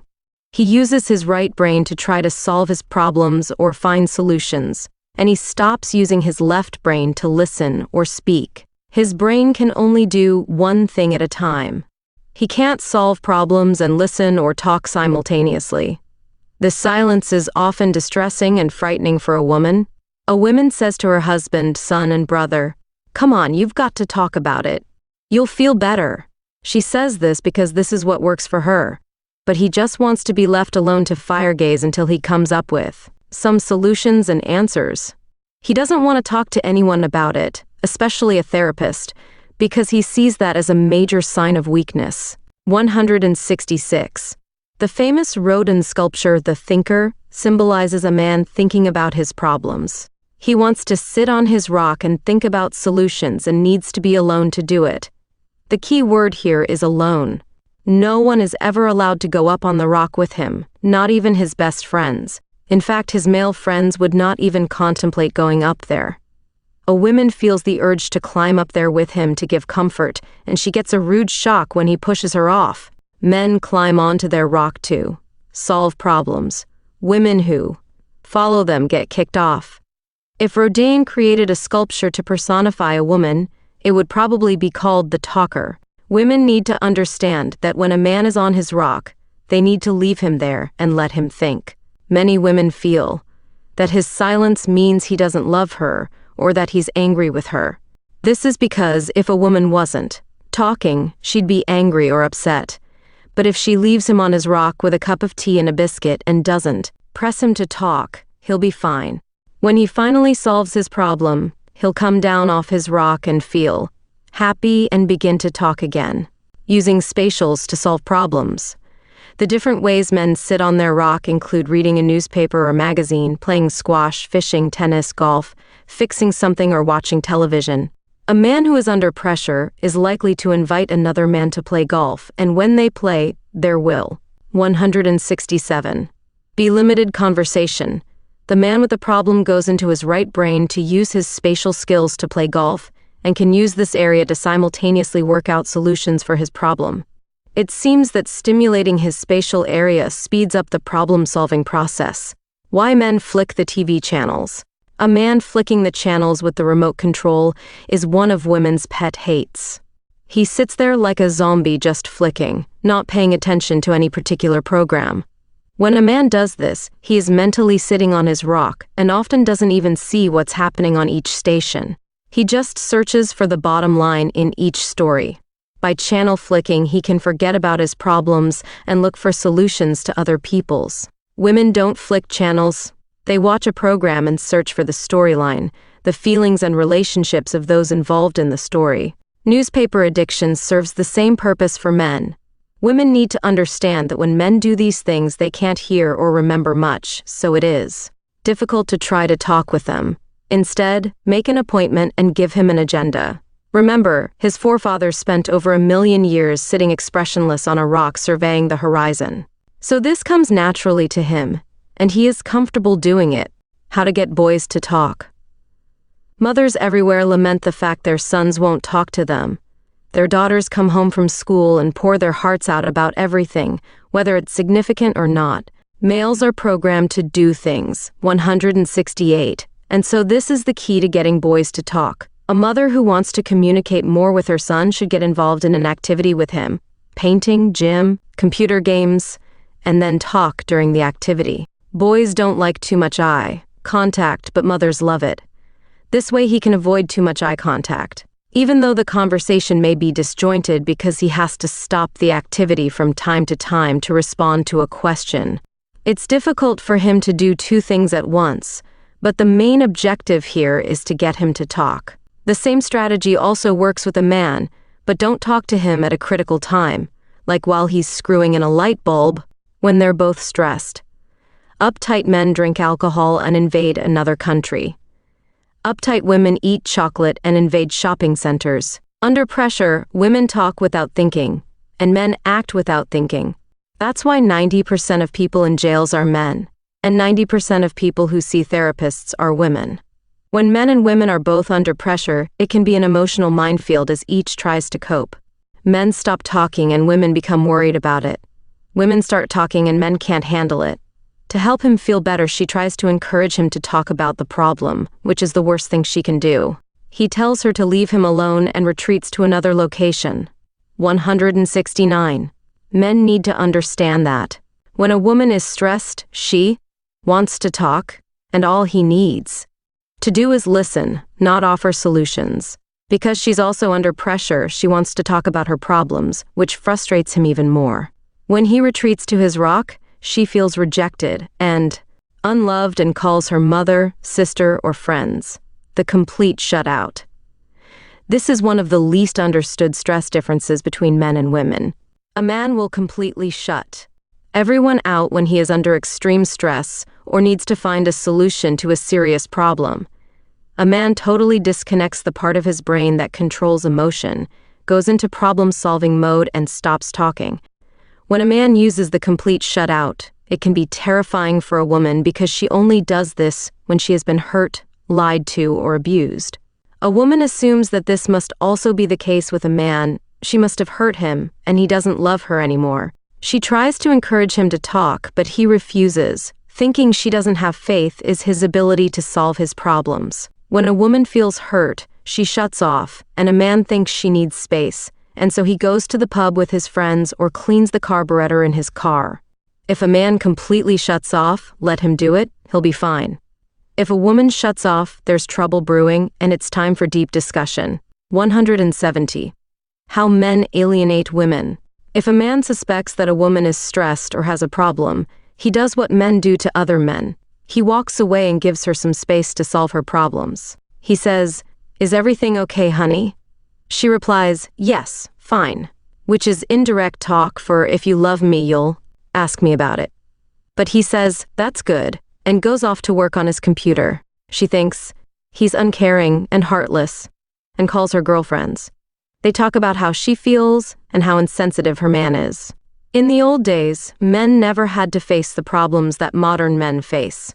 To show his love for his wife and family, a man did what men have always done. He went to work and brought home the bacon. This is the way it has been for thousands of years, and it comes naturally to most men. In most countries, the workforce now averages around 50% females, so many men are no longer expected to provide completely for their families. A man is expected to communicate, a skill that does not come naturally to him. But the good news is, these skills can be learned. Why men can't handle women being emotional. When a woman is upset or emotional, she may cry, wave her arms around, and constantly talk using emotional adjectives to describe how she feels. She wants to be mothered, taken care of, and listened to.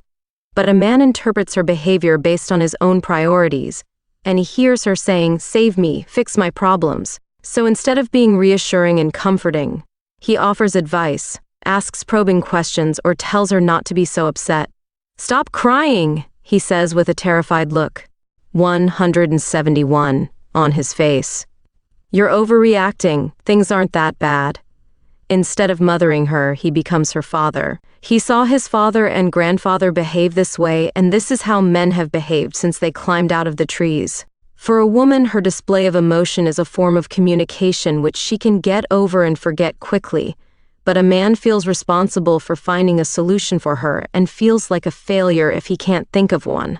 This is why, when a woman is emotional, a man gets upset or angry and tells her to stop. Men also get scared when a woman won't stop crying. The crying game. Women cry more than men. Because of the way men evolved, they don't cry much, especially in public, and social conditioning reinforces this. When a boy is playing football and suffers a really painful injury, he might fall to the ground screaming, but a wild-eyed coach shouts, "Get up! Don't show the opposition they hurt you. Be a man." The sensitive New Age guy, however, is now expected to cry anytime, any place. He is encouraged to cry by therapists, counselors, magazine articles, and at retreats where men hug each other around campfires deep in the forest. Modern men are accused of being cold or dysfunctional if they don't let it all out at every opportunity. Because a woman's brain can connect emotion to other brain functions, it is obvious why she can cry or become emotional under most conditions. Real men do cry, but only when the emotion segment of the brain is engaged. 172 real men do cry, but only when they are tapping the emotion segment of the brain, and men will rarely let this happen in public. So be suspicious of the man who does it regularly in public. Women have superior sensory abilities compared to men. They receive more detailed information than men, and are more able to express emotionally and verbally how they feel. A woman may cry at being insulted, because an insult is usually emotionally charged, but a man may not even be aware that he has been insulted. It literally doesn't mean much to him. Eating out. Women see eating out as a way to build and nurture a relationship, discuss problems, or support a friend. Men see it as a logical approach to food, no cooking, shopping, or cleaning up. When eating out, women call everyone by their first names because this builds relationships, but men will avoid any intimacy with other men. If Barbara, Robin, Lisa, and Fiona go to lunch, they will call each other Barbara, Robin, Lisa, and Fiona. But if Ray, Allan, Mike, and Bill go out for a drink, they refer to each other as dickhead, wanker, numbskull, and useless. These names avoid any hint of intimacy. When the bill arrives, the women calculate who had what. The men all throw $100 on the table, indicating they want to pay so they can grab the spotlight, each, pretending that they really don't want the change. Shopping, her joy, his terror. For women, shopping is like talking. It does not need to have a specific point or objective and can take place, 173, in an unstructured way over several hours. It doesn't need a definite outcome. Women find shopping rejuvenating and relaxing, whether or not they buy anything. This type of shopping gives a man a brain hemorrhage within 20 minutes. For a man to feel energized, he needs an objective, a target to hit, and a timetable. After all, he's a lunch chaser, that's his job. He wants to make a quick kill and take it home. Most men get a brain hemorrhage after 20 minutes of shopping. Men become anxious and frustrated in a dress shop when a woman tries on outfit after outfit, asks for his opinion, and then buys nothing. Women love testing a wide range of clothes because it fits the pattern of their brain, a range of emotions and feelings, and each different outfit to reflect that mood. A man's clothing reflects the male brain set, predictable, conservative, and bottom-line oriented. That's why it's easy to spot a man who gets a woman to buy his clothes for him. A man who is a good dresser usually has a woman choosing his clothes, or he's gay. 1 in 8 men are colorblind to either blue, red, or green, and most have little ability to match patterns and designs. That's why it's easy to spot a single man. To motivate a man to go shopping, give him clear criteria, colors, sizes, brands, styles, and tell him where you will shop and for how long. With clear objectives, even if you've invented them, you'll be amazed at a man's shopping enthusiasm. How to give a woman a sincere compliment. When a woman tries on a new dress and asks a man, "How does it look?" she'll probably receive a simple response like good or fine, which does not score any points. To score good points, a man needs to respond the same way a woman would, by giving details. Some men cringe at the thought of responding in detail, but if you are prepared to try it, you will score big points with most women. For example, if he said, "Wow, great choice. Turn around, let me see the back. That color really suits you. The cut flatters your figure. Those earrings match your outfit perfectly. You look wonderful." Most women would be extremely impressed. 175th, Chapter 7. Our Chemical Cocktail. Let me get this straight, Mrs. Goodwin. You say you're suffering PMT. You warned your husband that unless he stopped flicking channels on the remote control, you'd blow his brains out. How did he respond? 176. Peter asks Paula to go to dinner. They have a great time. In fact, they get on so well they decide to go steady and exchange friendship rings. A year later, they're driving home from the movies and Paula asks Peter what he would like to do to celebrate their first anniversary. Peter says, "We could order in some pizza and then watch the golf on TV." Paula becomes silent. Peter suspects there's a problem and says, "Well, if you don't want pizza, we can order Chinese." Paula replies, "Fine," and remains quiet. Peter is thinking, a year already. So it was January when we started going out, and that's when I bought this car, so it's due for its 12-month service. That mechanic said he'd fix that flicking oil light on the dashboard, and that gearbox still isn't working properly. Meanwhile, Paula is thinking, he doesn't think much of our relationship if he wants to watch TV and eat pizza on our special anniversary. The next thing he'll want is his friends over as well. I'd like a candlelight dinner, some dancing, and to talk about our future. This relationship obviously isn't as important to him as it is to me. Maybe he's been feeling confined by it. I want a stronger commitment from him, but he's feeling threatened. Come to think of it, sometimes I wish I had a little more space myself so that I could spend more time with my friends. In fact, I need more time to think about where this relationship is heading. I mean, where are we going? Are we just going to keep dating, or are we going to get married? Have kids? Or what? Am I ready for this level of commitment? Do I really want to be with him for the rest of my life? 177. Peter notices the oil light flickering again, frowns and thinks, those idiots at the garage promised they'd fix that light and now the car's almost out of warranty. Paula is watching him and starts on another train of thought. He's frowning. He's not happy. I bet he thinks I'm too fat and I should improve the way I dress. I know I should wear less makeup and exercise more. He always talks about how fit my friend Carrie is and that I should go to the gym with her. I've talked to my girlfriends about this and they think that Peter should love me the way I am and not try and change me. Maybe they're right. Peter's thoughts, however, are miles away. I'm gonna tell those mechanics where to get off. I'll tell them to go to. Paula, still looking at Peter's face, thinks, he's really upset now. I can see it on his face and I can feel his tension. Maybe I'm reading him wrong. Maybe he wants more of a commitment from me and he's sensed that I'm feeling a little unsure about how I feel. Yes, that's it. That's why he's not talking to me.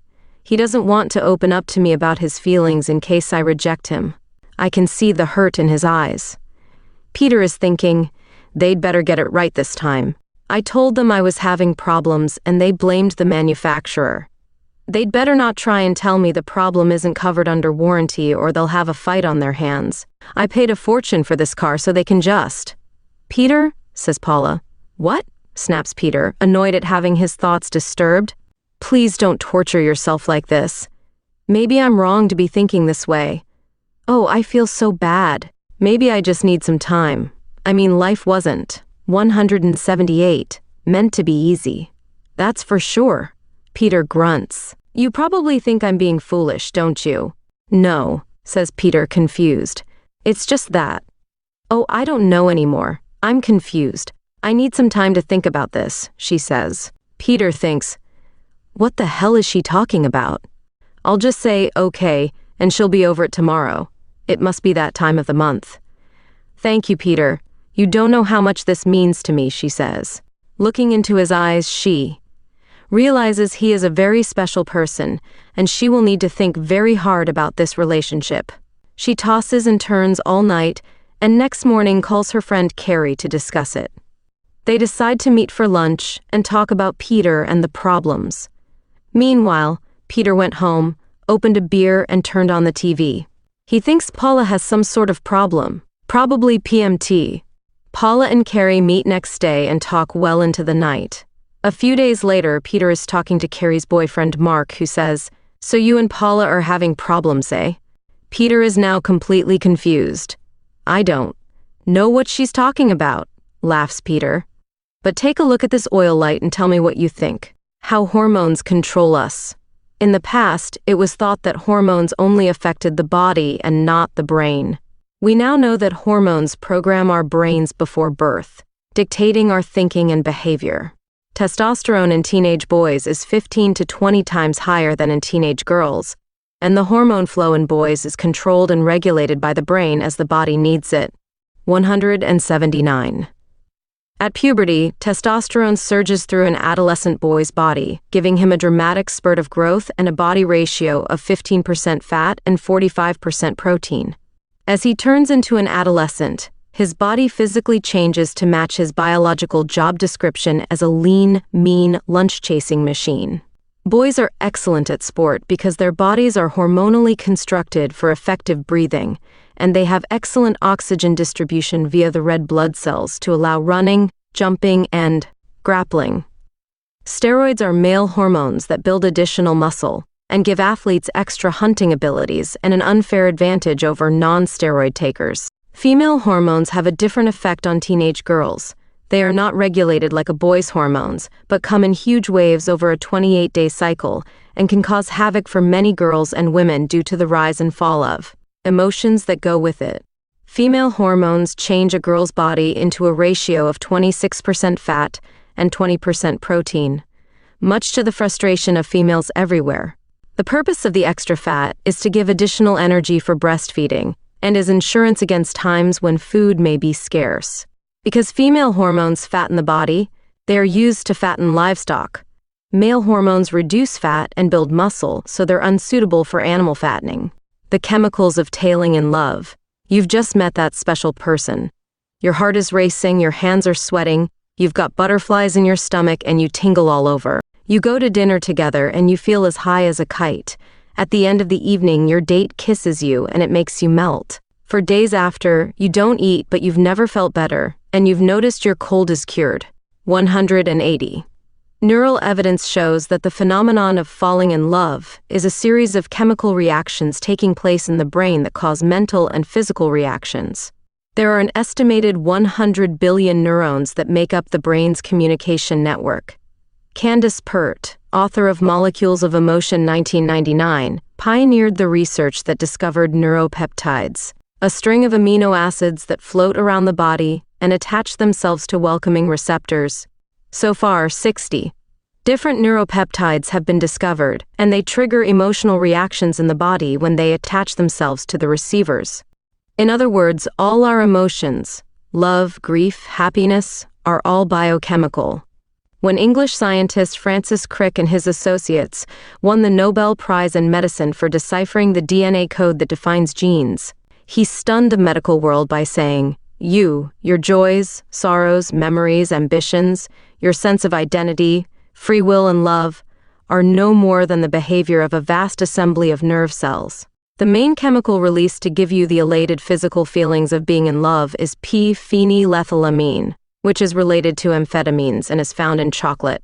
This is one of the chemicals that makes your heart race, hands sweat, pupils dilate, and gives you butterflies in the stomach. Adrenaline is also released, speeding up your heart, making you alert, and helping you feel great. Along with that are also the endorphins, which build your immune system and cure your cold. When you both kissed, your brains made a rapid chemical analysis of each other's saliva, and it made decisions on your genetic compatibility. The woman's brain also made chemical determinations about the state of the man's immune system. All this positive chemical reaction explains why people in love have been shown to have better health, 181, and are much less likely to contract an illness than those who are not. Being in love is usually great for your health. Hormonal chemistry. Estrogen is the female hormone that gives women an overall feeling of contentment and well-being, and plays a major role in a woman's nurturing and nest-defending behaviors. Because of its calming effect, it is also given to aggressive males in prisons to control violent behavior. Estrogen also aids memory, which explains why so many women suffer memory problems after menopause when their estrogen levels drop. Those who are on hormone replacement therapy (HRT) have better memory retention. Experiments in June 2000s by Dr. Agnes Lacroix of Emory University in Atlanta showed that as the ratio of testosterone to estrogen changes, most women will experience an enhancement in spatial memory. This can make it easier for them to remember where car keys, glasses, or handbags have been left, or where they parked the car. Progesterone is the hormone that releases parental and nurturing feelings, and its purpose is to encourage a woman to carry out her child-rearing role successfully. Progesterone is released when a woman sees a baby, and research shows it is the baby's shape that triggers the release of the hormone. A baby has short, stubby arms and legs, a round, plump torso, oversized head and large eyes, and these shapes are known as releasers. The reaction to this shape is so strong that the hormone is also released when a woman sees these shapes in an object like a stuffed toy. This is why toys such as teddy bears and baby animals sell so well to females and long. 182. Gangly-shaped toys don't. A woman or girl will pick up a teddy bear and sigh, "Ah, isn't it beautiful?" And progesterone is released into her bloodstream. Most men, lacking progesterone hormones, can't understand a woman's overreaction to a piece of high-priced stuffed merchandise. This could also explain why women who are the mothering type marry short, fat men with chubby cheeks. Look at these 3 illustrations. Seeing the baby causes the release of progesterone hormone in women, and the toy bear has the same effect. There are no releaser shapes in the third example, so it will not release progesterone in a woman. The best-selling toys have always been plump dolls and baby animals with dilated pupils. Why blondes have high fertility. Blonde hair is a sign of high estrogen levels and accounts for men's strong attraction to blondes. It is an indicator of fertility and is the likely explanation of the phrase dumb blonde. Dumb blondes, so the jokes go. 183. Have high fertility and low mathematical reasoning. Research has shown that teenage girls whose mothers took male hormones during pregnancy perform better in academic disciplines than other females and are more likely to get into university. The other side of the coin is that these girls are described as less feminine in nature and are likely to have more body hair. After a blonde's first baby is born, her hair darkens because her estrogen level drops. It darkens even more after her second child. The reduction in estrogen levels is why there are few natural blondes after age 30. In the Roman era, prostitutes wore blonde wigs as an advertisement for their trade, and this gave rise to the phrase, "blondes have more fun." PMT and sex drive. Premenstrual tension. PMT is a major problem for modern women, and one with which their ancestors never had to deal. Until recently, women tended to be pregnant most of the time, which meant that the average woman only ever had to deal with menstrual-related problems 10 to 20 times in a lifetime, versus 13 times a year for modern women. If she has the average of 2.4 children, this adds up to 350 to 400 times a. Modern woman can suffer PMT symptoms in her childbearing years between ages 12 to 50, and close to 500 times for a woman without children. Until the introduction of the contraceptive pill in the 1950s, no one noticed that women had emotional highs and lows. For the first 21 days after menstruation, estrogen hormones create a feeling of well-being and give generally happy feelings and a positive attitude to most premenopausal women. Sex drive gradually increases so that she is most capable of conceiving at a 184. Specific point, about midway through the cycle. This is also the time when her testosterone level is the highest. Nature is clever.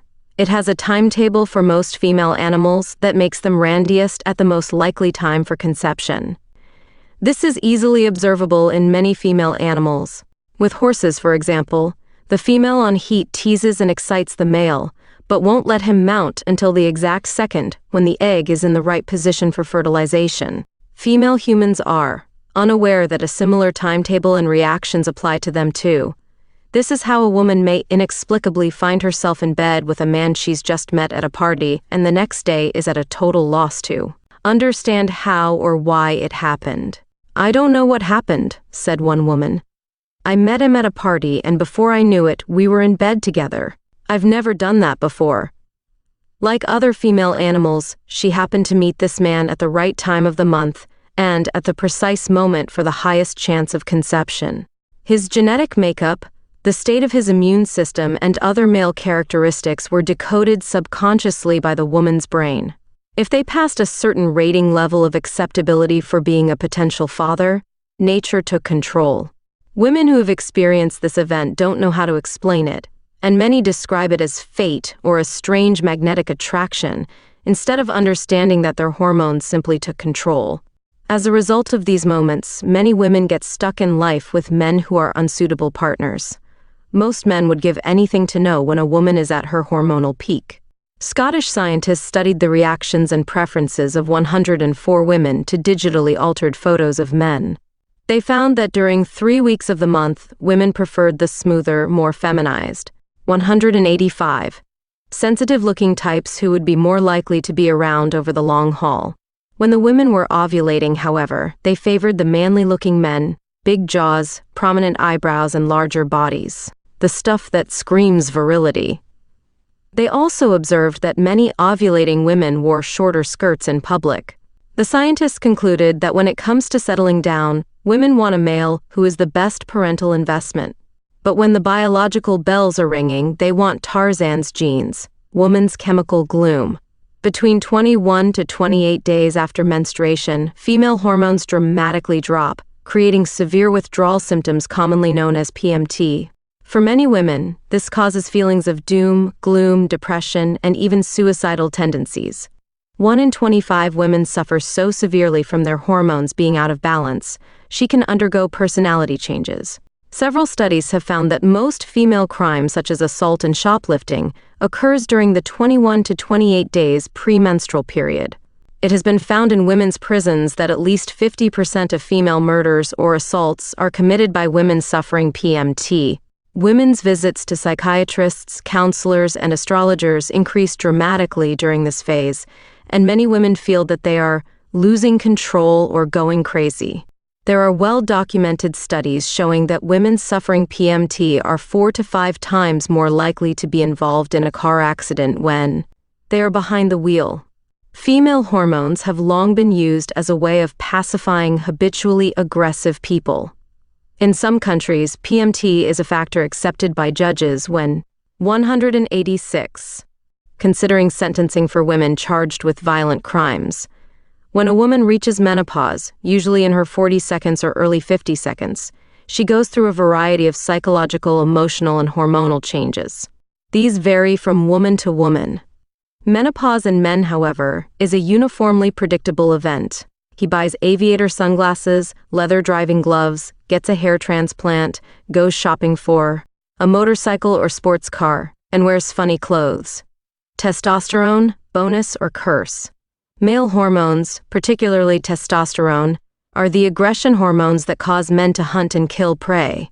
Testosterone is largely responsible for human survival, as it drove men to catch food and fight off attackers. It is also the hormone that makes men's beards grow, causes baldness, deepens voices, and improves spatial ability.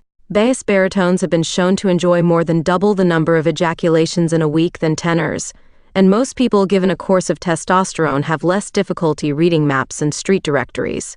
Interestingly, left-handedness and asthma have also been linked to testosterone, and it is now known that men who smoke or drink excessively have reduced levels in their blood. The downside of testosterone for modern males is that unless it is allowed to vent itself in a physical outlet, it may create aggression and can cause antisocial problems. As testosterone surges through their bodies, boys aged between 12 and 17 enter the highest male crime bracket. Give a passive man testosterone, and it will fire him up, and he'll become more assertive and self-reliant. The same dosage given to a woman can, 187, also raise her aggression level, but will not have the same degree of chemical effect as for a man. His brain is pre-wired to react to testosterone while a woman's is not. The reason for this is still uncertain, but it is obviously related to spatial ability. Women should watch out for left-handed, bald, bearded accountants with baritone voices who read maps and sneeze at the same time. As men reach their 50 seconds and 60 seconds, testosterone decreases and they become less aggressive and more nurturing. For women, the reverse happens. After menopause, estrogen levels decrease, giving them a bigger ratio of testosterone to estrogen. This is why women aged 45 to 50 suddenly become more assertive and more self-reliant. The downside is that these women are more likely to grow facial hair and suffer stress and strokes. The case of the flying crockery. Author Barbara Pease was unaware that the new contraceptive pills she had been given contained a high level of testosterone. Her husband, Allan, quickly learned the valuable art of ducking from flying plates and other airborne objects during Barbara's PMT phase, and rediscovered his childhood facility for the short-distance sprint. Interestingly, her parallel parking abilities, or lack thereof, no longer started arguments. They improved dramatically on this pill. 188. Blood tests eventually revealed Barbara's testosterone excess, and she changed to a pill without it. Within a month, her mood swings had virtually ceased, but now Allan felt he was living with a librarian studying to be a nun. Another change of pill raised her testosterone level back up to a happy medium, much safer both for their marriage and the household crockery. Why men are aggressive. Testosterone is the hormone of success, achievement, and competitiveness, and in the wrong hands or testicles makes men and male animals potentially dangerous. Most parents are aware of the almost insatiable desire that young boys have to watch violent movies and how their sons can accurately recall and describe aggressive scenes in detail. Girls are generally uninterested in these types of movies. A study at the University of Sydney showed that when confronted with a potentially aggressive conflict such as a schoolyard fight, 74% of boys used verbal or physical aggression to solve the problem, whereas 78% of girls tried to walk away or negotiate the situation. 92% of horn tooting at traffic lights is done by men, while they also carry out 96% of burglaries and 88% of murders. Practically all sexual deviants are male, and tests on deviant women show high male hormone levels. 90% of the people in prison are men. Male aggression is mainly responsible for men's dominance of our species. We don't teach aggression to boys, we try to condition them away from it. 189. Aggression is one male trait that cannot be explained by social conditioning. Studies with sportsmen show their testosterone level is significantly higher at the end of an event than before it, demonstrating neatly how competition can build levels of aggression. New Zealand sports teams are often seen performing the Maori war dance, the haka, immediately before the start of play. This serves two purposes: to strike fear into their opponents and to raise the testosterone levels of the performers. Cheerleaders are used in many sports worldwide for exactly the same reason, to raise the testosterone levels of players and supporters. Studies confirm that higher levels of crowd violence occur in matches where cheerleaders are used. Why men work so hard. Professor James Dabbs of Georgia State University took saliva samples from men ranging from business leaders and politicians to sportsmen, priests, and convicts. He found the top performers in each field had higher testosterone levels than the poorer performers, and the lowest counts were recorded by clergymen, indicating less dominant and less sexually active lives. He also found that high female achievers, such as lawyers and salespeople, had higher testosterone levels than the average woman. In addition, he reported that not only does testosterone lead to high levels of achievement, but achievement causes more testosterone to be produced.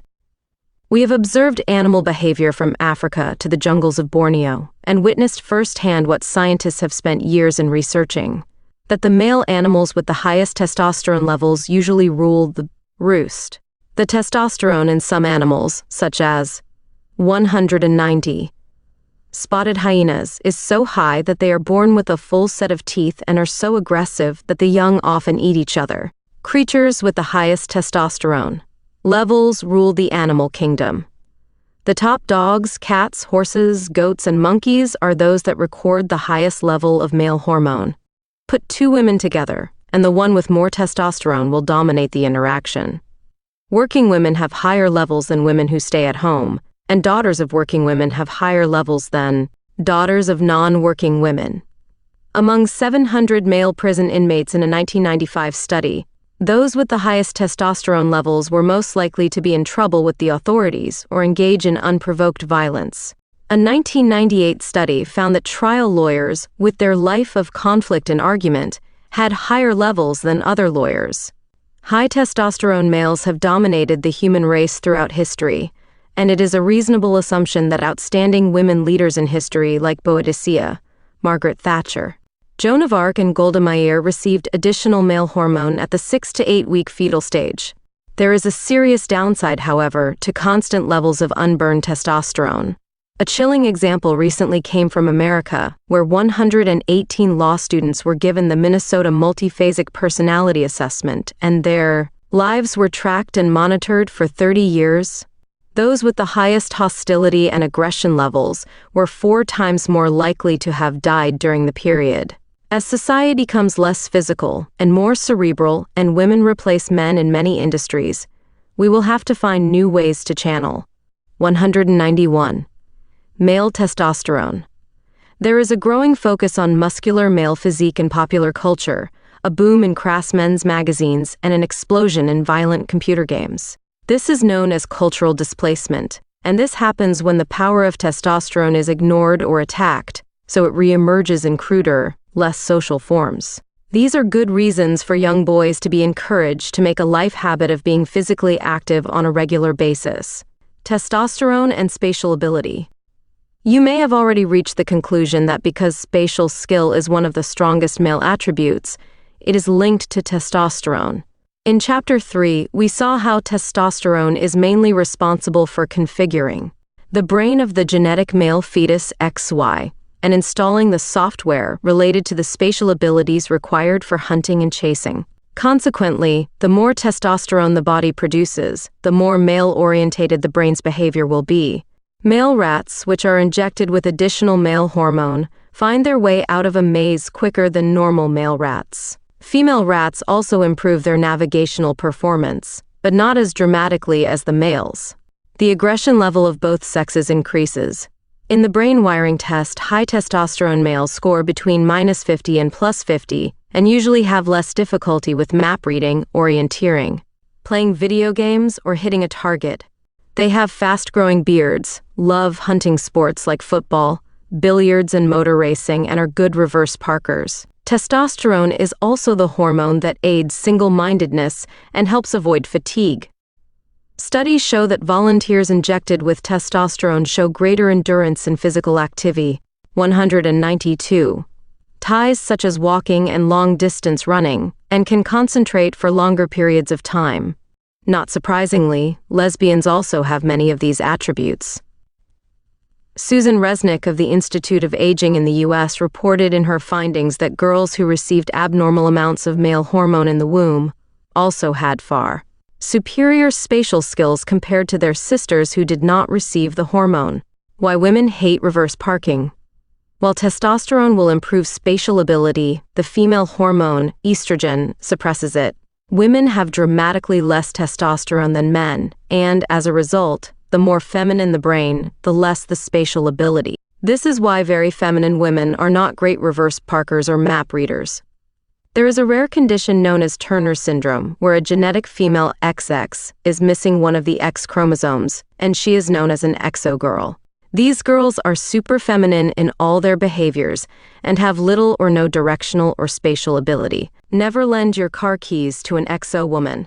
Chinese men test significantly lower than Caucasian men in testosterone levels, and this is evidenced by their lack of facial hair and low incidence of baldness. Chinese societies report comparatively low numbers of men being charged with violent or aggressive crimes, compared to Caucasian or black men. Rape is less common than among Caucasian men, probably because of lower testosterone levels.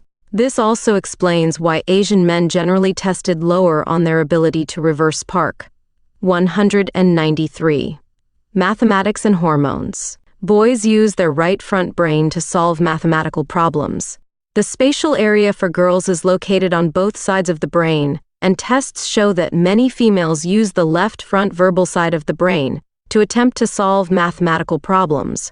This is the likely explanation for so many women counting aloud. It also goes a long way to explaining why girls are generally better than boys at basic calculus, and their cooperation and commitment to study often gives them the edge over boys in arithmetic or mathematical exams. Brain development in girls occurs much earlier than in boys, which partially explains why they do better earlier. But after puberty, boys catch up and excel in mathematical reasoning as testosterone boosts their spatial ability. Tests of mathematical ability were carried out by Johns Hopkins University in Boston on gifted children aged between 11 and 13. They discovered that the more difficult the tests became, the more the boys' ability exceeded that of the girls.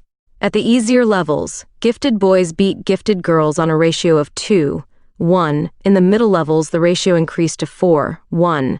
And at the highest degree of difficulty, it reached 13:1. In 1998, Canadian Brain Research Authority Dr. Doreen Kimura found that if you double or triple the amount of testosterone in a male, it does not necessarily double or triple his mathematical reasoning skills. This shows that there is probably an optimum level for testosterone effectiveness, somewhere in the low to mid-range levels. In other words, King Kong will not necessarily show better mathematical reasoning ability than a man with a slow-growing beard. Interestingly, testosterone does improve women's mathematical reasoning more dramatically than it does for men. A woman with a mustache is therefore much more likely to make a 194 better engineer than one who looks like a Barbie doll. Men score higher in map reading ability in the autumn when their testosterone is at its highest levels. Girls suffering PMT get lower scores in mathematical exams. The education system favors boys and disadvantages girls in mathematical exams because studies show that girls suffering PMT have testosterone levels that are significantly lower during this phase. One study showed that girls with PMT scored 14% lower in mathematical exams when they had PMT than girls who weren't suffering PMT. A fairer system would be to arrange exams to take place at a time that is biologically more suitable for girls. Boys can take the tests at any time. Modern man's hunting. Sport is the modern replacement for hunting. Most sporting activities began after the year 1800s. Prior to that, most of the world's population still hunted animals for food or recreation. The Industrial Revolution of the late 1700s and advanced farming techniques meant that it was no longer necessary to chase and catch food. Thousands of years of men being programmed to hunt suddenly came to a stop and had nowhere to go. Sport became the answer. More than 90% of modern sports were created between 1800s and 1900s, and a few new ones appeared during the 20th century. Most sports involve running, chasing, and hitting targets, and allow high testosterone individuals to burn up excess hormones. Research shows that boys who are physically active are the least likely to be involved in crime, or 195. Aggression, and that young men with criminal records showed the least involvement in sports. Simply, if it's not burnt up on a playing field, it can show up in antisocial ways. On motorways and freeways, road rage has been almost entirely a male offense. Men compete with each other on the road. Women just happen to be there at the time. Before enrolling in a sports club, examine the objectives, values, role models, and leaders of the club. If they're in it for the game, and the game is all important, then these people are still slaves to their biology, so join a fishing club. There are many clubs like yoga or martial arts that still teach the principles for effective living, such as health, relaxation, and sound life values. Avoid any clubs that emphasize the financial gains members might make, why men have potbellies and women have large rears. Nature distributes excess fat tissue as far from the body's vital organs as possible, so as to not impede their effective operation. Usually there is little or no fat around the brain, heart, and genitals. Women have additional vital organs, ovaries. Consequently, women capable of bearing children tend not to accumulate excess fat on the belly. Men, having no ovaries, accumulate this excess fat in what is usually called a pot belly, and they also get fat on the back. That's why you rarely see men with fat legs. Women's excess fat is distributed on their thighs, rears, and under the upper arms to be used as a source of nourishment in breastfeeding. If men had ovaries, they would have bigger thighs and flat bellies too. If the ovaries are removed in a hysterectomy, nature will redistribute fat to the belly. 196. Chapter 8. Boys will be boys, but not always. 197. What makes a woman and a man a man? Is being gay really a choice? Why does a lesbian prefer women? How did transsexuals manage to get a foot on both sides of the fence? Are you who you are because you had an aggressive mother, or your father was emotionally cold or detached? Or was it that you had a crush on your third-year teacher? Are you who you are because you're a second-born child, raised in poverty, orphaned, from a broken family, a Leo on the cusp of Scorpio, or perhaps reincarnated from a cat? In this chapter, we will look at what happens when a human fetus receives too much or too little male hormone, gays, lesbians, and transsexuals. Research shows that the basic template for the body and brain of a human fetus is female in its structure. As a result, men have some redundant female features such as nipples. Men also have mammary glands which do not function but retain the potential to produce milk. There are thousands of recorded cases of lactation in male prisoners of war, where starvation led to a diseased liver, failing to break down the hormones essential for breastfeeding. As we now know, 6 to 8 weeks after conception, a male fetus XY receives a massive dose of male hormones called androgens, which first forms the testes, 198. And then a second dose to alter the brain from a female format to a male configuration. If the male fetus does not receive enough male hormone at the appropriate time, one of two things may happen. Firstly, a baby boy may be born with a brain structure that is more feminine than masculine. In other words, a boy who will most likely be gay by puberty.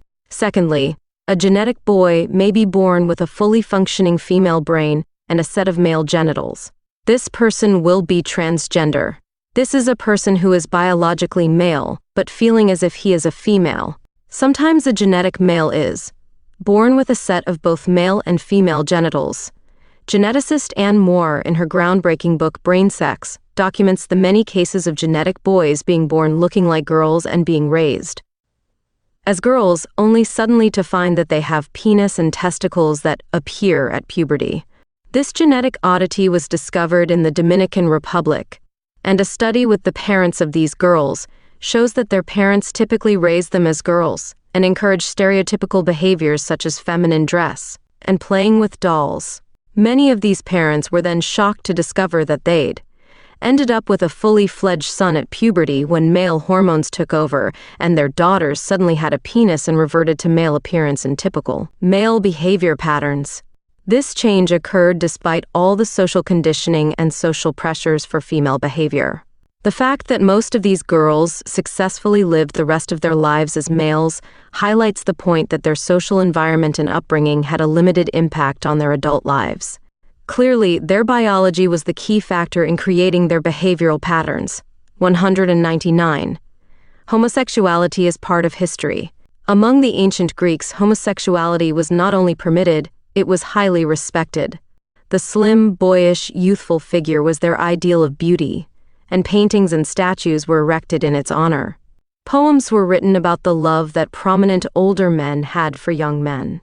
The Greeks believed that male homosexuality served a noble, higher purpose, and it inspired youths to become worthy members of the community. They also found that young gay men proved to be some of their most courageous, successful warriors as they would fight side by side in love with each other. In Roman times, Julius Caesar was described as every woman's man and every man's woman. When Christianity frowned on same-sex relationships, and God reportedly brought his vengeance down on the city of Sodom, homosexuality was banned, disappeared into the closet, and wasn't seen in public again until recently. The Victorian era refused to acknowledge that homosexuality existed, and even if it did, it must be the devil's work and would be severely punished. As we enter the 21 Stone century, most older generations still believe that homosexuality is a recent phenomenon and an unnatural act. The reality is that it has been around for as long as male fetuses missed out on their sufficient share of male hormones. Amongst primates, homosexual behavior is used as a way of bonding members of a group, or as a form of showing submiss. 200. Scion to a superior, as is also the case with cattle, cocks, and dogs. Lesbianism gained its name from the Greek island of Lesbos. It has never been looked upon with the same contempt as male homosexuality, probably because it is associated more with intimacy and not labeled so much a perversion. Is it genetic or a choice? When body language author Allan Pease and geneticist Anne Moir appeared together on British television in 1991 for the launch of their books Brain Sex, Mandarin Books, and Talk Language HarperCollins, Moir revealed the results of her research, which highlighted what scientists have known for years. Homosexuality is inborn, not a choice. Not only is homosexuality mostly inborn, but the environment in which we are raised plays a lesser role in our behavior than was previously thought. Scientists have found that as an adolescent or adult, parents' efforts to suppress homosexual tendencies in their offspring has practically no effect. And because the impact of male hormone, or lack of it, on the brain is the main culprit, most homosexuals are males. There is no solid evidence that upbringing affects the likelihood of a child becoming homosexual. For every lesbian female body with a masculinized brain, there are about 8 to 10 gay men. If the gay and lesbian movement was to embrace this research, 201. And, if the education system taught these findings, homosexual and transsexual people would not encounter as much prejudice. Most people are more tolerant and accepting of a person who has inborn differences than they are of a person who, in their opinion, makes an unacceptable choice. Take, for example, thalidomide babies, Parkinson's sufferers, autism, or people who have cerebral palsy. The public is more accepting of these people because they are usually born with these conditions, as opposed to homosexuals who supposedly choose their lifestyle. Can we be critical of a person who is born left-handed or dyslexic, or with blue eyes and red hair, or with a female brain and a male body? Most homosexual people believe that their homosexuality is a choice, and like many minority groups, often use public forums to display their choice, which generates negative attitudes from many members of the public. He was a dyslexic, agnostic insomniac. He'd lie awake all night wondering if there really was a dog. Sadly, statistics show that over 30% of teenage suicides are committed by gays and lesbians, and that 1 out of every 3 transgenders commits suicide. It seems that the realization of being stuck in the wrong body for the rest of their lives is too much for them. A study into the upbringing of these homosexual teenagers has shown that most were raised in families or communities that taught hatred and rejection towards homosexuals, or in religions that had tried to save some of the victims with prayer or therapy. 202. Why people look to the father. When a boy turns out to be gay, the father may often be blamed. Family members claim that he criticized the son for not being involved with, or competent at, male pursuits as he grew up. This theory holds that the boy rebelled against the father and became gay to spite him, but there is no scientific evidence to support this view. The likely explanation is that the boy was more interested in female pursuits rather than football, motorcycle racing, cars, or boxing matches. This would have been a constant source of annoyance for a father with high expectations of his son's male development. In other words, the son's effeminate tendencies are more likely to have contributed to the father's critical or aggressive attitude than vice versa. Red hair and freckles has the same occurrence as homosexuality. If the public understood that scientific evidence shows that most, if not all, homosexuality is inborn, there would be as much interest in a gay rally as there would be in a rally for people with red hair and freckles, a genetic combination that occurs at the same rate as homosexuality. The public would be more accepting of homosexuality, and gays and lesbians would not have as many problems with self-esteem, and would be treated with more dignity and far less rejection and ridicule. Ignorance on both sides keeps both apart. 203. Can the choice be changed? Gays and lesbians do not choose their sexual orientation any more than heterosexuals do. Scientists and most human sexuality experts agree that homosexuality is an orientation that is unchangeable. Researchers believe that most homosexual orientation develops in the womb, that homosexual patterns are firmly fixed by around age 5, and that it is outside the control of the person. For centuries, techniques have been used to suppress homosexual feelings in sufferers, which have included breast amputation, castration, drug therapy, uterus removal, frontal lobotomy, psychotherapy, electric shock therapy, prayer meetings, spiritual counseling, and exorcism. No therapies have ever succeeded. The best they have been able to achieve is to make some bisexuals confine their sexual activities to members of the opposite sex, or force some homosexuals to become celibate through guilt or fear, and to push many others to suicide. Scientists have shown that homosexuality is an orientation that is unalterable. It's not a choice. There is a greater than 90% chance that you, the reader, are heterosexual. Think about how difficult it would be to feel sexually attracted to someone of your own sex, and you will begin to understand how it is virtually impossible to create feelings that do not already exist. If it was a choice, as many proclaim, why would any intelligent person choose a way of life that exposes them to so much hostility, prejudice, and discrimination? Hormones are responsible, not human choices. 204. The case of identical gay twins. Extensive research has been carried out on identical twins who were separated at birth and raised in different families and environments. Numerous tests have been conducted to reliably establish whether certain human traits are genetic or determined by social conditioning. This type of research shows that many human traits are genetically inherited, including neuroticism, depression, introversion, extroversion levels, dominance, a facility for sport, and the age of first sexual activity. Assuming that around 5% of the male population is gay, if you analyzed 100% gay, identical male twins who had been separated from their twin at birth, then you would expect that around 5% of the other twins would also be gay, based on the assumption that homosexuality is a choice. Various research groups who studied this question have all come up with the same answer. That answer has been demonstrated by American researchers Dr. Richard Pillard of Boston University and psychologist Michael Bailey of Northwestern University, who studied the sexual orientation of sibling boys raised together. Their conclusions were, the chance of sibling homosexuality is 22% for non-identical twins, 10% for non-twin or adopted brothers, 52% for identical twins who share the same genes. The collective research into the gay identical twins who were separated at birth reveals that over 50% of the lost twin brothers were also gay. Of these, the researchers generally agreed it was likely that 10% minus 20% of the twins who claimed to be heterosexual were probably homosexuals who were too deep. 205. Inside the closet to admit it, or bisexuals who chose to describe themselves as heterosexual.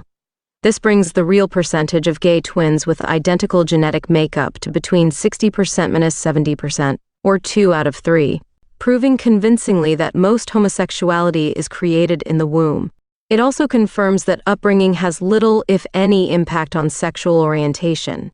It's in their genes. Based on the theory that gayness is created in the womb, you would expect that all identical gay twins would also be gay. So why is this not the case with the other 30% minus 40% of the gay twin brothers?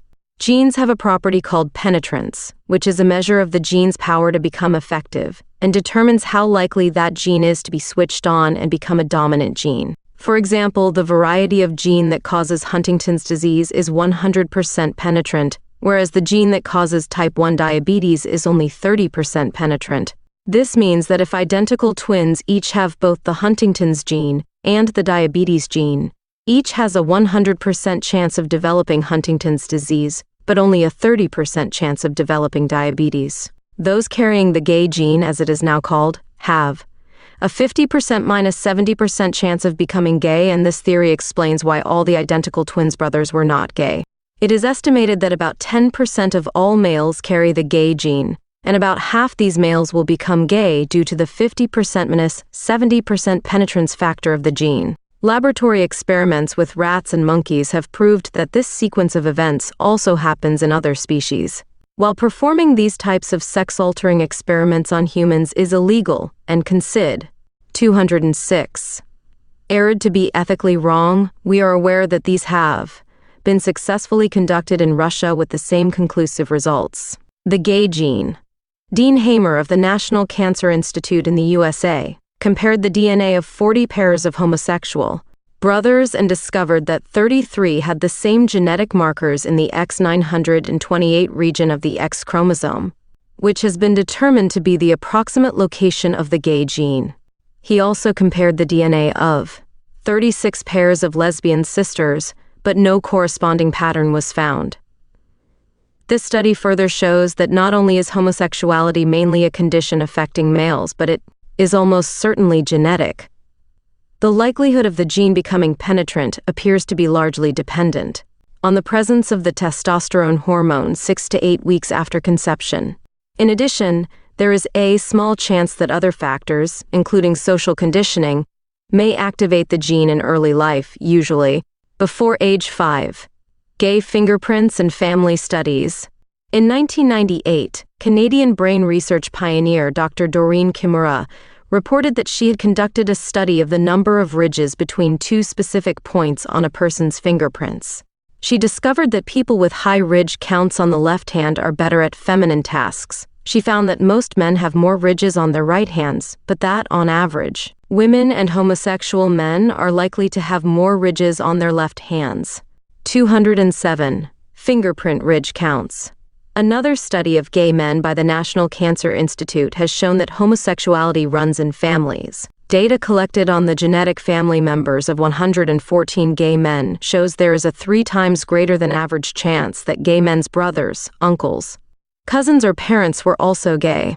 Most of the gay male family members were on the mother's side of the family, and fewer were on the father's side. This can only be caused genetically, and it indicates that there is a special gene somewhere on the X chromosome.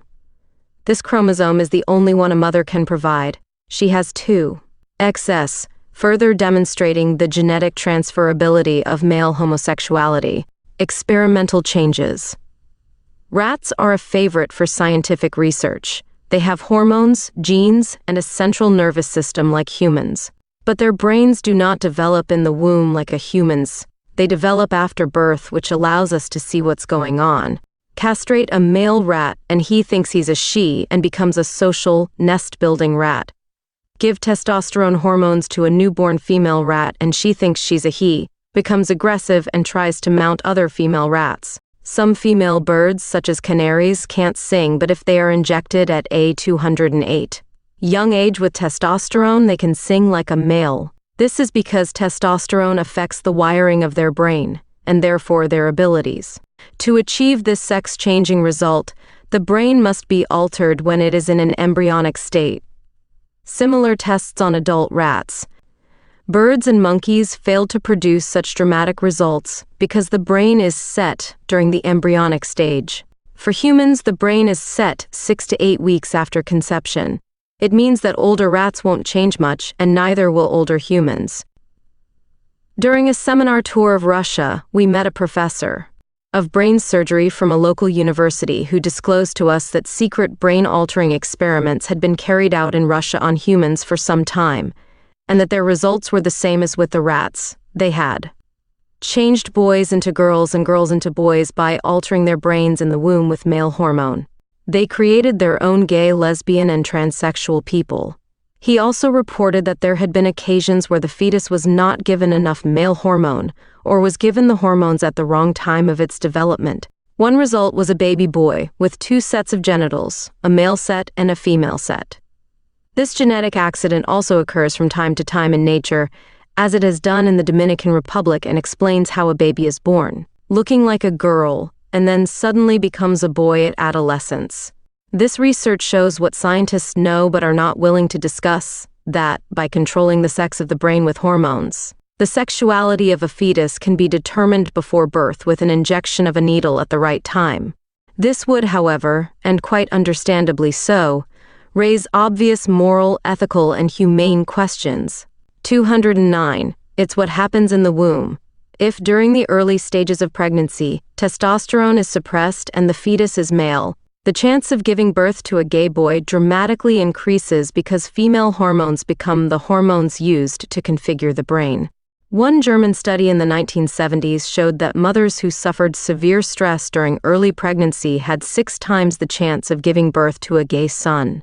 Research by Professor Lee Ellis of the Department of Sociology at Minot State University in North Dakota also showed that stressed pregnancies equal gay babies. If the fetus is a girl, a baby daughter may become super feminine and will probably have poor spatial ability. In other words, she's very mothering and nurturing but can't reverse park or find north. Brian Gladue of North Dakota State University has shown that heterosexual men have better spatial skills than homosexual men, and lesbians have better spatial skills than heterosexual women. Why? More male hormone was involved in the wiring of their brains. So what suppresses testosterone? The main factors are stress, sickness, and some medications. We have known for some time about the dangerous effects of alcohol and nicotine on the unborn baby, and of the positive effects of the right diet and stress-free living. New research by experts such as Dr. Vivette Glover at London's Chelsea Hospital shows that pregnant women who suffer stress give birth to babies who are also unable to deal with stressful situations. Dr. Glenn Wilson of the Institute of Psychiatry in London has also studied this area extensively. He concluded, certain chemical drugs can interfere with testosterone function, and the result can be the birth of a gay baby. If the fetus is a genetic girl XX and the brain is dosed in male hormone, the result is a female body, 210, with male brain circuitry. As children, these girls are usually called tomboys, and they play rougher and harder than their female peers. They are likely to grow more body and facial hair than other girls at puberty. They are better at hand-eye and ball skills, and as adults are sometimes described as butch. A high percentage become lesbians. Accidental dosing of male hormones can occur if the pregnant mother is taking certain medications that contain high levels of male hormones, like some contraceptive pills, diabetic drugs, and other medications. One study of diabetic women who were pregnant during the 1950s and 60s shows a high ratio of baby girls who became lesbians after adolescence, because their brains received too much male hormone from the diabetic drug at the critical period of brain development of the fetus. Similarly, another study showed that women of the same era who received female hormones such as estrogen in the belief that it would help pregnancy had a 5 to 10 times greater chance of giving birth to a gay baby boy. It's not until adolescence that the brain circuitry is switched on by the massive surge of hormones that race through a teenager's body, and the real sexuality of the teenager becomes apparent. Echoing these findings, researchers at the Kinsey Institute in America found that mothers who had taken male hormones during pregnancy had daughters who were described as having high levels of self-reliance, self-assertiveness, and were likely to be involved in aggressive sports such as kickboxing or football. As children, many were described as tomboys. Mothers who had taken female hormones had more daughters, who were described as more feminine, and sons who were softer and gentler than their peers, were more dependent on others and were not physically active. 211. The transsexual brain. Transsexuals feel from early childhood that they were born in the wrong sex body. The area in the brain essential for sexual behavior is called the hypothalamus, and this area is markedly smaller in women than in men. Researcher Dick Swab and his team from the Netherlands Institute for Brain Research were the first in 1995 to show that the hypothalamus in male transsexuals was female-sized or smaller. This further confirms research showing that gender identity stems from an interaction between the developing brain and sex hormones. This theory was first proposed by German scientist Dr. Gunther Dorner, who found that the hypothalamus of homosexual men responded in the exact same way as a female hypothalamus when injected with female hormone. Swab reported, "Our study is the first to show a female brain structure in genetically male transsexuals. In other words, it's a woman's brain trapped in a man's body. The psychiatric label for a transgender person is that they are suffering gender identity disorder, and around 20% of these people undergo the sex change operation. This involves removing the testicles and cutting the penis in half lengthways, and removing the inside tissue. The penis skin remains attached, the urethral tube is realigned, and the skin from the penis is then folded inside a surgically made cavity to line an artificial vagina. In some cases, the head of the penis becomes the clitoris and is capable of orgasm. Tragically, the suicide rate for transsexuals is 5 times that of the general population. 1 in 5 attempts suicide. 212. Are we slaves to our biology? Scientists know how to change the sexuality of rats and monkeys in the womb. Some groups claim that we can control our likes and dislikes by will or choice, and they insist that we can all reverse park or read street directories with the same ease. But scientists know this is unrealistic. You don't need to be a scientist to see that rabbits can't fly. Ducks are lousy runners. Most women have difficulty reading maps, and men reading newspapers are temporarily deaf. Understanding brain structure differences makes us more tolerant of each other and allows us to have greater control over our destiny and to feel positive about our inclinations and choices. Human intelligence has evolved to a point where we are more in control of our emotions than other animals and can think through our choices. Other animals don't think. They react to circumstances, and this makes them slaves to their biology. Our biology is the motivation behind many of the choices we make that sometimes don't seem to make sense to us. So while we are more in control of ourselves than most other animals, we still can't completely buck the system. The biggest obstacle facing most people is their rejection of the idea that we are just another animal with a smart brain.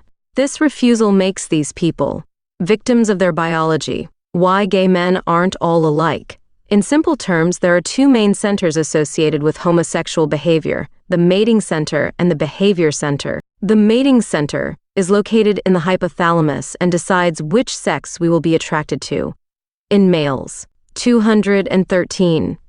It needs to be dosed in male hormones to convert it to male operational function so that a man will be attracted to a woman. If it receives insufficient male hormones, it will remain, to a greater or lesser extent, female in operation, and so the man will be attracted to other men. The behavior center in the brain may not, however, receive enough male hormones to give a man masculine behavior, speech, and body language. If it doesn't receive enough for male reconfiguration, the man's behavior will be significantly feminine. How the mating and behavior centers can receive different amounts of male hormone is still a mystery. But it certainly demonstrates why not all effeminate males are gay, and not all macho men are heterosexual. Lesbian differences. If the brain of a female fetus inadvertently receives additional male hormones, it can masculinize the mating center. This means that as a woman she will be attracted to other women. If her behavior center is also masculinized, she will take on masculine behavior, speech, and body language, and may be described as butch. If her behavior center is not converted by male hormones, on the other hand, she will remain feminine in behavior, but will still be attracted to other females. These results have also been shown in experiments on female rats and monkeys. While butch lesbians can be plainly seen to be the result of their biology, many people today still resist the idea that feminine lesbians are also prisoners of their makeup. They suggest these women must have actually chosen to be gay because they most definitely do not. 214. Look gay.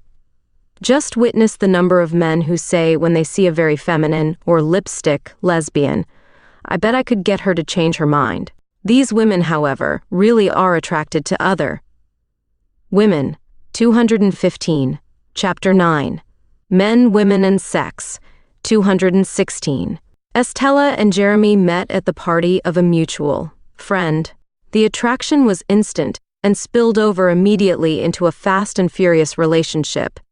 They were both smitten and physically couldn't get enough of each other. Their speciality was house sex. Sex in the living room, the bedroom, kitchen, bathroom, on the staircase, and in the garage. For Jeremy, the sex was great, so he decided that Stella was the one for him. It was wonderful for Stella too, so she decided she must be in love. They were going to live together forever. 2 years later, their sex life was still fast and furious. He was fast, and she was furious. Stella was happy with sex twice a week, but Jeremy wanted it every day. After all, he'd given up single life for this relationship, so he felt it was a fair trade-off. The more he insisted on sex, the less she wanted it, and soon they were having only bedroom sex. They started to fight over little things. The kisses and cuddles slowly disappeared from their everyday life, and they were soon seeing only negatives in each other. They even began going to bed at different times and avoided each other. Now all they had was hallway sex. They'd pass in the hallway and shout, "Screw you!" One lonely night, one of them went to a mutual friend's party and met someone. The attraction was instant and spilled over immediately into a fast and furious relationship. They were both smitten and physically couldn't get enough. 217. How sex began. Life began with a single-cell creature about 3.5 billion years ago. To survive, it divided itself to make exact copies.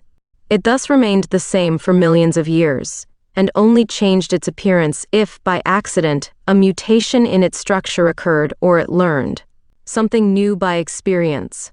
Life was slow.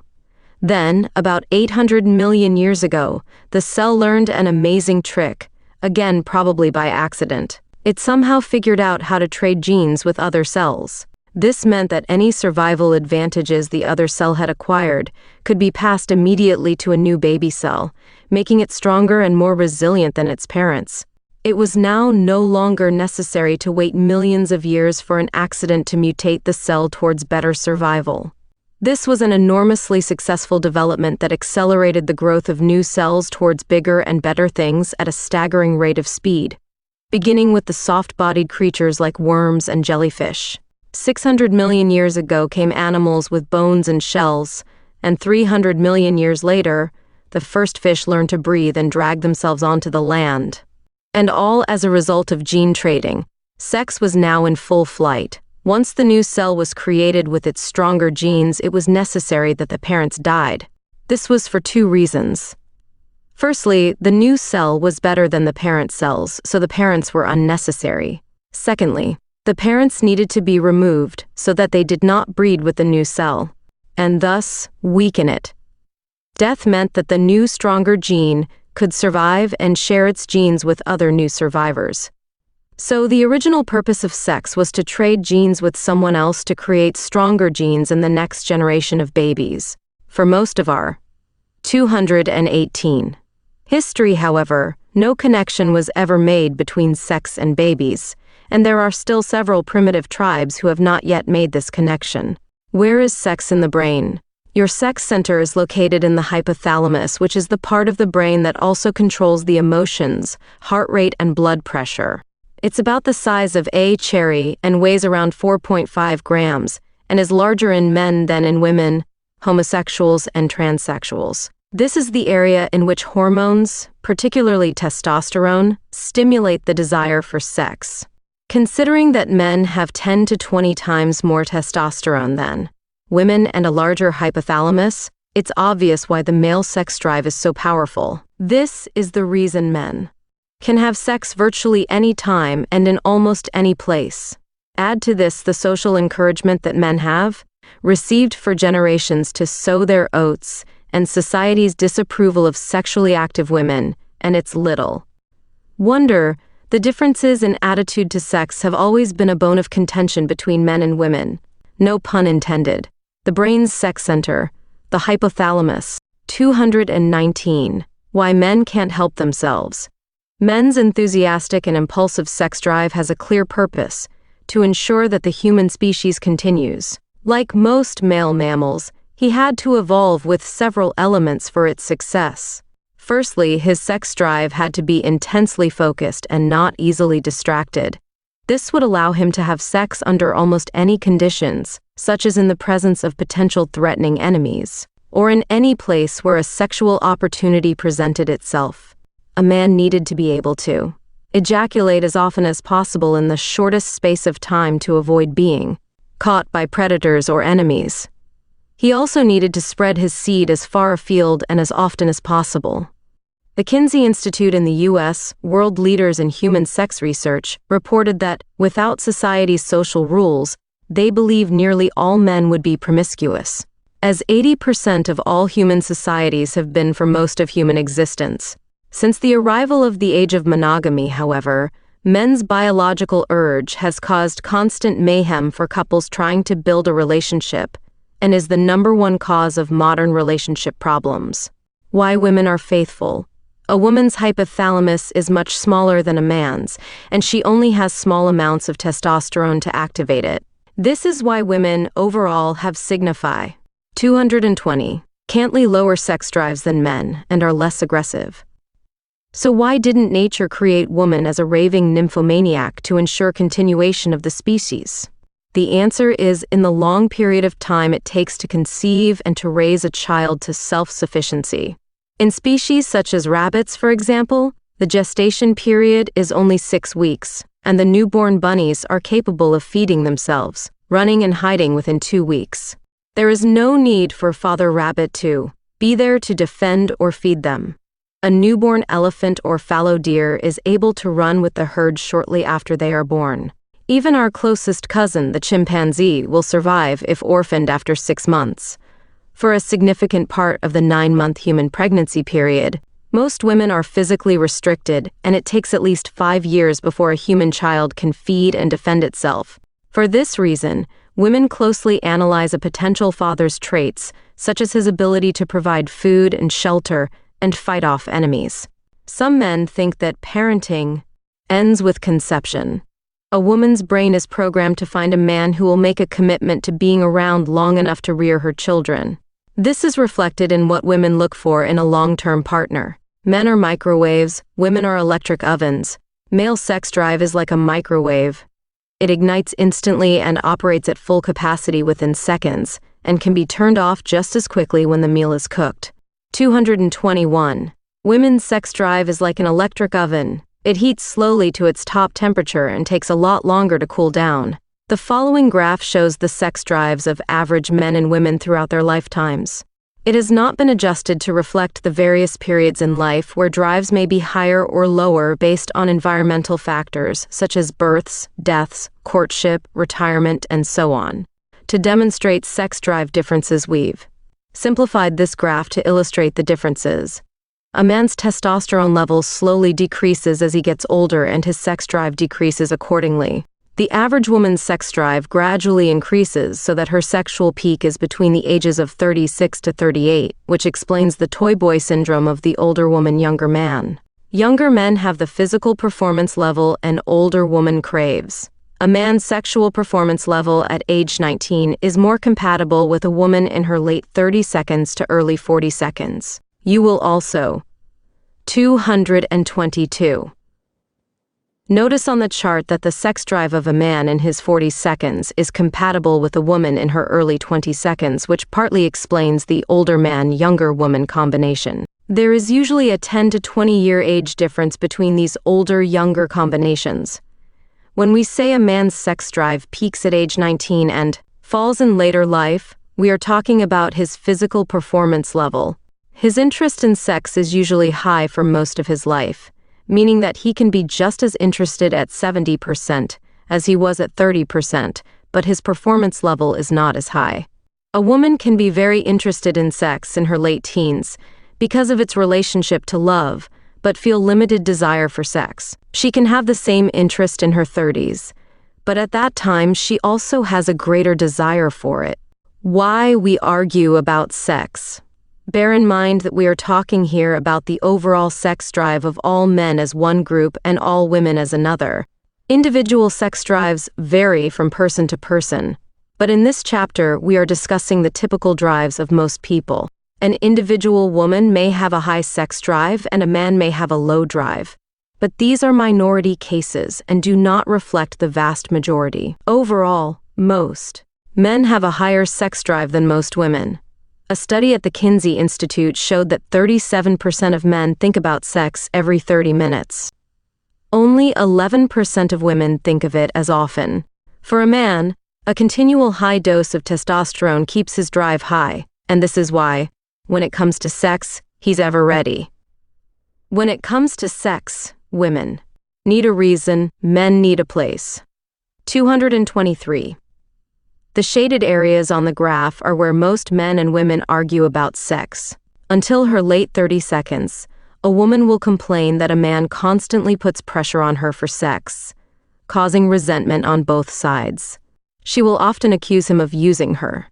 It's not until her late 30 seconds that a woman's sex drive matches a man's, and often surpasses it. Her drive is nature's way of pushing her into last-minute childbearing urges before the onset of menopause. A man in his early 40 seconds can often be caught by surprise by this role reversal.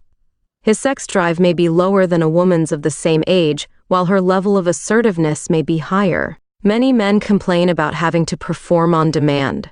The boot is now on the other foot, so to speak. We recommend you read Good Loving Great Sex by Dr. Rosie King and Mars and Venus in the Bedroom by Dr. John Gray. Both books offer excellent techniques and strategies for handling sex drive differences.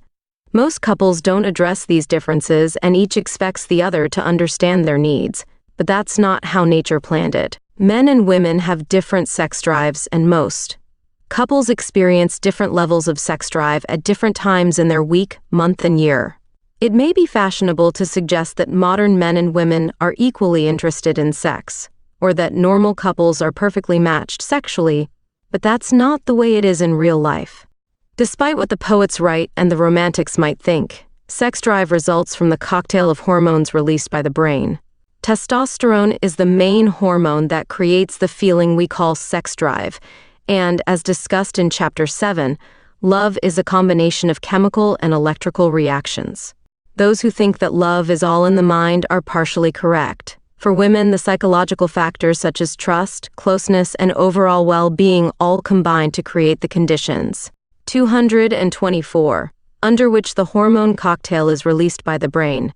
Men can release this cocktail anytime, any place. Studies carried out on American university campuses showed that when an attractive woman approaches a man and asks him to go to bed with her, 75% say yes, whereas no women said yes when approached by an attractive man.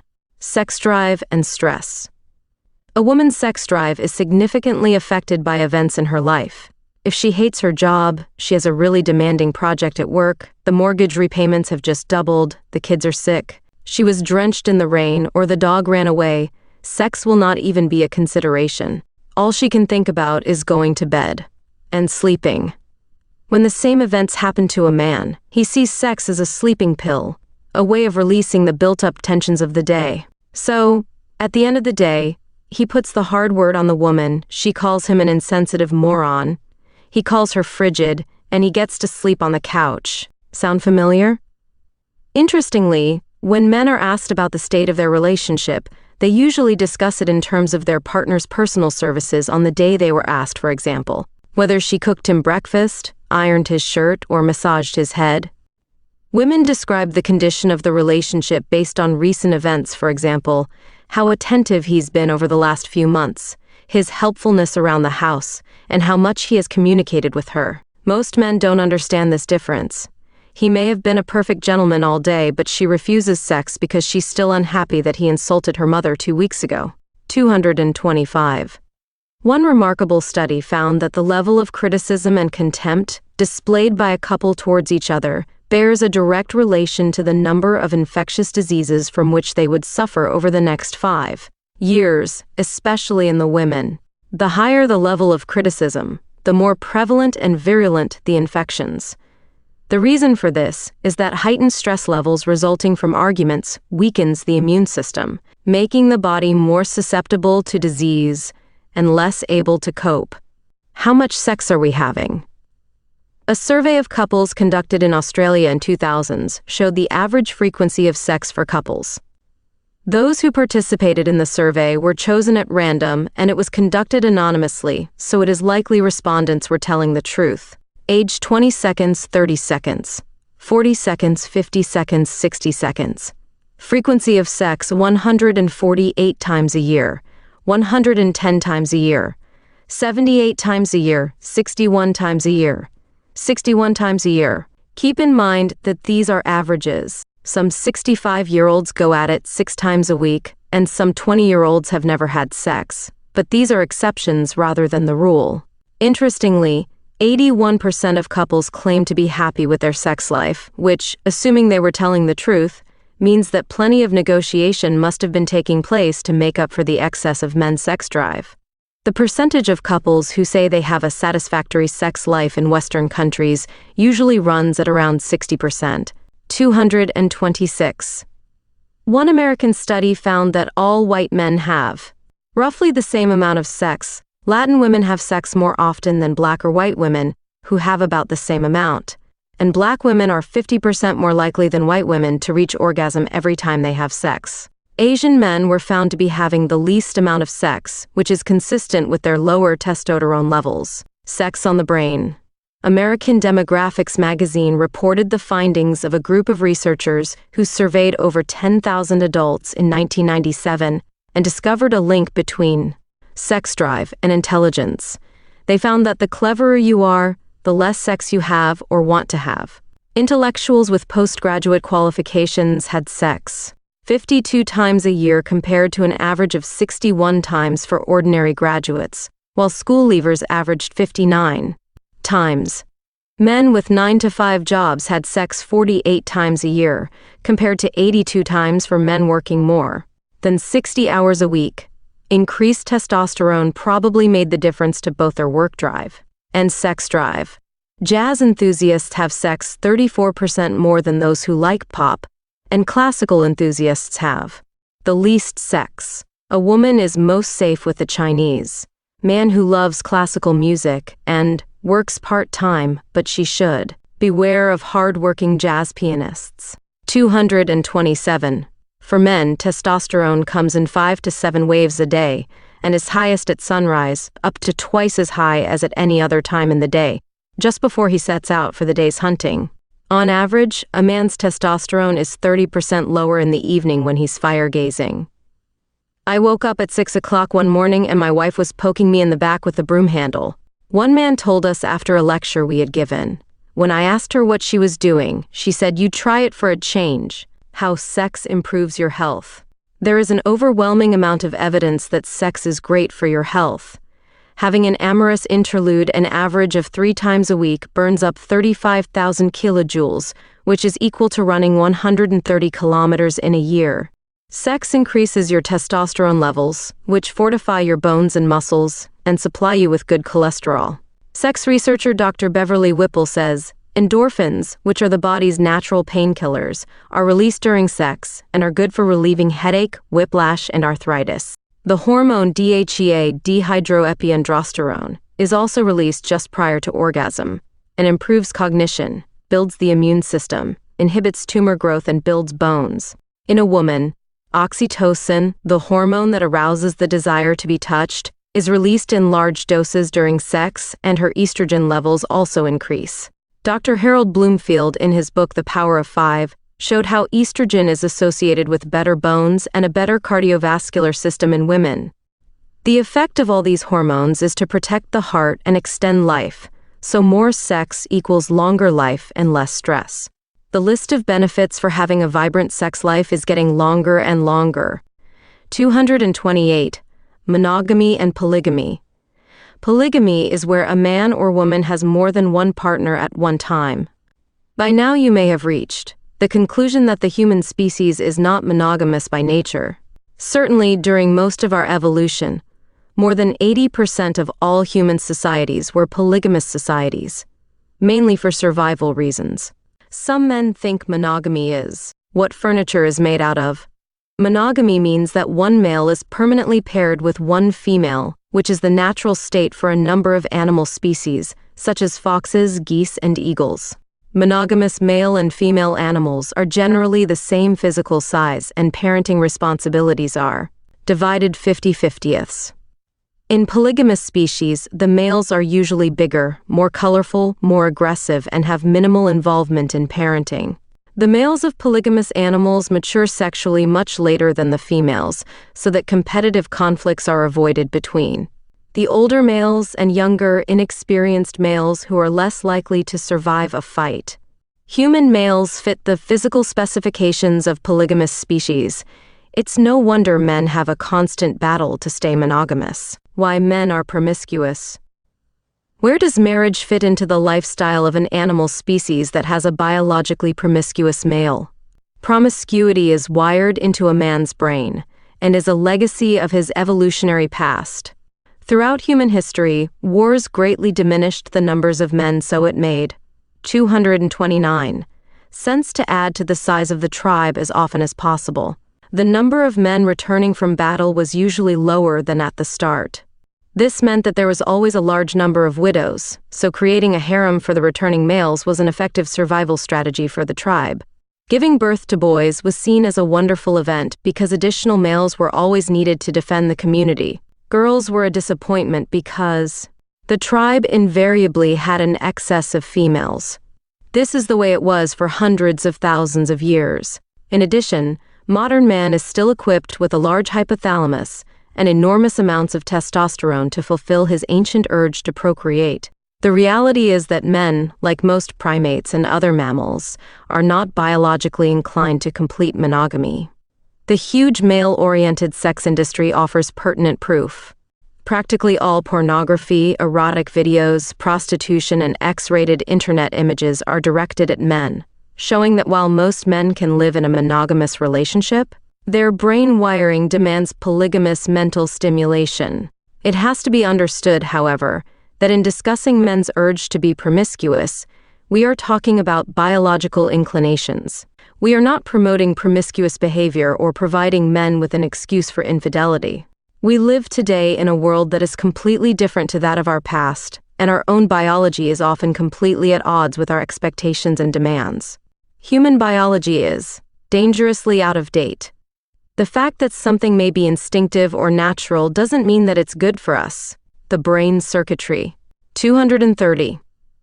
Of a moth gives it an instinctive attraction towards bright lights, and this allows the moth to navigate at night using the stars and the moon. Unfortunately, the modern moth is also living in a world that is dramatically different to the one in which it evolved. We now have moth and mosquito zappers.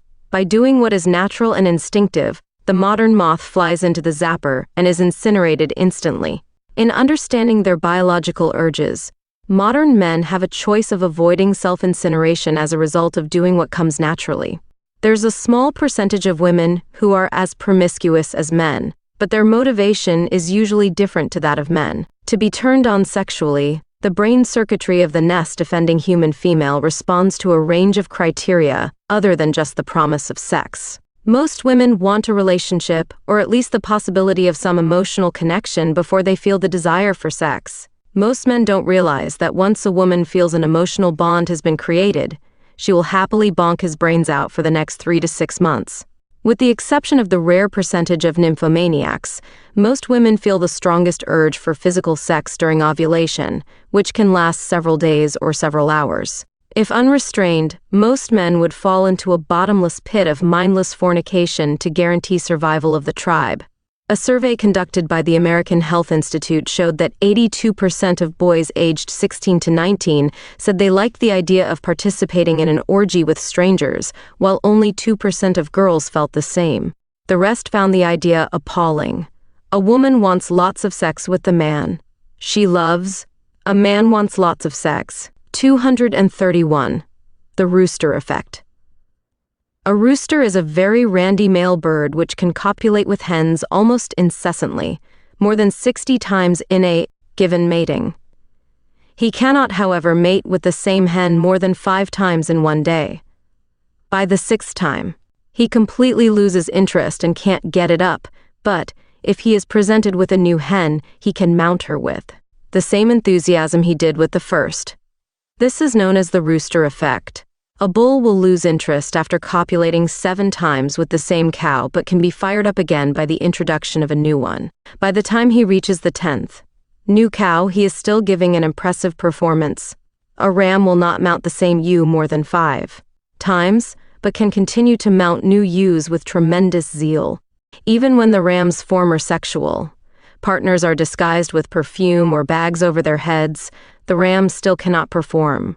You just can't fool them. This is nature's way of ensuring that the male seed is spread as widely as possible in order to achieve the highest number of conceptions and ensure the survival of that species. Men give their penis a name because they don't want a stranger making 99% of their decisions for them. For healthy young men, that number is also around 5. On a good day, he can have sex with the same woman 5 times, but will usually fail to give a 6th encore. Introduce a new female, however, and, like roosters and bulls, his interest along with parts of his anatomy can rapidly rise. 232. Male sex urge is so strong that Dr. Patrick Carnes of the Sexual Recovery Institute in Los Angeles estimates that up to 8% of men are addicted to sex, compared to less than 3% of women. Why men want women to dress like tarts, but never in public. A man's brain needs variety. Like most male mammals, a man is pre-wired to seek out and mate with as many healthy females as possible. This is why men love novelty factors like sexy lingerie in a monogamous relationship. Unlike other mammals, men can fool themselves into believing they have a harem of different women by dressing their partners in a range of sexy clothing and lingerie. It is, in effect, his version of putting a bag over her head to provide a variety of different appearances. Most women know the effect lingerie has on men, although few understand why it is so powerful. Every Christmas, the lingerie sections of department stores are full of men sheepishly skulking around trying to find a sexy gift for their partners. In January, those women are standing in line at the refunds counter in the same store. "This is just not me," they say. "He wants me to dress up like a hooker." The hooker is, however, a professional sex seller who has researched market demands and is packaged to make a sale. One American study has shown that women who wear a variety of erotic lingerie have generally much more faithful men than women who prefer white cotton underwear. This is just one way that a man's urge for variety is sometimes addressed in a monogamous relationship. 233. Why men are 3-minute wonders. From a cold start to orgasm, a healthy man's average time is around 2.5 minutes. For a healthy woman, the same average is 13 minutes. For most mammals, copulation is a fast affair because when they are preoccupied with being joined together, they are vulnerable to attack from predators.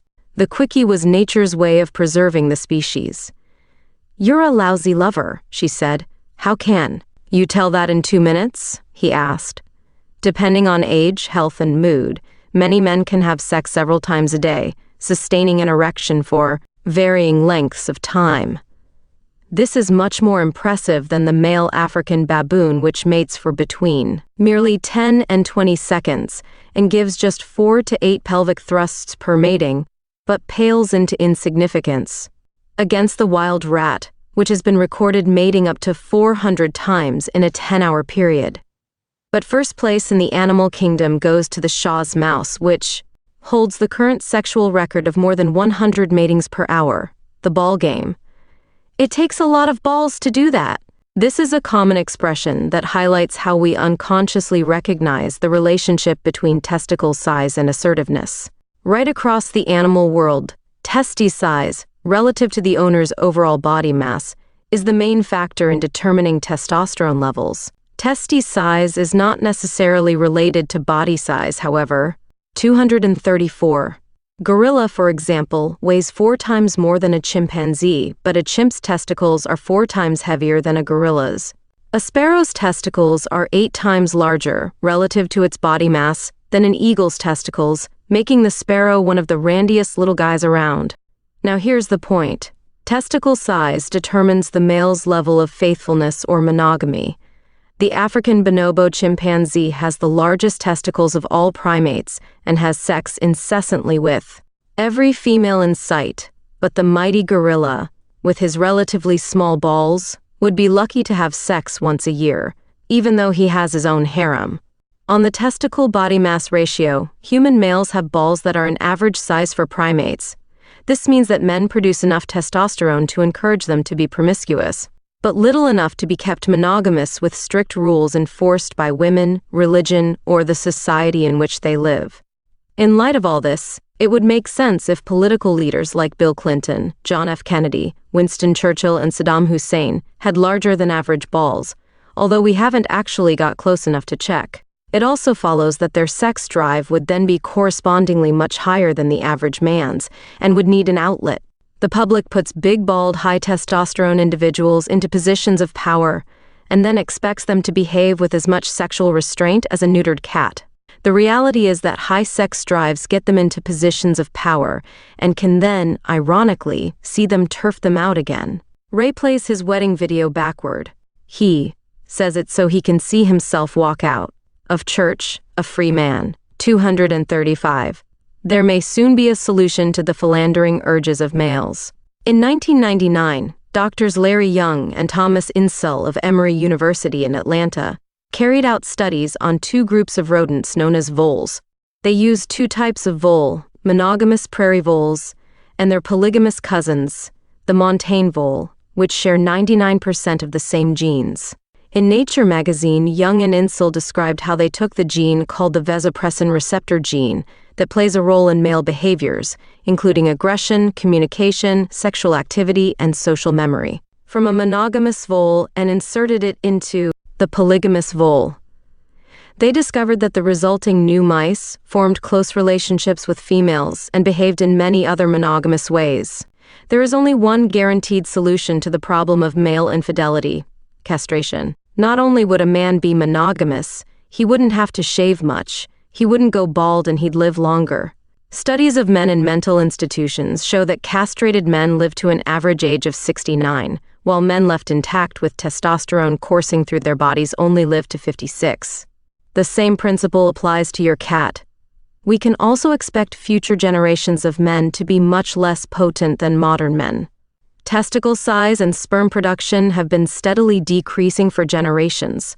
Evidence shows that our male ancestors had much larger balls than modern men, and, compared to other primates, men produce significantly smaller amounts of sperm per gram of tissue than their gorilla or chimp cousins.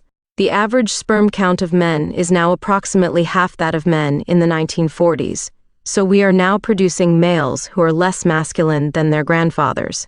236. Balls have brains too. Dr. Robin Baker from the School of Biological Sciences at the University of Manchester conducted some remarkable research that showed a man's brain can unconsciously sense from a woman's behavior. When her ovulation stage has arrived, his body then calculates and releases the exact amount of sperm required at any given moment to create the greatest chance of conception. For example, if a couple is having sex every day, around the woman's ovulation time, his body may release 100 million sperm per session. If he hasn't seen her for 3 days, his body will release 300 million sperm in a session, and 500 million if he has not seen her for 5 days, even if he has been having sex every day with other women. Based on biological calculations by his brain, his body releases just enough to do the job of conception and fight off any other competitive sperm that may be present. Men and ogling. Men are stimulated through their eyes, women through their ears. Men's brains are wired to look at female shapes, and this is why erotic images have so much impact on them. Women, with their greater range of sensory information receptors, want to hear sweet words. A woman's sensitivity to hearing wonderful compliments is so strong. Many women even close their eyes when their lover whispers sweet nothings. Miss Universe contests command large audiences of both men and women, but television polls show there are more male viewers than female. This is because men are attracted to the female form, and these contests are an acceptable form of male ogling. By contrast, Mr. 237. Universe contests appeal to almost no one and are rarely televised. This is because neither men or women are interested in the passive male form, because the attractiveness of a man usually depends on his skills and physical prowess. Miss Universe competitions are watched, mainly by men, but Mr. Universe contests turn nobody on. When a woman with a nice body walks by, a man, lacking as he does good peripheral vision, turns his head to look and goes into a trance-like state. His blinking ceases and saliva fills his mouth, a reaction, described by women as drooling. If a couple are walking down the street and Miss Miniskirt comes swaying towards them on the other side of the street, the woman's short-range peripheral vision allows her to spot the woman before the man does. She'll make quick comparisons between herself and the potential competitor, usually negative ones against herself. When the man eventually spots her, he receives a negative reaction from his woman for ogling. A woman will usually have two negative thoughts in this situation. Firstly, She mistakenly thinks that the man may prefer to be with the other woman than with her, and secondly, that she is not as physically attractive as the other woman. Men are attracted visually to curves, leg lengths, and shapes.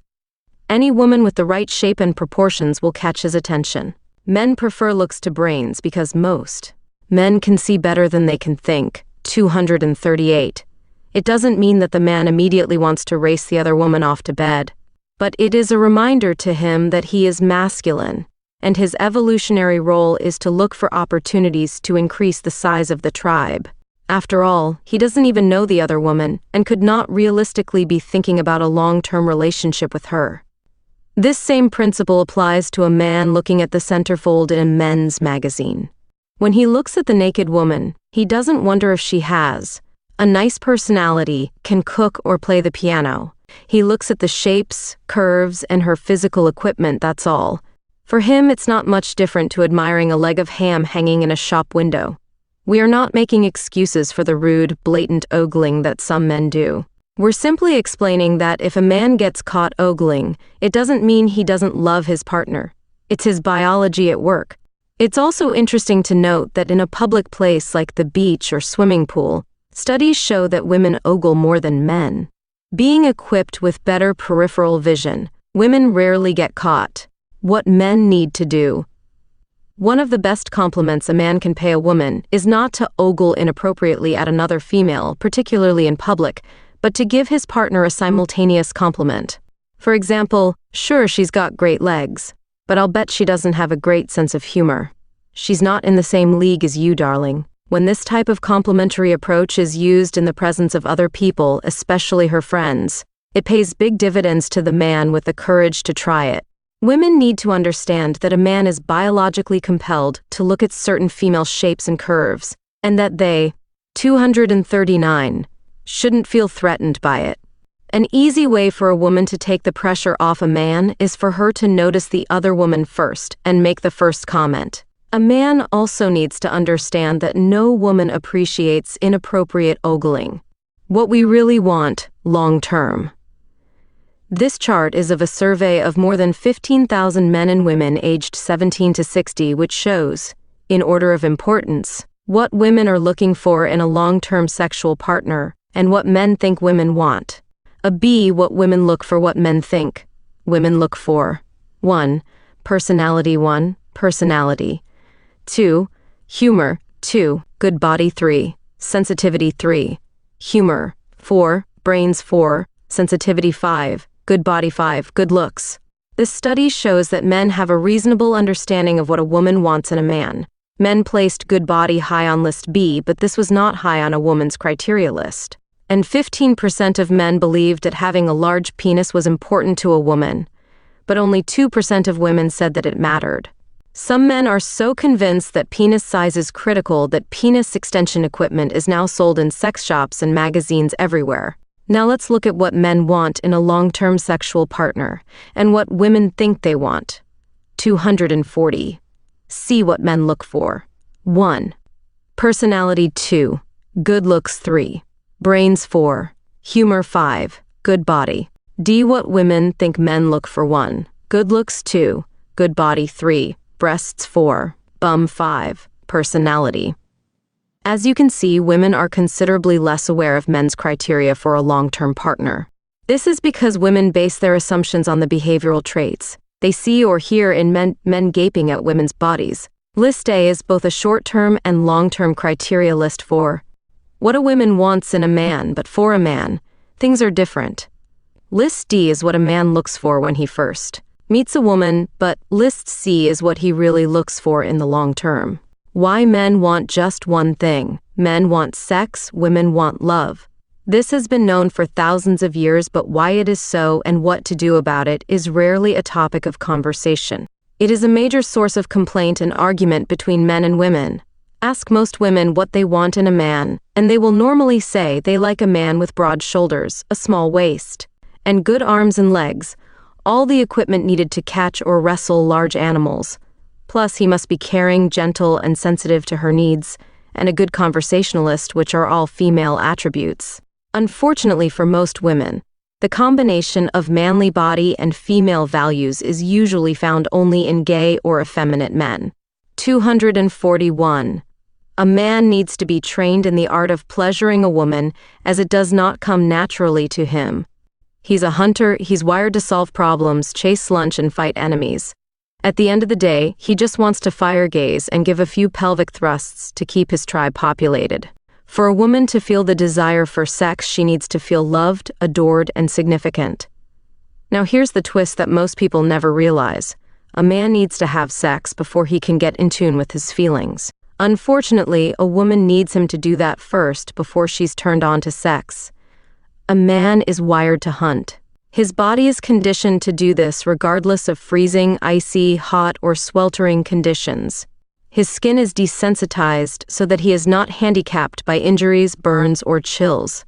Historically, a man's world was full of fighting and death. There was no place for sensitivity to others' needs, communications, or feelings. To spend time communicating or expressing compassion meant a man would lose concentration and leave the tribe open to attack. A woman needs to understand that this is the biology with which modern males are saddled, and devise appropriate strategies to deal with it. Women are taught by their mothers that men want just one thing, sex. But this is not completely accurate. Men want love, but they can only get it through sex. The sexual priorities of men and women are so opposite that it makes no sense for either to chastise the other. Neither one can help it. It's just the way they were made. Besides, being opposites is one of the things that attract. It's only in two gay male or female partners that sexual desires are usually the same, which is why homosexual men and women don't have the love-sex argument as often as heterosexuals. 242. Why sex suddenly stops. The person who first said that the way to a man's heart is through his stomach was aiming too high. After a man has had great sex, his softer feminine side emerges. He can hear birds singing, is struck by the colors of the trees, can smell the flowers, and is touched by the words of a song. Before sex, he probably only noticed the birds because of the mess they made on his car. But a man needs to understand this after-sex side is the one that a woman loves to see and finds wonderfully seductive. If he can practice feeling this way, he'll be able to turn the woman on before having sex. At the same time, a woman needs to understand the importance of giving great sex to a man so she can glimpse this softer side and explain how alluring she finds it. At the beginning of a new relationship, sex is always great, and there is plenty of love. She gives him plenty of sex and he gives her plenty of love, and one thing feeds the other. After a few years, however, the man becomes preoccupied with lunch chasing and the woman with nest defending, which is why sex and love seem to stop simultaneously. Men and women are equally responsible for whether they have a good or bad sex life, but each often blames the other when things don't go well. Men need to understand that a woman needs attention, praise, pampering, and lots of time before she heats her electric oven. Women have to remember that these are the feelings men are more likely to express after a session of great sex. A man should remember how he felt after sex and relive these feelings with a woman when he wants sex next time. A woman should be prepared to help him. The key here is sex. For when sex is great, the whole relationship dramatically improves. 243. How to satisfy a woman every time. Caress, praise, pamper, relish, savor, massage, fix things, empathize, serenade, compliment, support, feed, soothe, tantalize, humor, placate, stimulate, stroke, console, hug. Ignore fat bits, cuddle, excite, pacify, protect, phone, anticipate, smooch, nuzzle, forgive, accessorize, entertain, charm, carry for, oblige, fascinate, attend to, trust, defend, clothe, brag about, sanctify, acknowledge, spoil, embrace, die for, dream of, tease, gratify, squeeze, indulge, idolize, worship. How to satisfy a man every time. Arrive naked. What men want from sex. For men, this is simple, the release of built-up tension by orgasm. After sex, a man weighs less. Some say it's because his brain is empty, because he has lost a part of his body, and he needs rest to recover. This is why men often fall asleep after sex. A woman may become angry about this and feel that he is selfish or doesn't care about her needs. Men also use sex to express physically what they can't express emotionally. If a man has a problem such as how he'll find a new job, pay the overdraft, or resolve a dispute, he's likely to use sex to relieve the intensity of his emotions. Women usually don't understand this and become resentful at being used, missing the point that the man had a problem he couldn't deal with. 244. Men fantasize about having sex with. 2 women fantasize about it too, so that they'll have someone to talk to when he falls asleep. There are few problems a man can have that great sex won't fix. Tests show that a man who has a pent-up need for sex has difficulty hearing, thinking, driving, or operating heavy machinery. He also suffers a form of time distortion where 3 minutes feels like 15. If a woman wants an intelligent decision from a man, she's better off discussing it after sex, when his brain is clear. What women want from sex. For a man to feel fulfilled through sex, he needs the release of tension. A woman has the opposite need. She needs to feel the buildup of tension over a longer period of time with her prerequisite of lots of attention and talk. He wants to empty, she wants to fill up. Understanding. This difference makes men more caring lovers. Most women need at least 30 minutes of foreplay before they are ready for sex. Men need at least 30 seconds, and most consider driving back to her place as foreplay. Adam came first, but men usually do. After sex, a woman is high on hormones and is ready to take on the world. She wants to touch, cuddle, and talk. A man, however, if he hasn't already fallen asleep, sometimes withdraws by getting up and doing something, such as changing a light bulb or making. 245. Coffee. This is because a man needs to feel in control of himself at all times and, during orgasm, he temporarily loses control. Getting up and doing something allows him to regain that command. Why men don't talk during sex. Most men can only do one thing at a time. When a man has an erection, he finds it difficult to speak, hear, or drive. And this is why men rarely talk much during sex. Sometimes a woman needs to listen to his breathing too, monitor his progress. Men love to hear women talk dirty about what she can and will do for him, but only before sex, not during. A man may experience a loss of direction and erection when a woman talks to him during sex. During sex, a man uses his right brain, and brain scans show that he's so intent on what he is doing, he's virtually deaf. For a man to talk during sex, he needs to switch to his left brain. A woman can multitrack sex and speech. For a woman, talk is a crucial part of foreplay because words are all important to her. If during sex a man stops talking, a woman may think he isn't interested in her. A man needs to practice lots of love talk during foreplay to fulfill a woman's needs. A woman, however, needs to stop talking during sex and just use vocal sounds to keep a man interested. Lots of oohs and ahs give a man the positive feedback he needs to achieve fulfillment.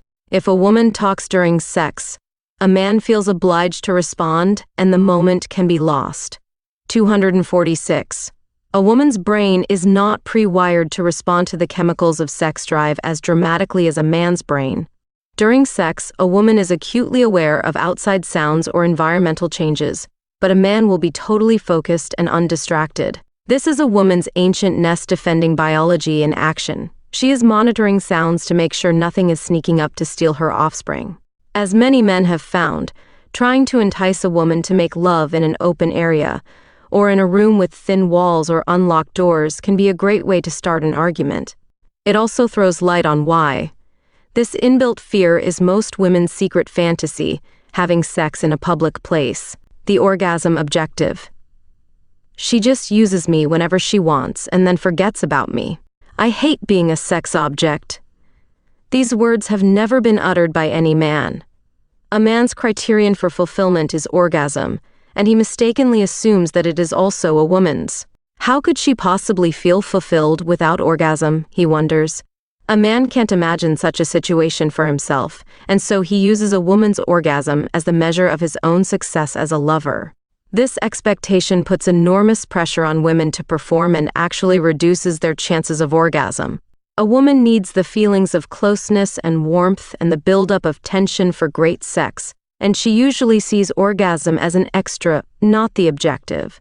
A man always needs orgasm, but a woman does not. Men see women as their sexual mirrors and spend ages pumping and thrusting away, thinking that's what she really wants. Look at the next chart and study the peaks and troughs of a woman's sex drive throughout the year. The peaks are when she is most likely to want 247, an orgasm around the time of ovulation, and the troughs are where she needs lots of cuddles and non-sexual touching. You will notice that a woman's desire for sex is highest in the autumn. This means more babies will be born in the summer, giving them a greater chance of survival due to warmer temperatures and more plentiful food. Male and female sex drives. A common fantasy for most men is a sensuous, unknown woman coming on to him and finding him irresistible. He satisfies her every need. A man's measurement of his prowess as a lover is directly related to her level of satisfaction, and so he constantly monitors her reactions to see how well he's doing. Men don't fake orgasm, no man wants to. Pull a face like that on purpose. Most men do not have the ability to sense a woman's intimate feelings and emotions during sex, which is another reason why her orgasm is so important to him. It proves to him he must have done a good job. 248. Achieved a result. Most men never understand that compulsory orgasm is a man's criterion for success. It's not necessarily a woman's. For a woman, an orgasm is an added bonus, not a measurement. What turns us on? Here is a list of the top turn-ons for both sexes, showing how men and women do not understand each other's sexual needs. The list of preferences is a direct reflection of the brain set of men and women. Men are visual and want sex. Women are auditory and feeling, and want touch and romance. Women's turn-ons: 1. Romance. 2. Commitment. 3. Communication. 4. Intimacy. 5. Non-sexual touching. Men's turn-ons: 1. Pornography. 2. Female nudity. 3. Sexual variety. 4. Lingerie. 5. Her availability. A man's biological job is to find as many healthy females as possible and help them conceive. A woman's biological role is to bear children and find a partner who will stick around long enough to raise them. For both, these ancient forces are driving them on, despite living in an age in which procreation for survival is no longer relevant. This is why commitment is such a turn-in for women, with romance containing the subtle promise of a man's readiness to help raise the offspring. This is why women need monogamy, and we'll discuss this in the next chapter. For a woman to criticize a man's need for visual stimulation is like a man criticizing a woman for wanting to talk or go out to dinner. The answer is to have both. 249. How men get a raw deal. The things that turn men on are often described as dirty, disgusting, crude, or perverted, particularly by women. Overall, women are not aroused by the items on a man's turn-on list, and men show little reaction to the items on a woman's list. The public generally glorifies women's turn-ons in movies, books, and advertisements, and condemns men's as pornographic or crude. From a biological standpoint, however, each needs these factors to feel aroused. Public criticism of men's turn-ons is what drives men to hide their Playboy magazines and deny they have secret fantasies. Many men's needs remain unfulfilled, and many feel guilt or resentment. When a man and a woman understand the history and evolution of their desires, it makes it easier to understand and accept, without anger, resentment, or guilt. No person should do anything they do not feel comfortable with, but having an open discussion about each other's needs can help to enhance a more loving relationship. A man also needs to understand that it takes less effort for him to organize a romantic dinner or weekend away than it is for a woman to dress in suspenders and swing from a chandelier. The aphrodisiac myth. Of the hundreds of popularized aphrodisiacs around, none have been scientifically shown to work. They work on what is called the placebo effect. If you think it will work, it probably will. Some so-called aphrodisiacs can even help inhibit or constrain sexual desire, particularly when they irritate the kidneys and cause itching and rashes. The only 250 aphrodisiacs guaranteed to work are those on the list of what turns us on. Men and their pornography. Men love pornography and women don't. For men, it appeals to their biological urges by showing clear images of shapes, lust, and sex. but many women see it as showing the domination of women by insensitive men. There has been no evidence to prove a connection between pornography and sex crimes. It can, however, be psychologically damaging to men and women, simply because it shows men hung like donkeys who can keep thrusting mindlessly for hours. This can significantly affect the expectations a man has about his own performance. What's the difference between erotic and kinky? Erotic is when you use a feather. Kinky is when you use the whole chicken. Pornography also implies that women have the same visual and physical arousal criteria as men, and that a woman's sex drive is as strong as or higher than a man's. It can have a detrimental impact on women too. Showing them being treated as sex objects and having a totally unrealistic hunger for physical sex can damage a woman's self-esteem. But while surveys of 18 to 23-year-olds show that 50% of men feel that their sex life is not 251, as good as that portrayed in movies, TV, and magazines, 62% of women feel their sex life is as good as or better than media depictions. It appears that men are more affected by their performance expectations than women. Are there female sex maniacs? If aliens from outer space landed on Earth and surveyed a selection of our men's and women's magazines, books, and movies, they would quickly reach the conclusion that human females are a highly sexed lot who are all multi-orgasmic and just can't get enough. If the aliens then read or watched the kind of pornography we routinely produce, they would be convinced that women have an insatiable sexual appetite and will bonk almost any man under nearly any circumstances. This is the image that modern women have been expected to live up to by the media. In reality, the voracious female sex maniac is a figment of most men's imaginations and accounts for less than 1% of all women. A modern woman now has difficulty believing a man who tells her that he likes the way she looks when she's naked. This fantasy image usually only affects modern men and women because their parents and grandparents were never exposed to this idea of a woman possessing a man's sex drive. Many women, however, feel abnormal or even frigid because they don't measure up to these media images. Men have been coaxed into believing that women now have high sex drives, and this makes men feel angry or frustrated when women don't initiate sex often enough. With magazine article headlines like, "Become multi-orgasmic in 5 days," "How to Bet a European Lover," "Tantric Sex, Keep It Going for Hours," "I Had 300 Lovers in 3 Years," and 252. "How to Keep Him Hard All Night." It's no wonder that men and women are befuddled into thinking that women have only sex on their minds. The women's movement freed modern women's attitudes to their sexuality, but it did not increase their basic urge to have sex. Women's sex drive has probably remained the same for thousands of years, and all that has changed is that it is now open for discussion. The sex drive of a modern woman is probably no different to that of her mother or grandmother, but the older generation of women suppressed it and certainly didn't discuss it. Before the pill arrived, sexual frustration must have been a good deal higher, but certainly not as high as the media today would have us believe. Lights off or on?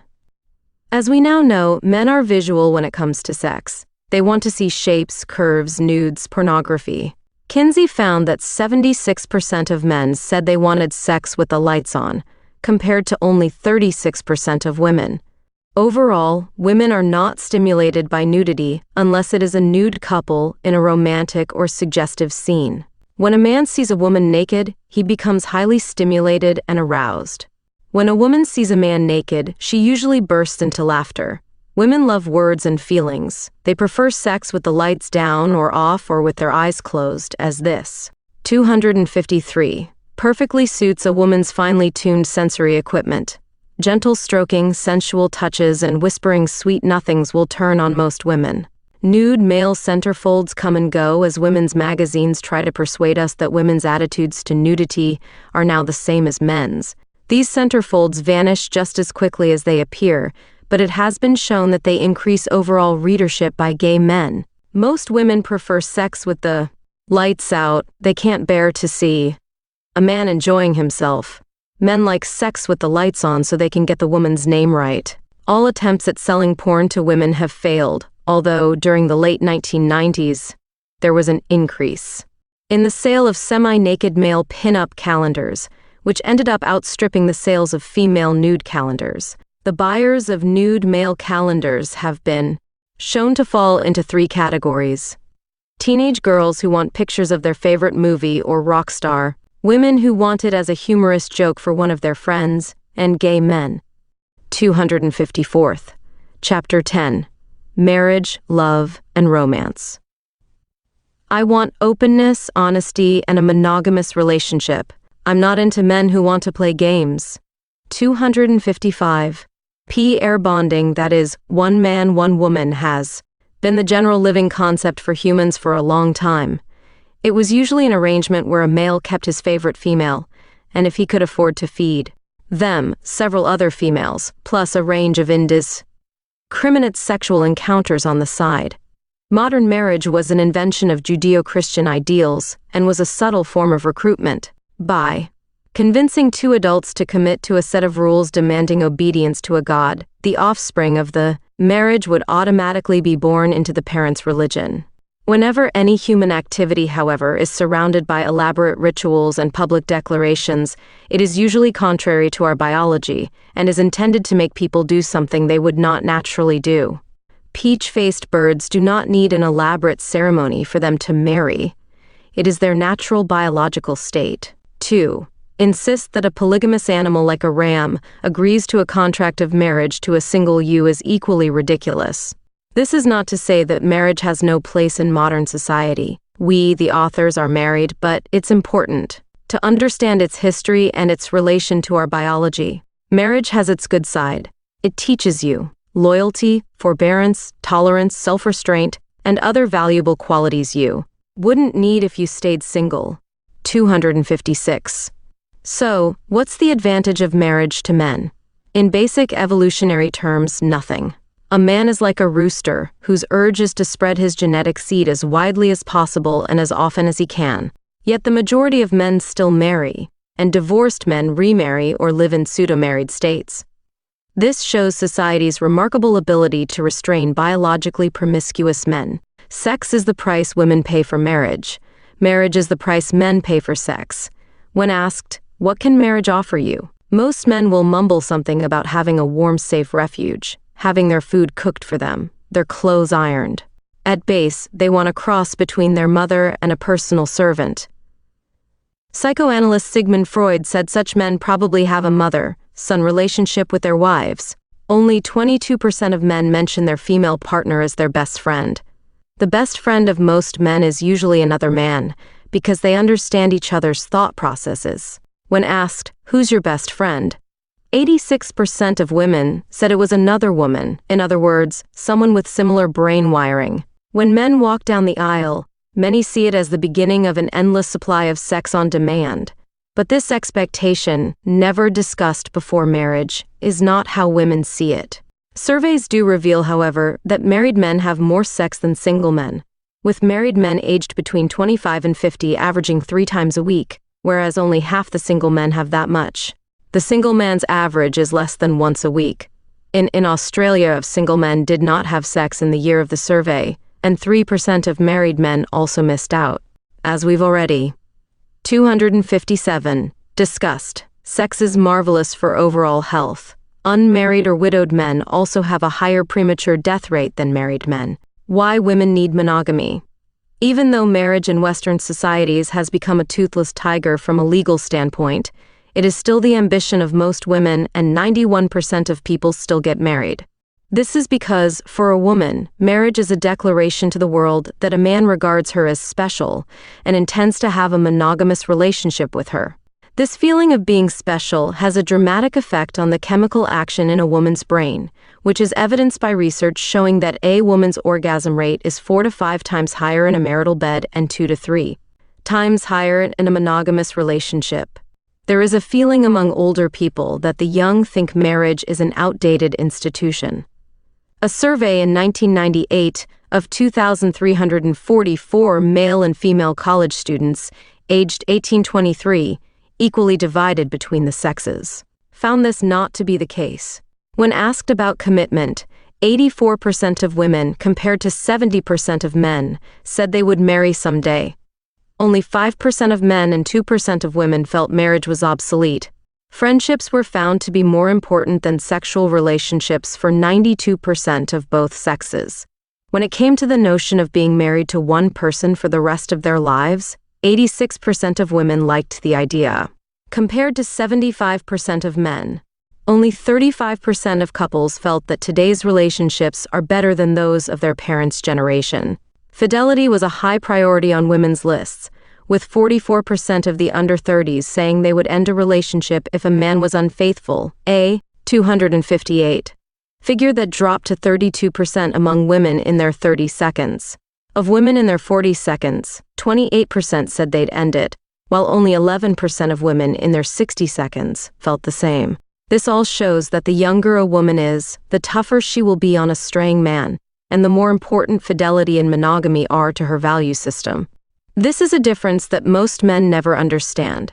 The majority believe having the odd fling will not affect their relationship because men have little problem separating sex from love in the brain. For women, however, sex and love are intertwined. A sexual liaison with another woman can be seen as the ultimate betrayal, and good reason for finishing a relationship. If marriage fails as often as it does, why do so many of us keep doing it? Why not live on our own, or with our families or friends, and have lovers when the mood takes us? There are two answers. Firstly, happy, stable marriages continue to be the most reliable way to bring up happy, healthy children. Secondly, marriage can have an enormous soothing effect. In a world where life is lived at breakneck speed, marriage at its best can function like a port in a storm, a place to rest and recuperate from the stresses which face us every day, a place to relax and be, both literally and psychologically, at home. Why men avoid commitment? A man who is married or in a long-term relationship is always secretly worried that single men are having more sex and more fun. He imagines wild singles parties, adventurous, commitment-free coupling, and jacuzzis full of naked supermodels. He fears opportunity is passing right by him, and he's missing out completely. It doesn't matter that, when he was single, such 259 opportunities never presented themselves anyway. He forgets about those evenings sitting alone eating cold baked beans out of a can, the humiliating rebuffs from women in front of friends at parties, and the long periods without sex. He just can't help worrying that commitment equals missing out. Men want to wait for the perfect partner, but all they usually get is older. Where is love in the brain? In June 2000s, Professor Semen Zeki and Andrew Bartella at University College, London scanned the brains of 11 female and 6 male volunteers who all described themselves as madly in love and had fallen in love within the past 6 to 12 months. They were shown alternating pictures of their lover plus pictures of friends of the same sex. The scientists found that seeing a lover activated 4 specific regions of the brain. 2 areas lay in the cerebral cortex, the more advanced part of the brain. These were the medial insula, which is thought to be responsible for gut feelings, and part of the anterior cingulate, which is known to respond to euphoria-inducing drugs. Another 2 in the deeper and more primitive basal ganglion region of the brain were involved in finding experiences rewarding and play a role in addiction. This research explains why when we are in love, we are often in an euphoric drug-like state and don't get depressed.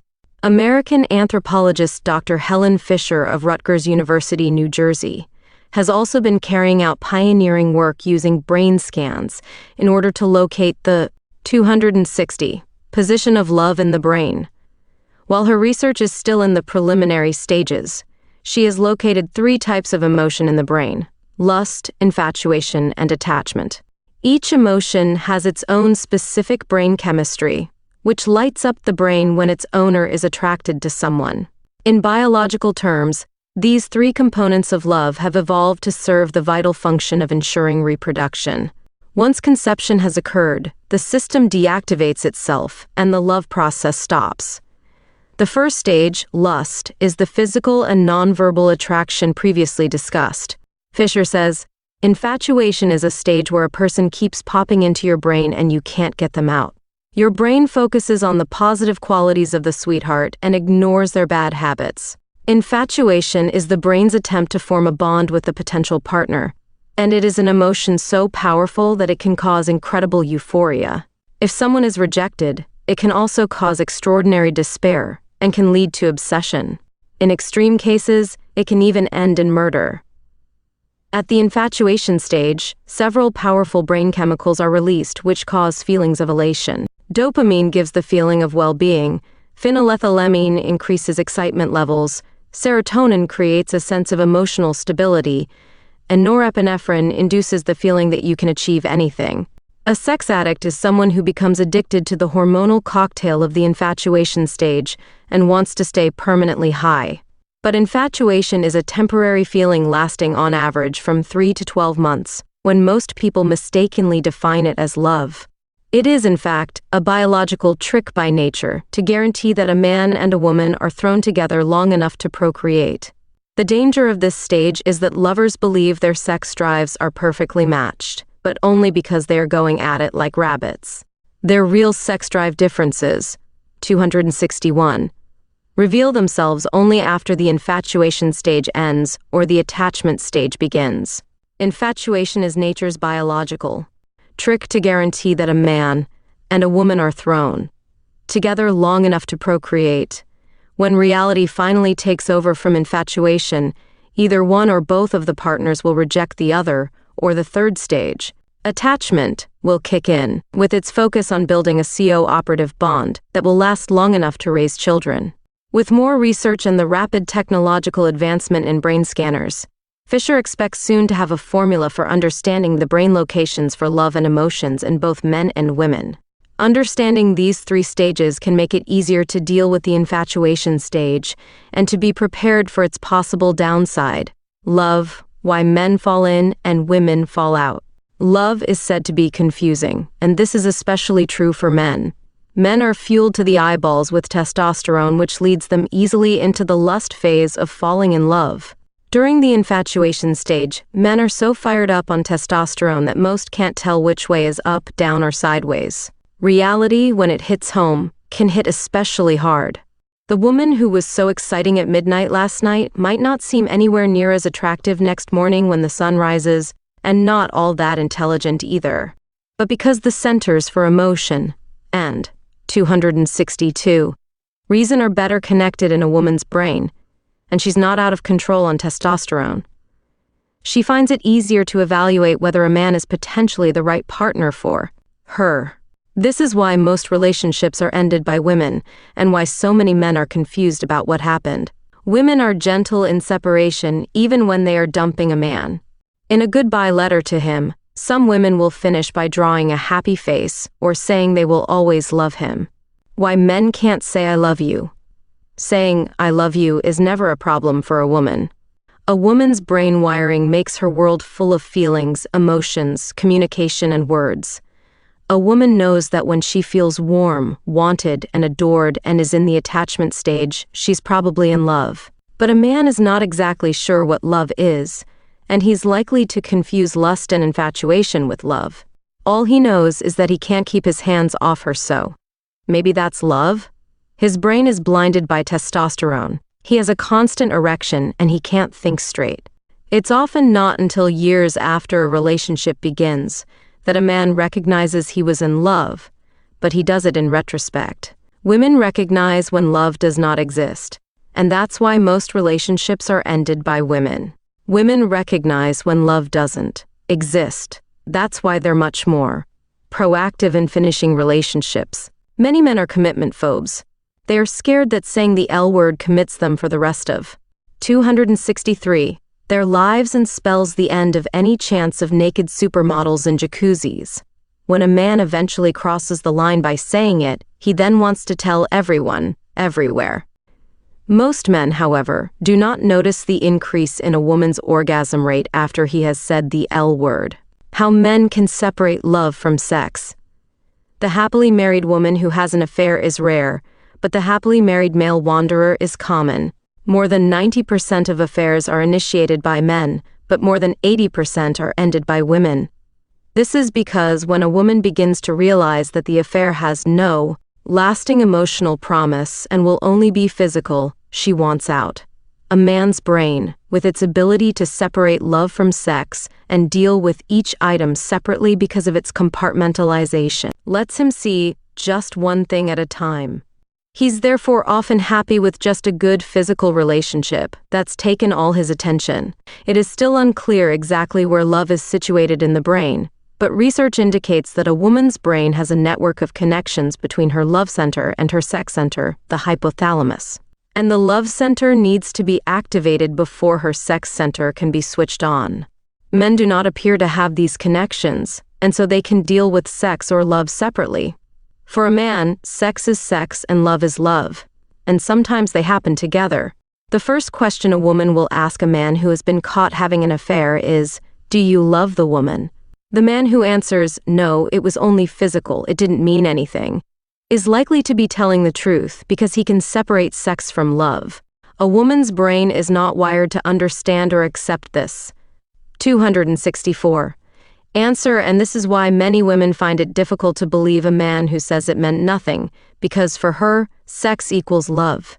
In a woman's mind, it is not the physical act of sex with the other woman that affects her as much as the violation of the emotional contract and trust she had in him. If a woman has an affair and says it didn't mean anything, she's probably lying. For a woman to cross the line to having sex, she would have already had to establish an emotional bond with the new man. For women, love and sex are intertwined. One equals the other. When women make love, men have sex. An old adage holds that making love is what a woman does while a man is bonking her. What it actually is, however, often sparks arguments between lovers everywhere. A man will call sex sex, but a woman is likely to react negatively to the word as it is not, by her definition, the way it is. A woman makes love, meaning that she needs to feel loved and have loving feelings before she wants to have sex. To most women, the act of sex is generally seen as a loveless, gratuitous act because the wiring of a female brain does not identify with this definition. When a man says sex, sometimes he means just physical sex, but this doesn't mean he doesn't love his woman. When a man wants to make love, he is still likely to call it sex. This can have negative effects on a woman, but to use the expression make love can make many men feel that they are being phony or conning her, because sometimes he just wants sex. When a woman claims a man is sleeping with someone, you, 265, can bet he is not sleeping. How could you sleep with her? Women ask. You don't even like her.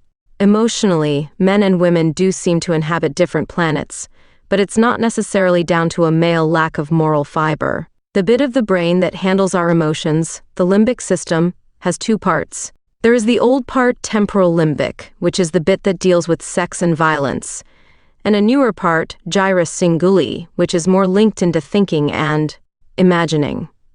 Male brains are more active in the old part and are more tuned for action, and women's brains are active in the newer part for symbolic emotional responses. When men and women understand each other's perspective and agree not to judge each other's definition, this obstacle ceases to be a stumbling block in the relationship. Why great partners look attractive. Studies at the Kinsey Institute reveal that during lovemaking, a man's perception of his woman is related to the depth of his intimate feelings for her. This means that he rates her higher on the physical attractiveness scale if he's madly in love with her, even if others feel that, when she's naked, she'd look more like the Michelin Man.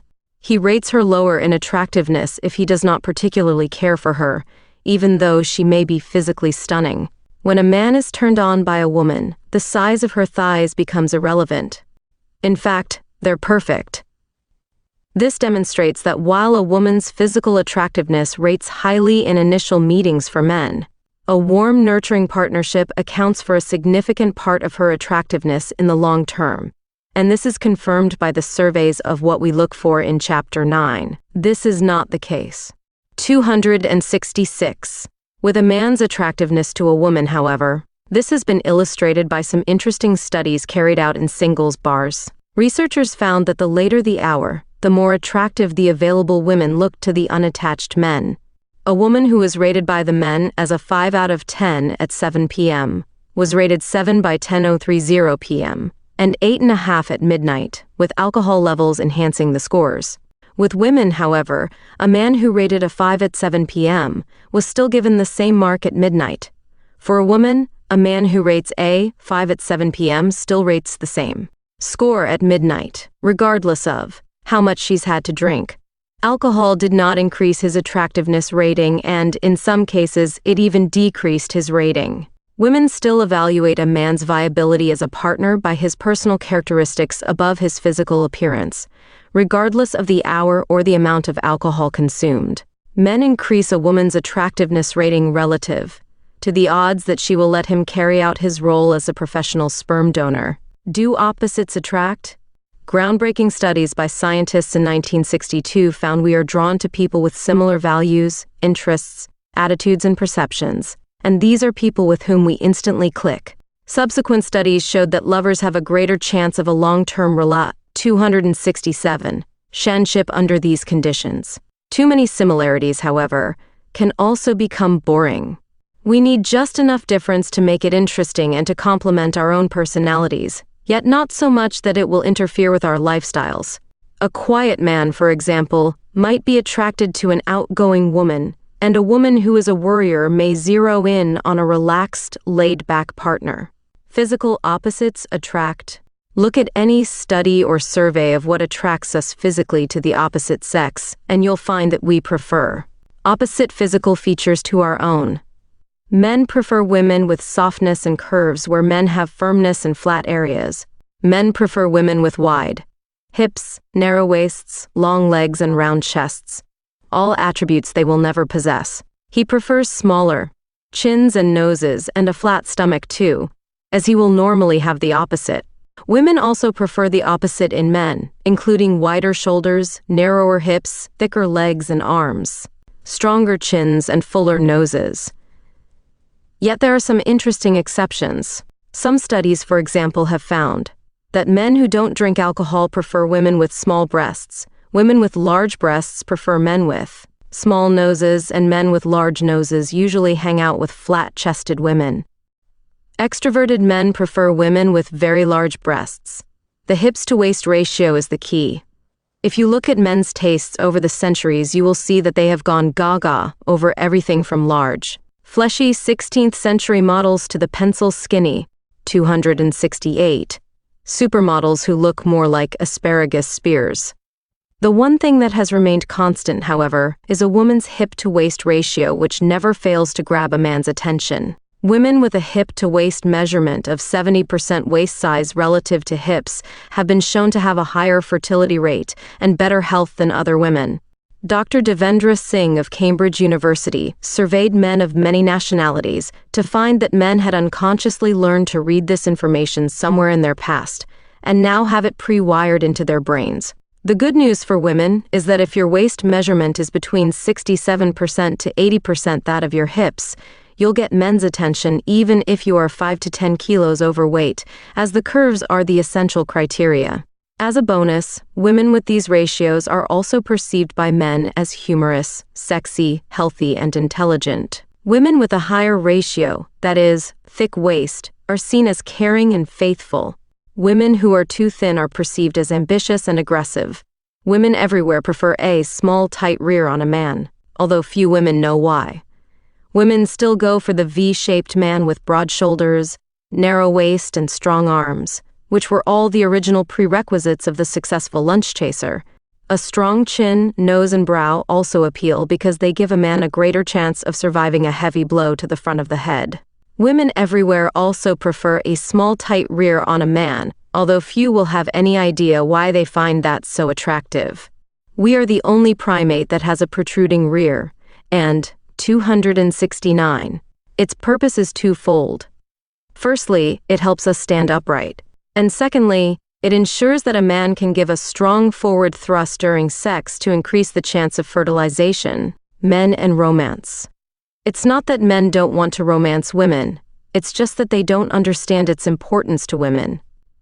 The books we buy are a clear indicator of the things that interest us. Women spend millions every year on romantic novels. Women's magazines concentrate on love, romance, other people's affairs, or how to exercise, eat, and dress better to have even more romance. One Australian study showed that women who read romance novels have sex twice as often as those who don't. Conversely, men spend millions on books and magazines teaching technical know-how on a range of spatially related subjects, from computers and mechanical apparatus to lunch-chasing activities like fishing, hunting, and football. It's no wonder when it comes to romance that most men generally don't know what to do. This is understandable as a modern man has never had a role model.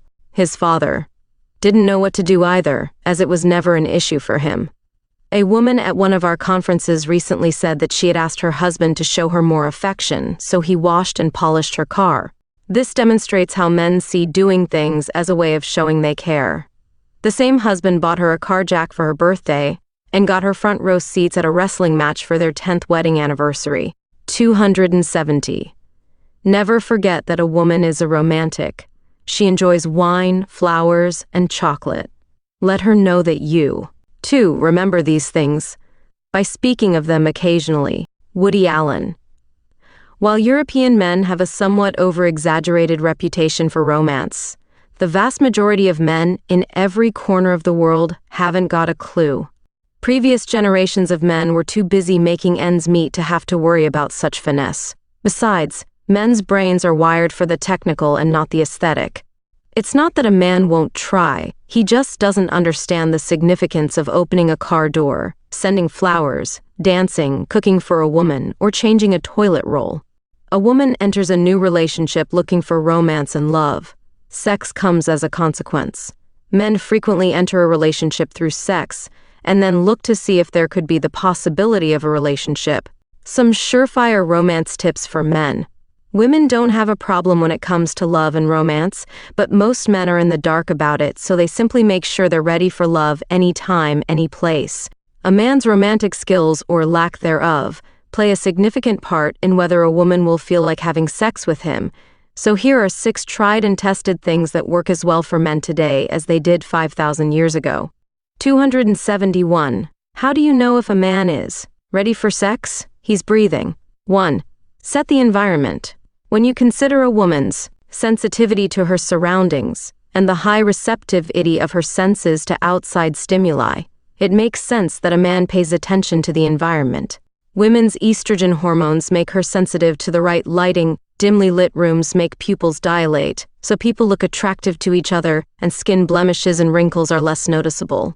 A woman's superior hearing means the right music is important, and a clean, secure cave is better than one that can be invaded by children or other people at any moment. Women's insistence on sex in private explains why most women's private fantasy is of having sex in public, while a man's private fantasy is sex with a stranger. 2. Feed her. Having evolved as a lunch chaser, you'd think it would occur to a man that providing a woman with food stirs up primal female feelings. This is why taking a woman to dinner is a significant event for her, even when she's not hungry, because the provision of food shows his attention to her well-being and survival. Cooking a meal for a woman has an even deeper intrinsic meaning as it brings out primitive feelings in both a man and a woman. 3. Light a fire. Collecting wood and lighting a fire to give warmth and protection has been done by men for women for hundreds of thousands of years and appeals to most women's romantic side. Even if it's a gas fire that she can light easily herself, he needs to light it if he wants to set a romantic atmosphere. The payoff comes from the act of providing for her needs, not from the fire itself. 272. 4. Bring flowers. Most men do not understand the power of a bunch of fresh flowers. Men think, why spend so much money on something that will be dead and thrown out in a few days? It makes sense to a man's logical mind to give a woman a pot plant because, with constant care and attention, it will survive. In fact, you could even make a profit on it. However, a woman doesn't see it that way. She wants a fresh bunch of flowers. After a few days, the flowers die and are thrown out. But this presents an opportunity for him to buy another bunch and once again bring out her romantic side by providing for her needs. 5. Go dancing. It's not that men don't want to dance. It's just that many of them don't have the location in the right brain required to feel rhythm. Go to any aerobics class and watch the male participants, if any, turn up trying to keep time. When a man takes dancing lessons for basic rock and roll and waltz, he will be the hit of the party with all women. Dancing has been described as a vertical act of horizontal desire, and that's its history. It's a ritual that evolved to allow close male-female body contact as a lead-up to courtship, just as it did with other animals. 6. Buy chocolates and champagne. This combination has long been associated with romance, although few people know why. Champagne contains a chemical not found in other alcoholic beverages, which increases testosterone levels. Chocolate contains phenylethylamine, which stimulates a woman's love center in the brain.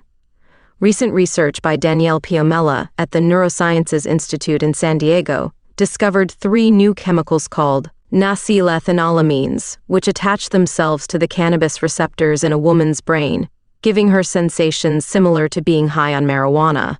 These 273 chemicals are in brown chocolate and cocoa, but not in white chocolate or coffee. Why men stop touching and talking. Before we were married, he would hold my hand in public, rub my back and talk endlessly to me.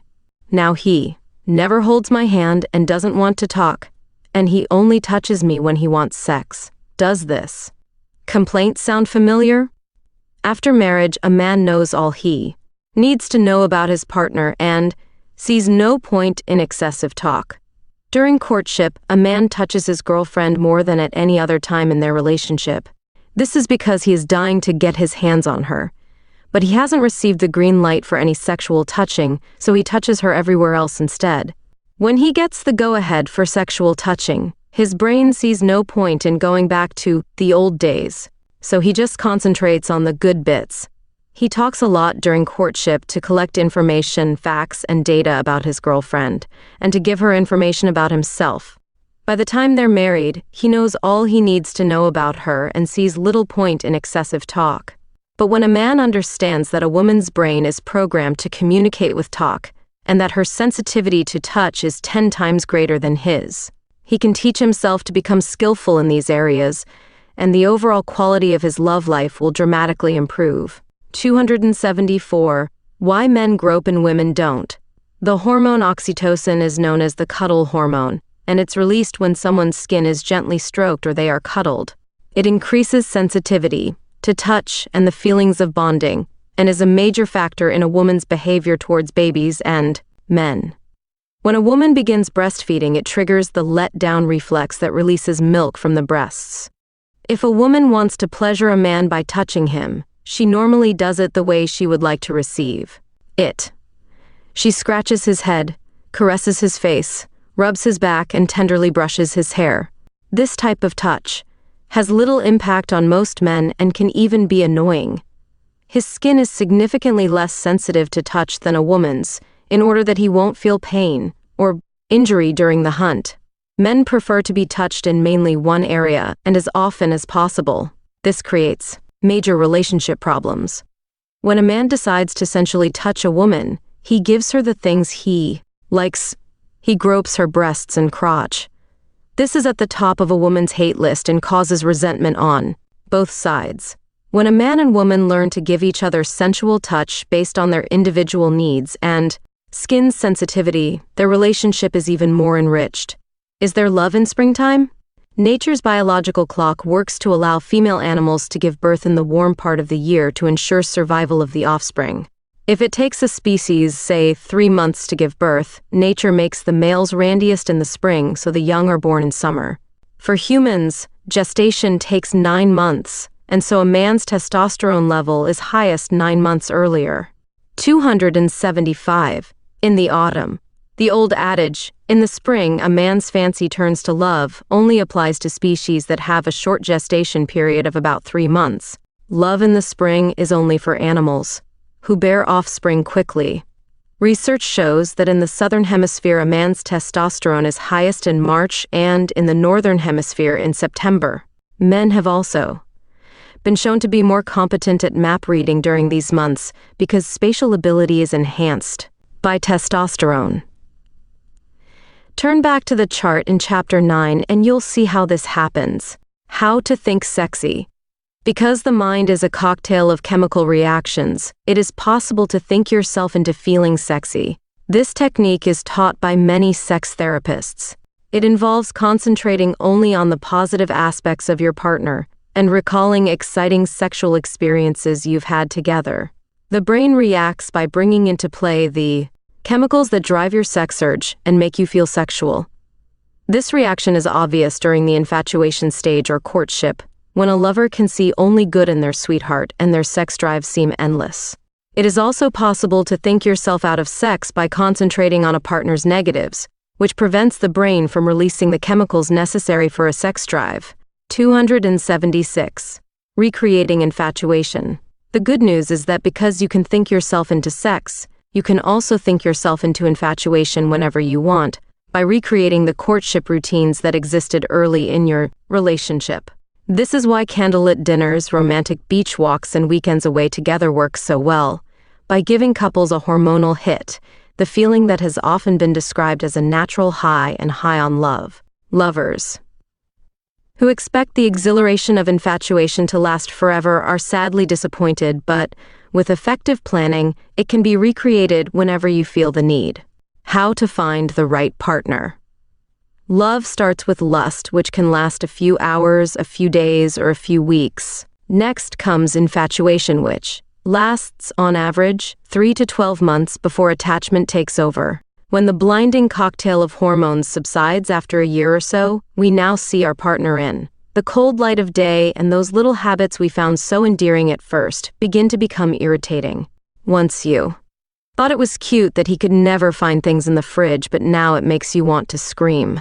He used to love hearing you talk about every little thing, but now he's contemplating murder. You silently ask yourself, can I live like this for the rest of my life? What do we have in common?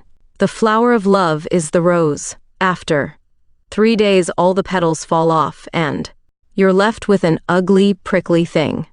277. Chances are you don't have much in common or much to talk about. Nature's objective is to throw men and women together under the influence of a powerful hormonal cocktail that causes them to procreate and not think.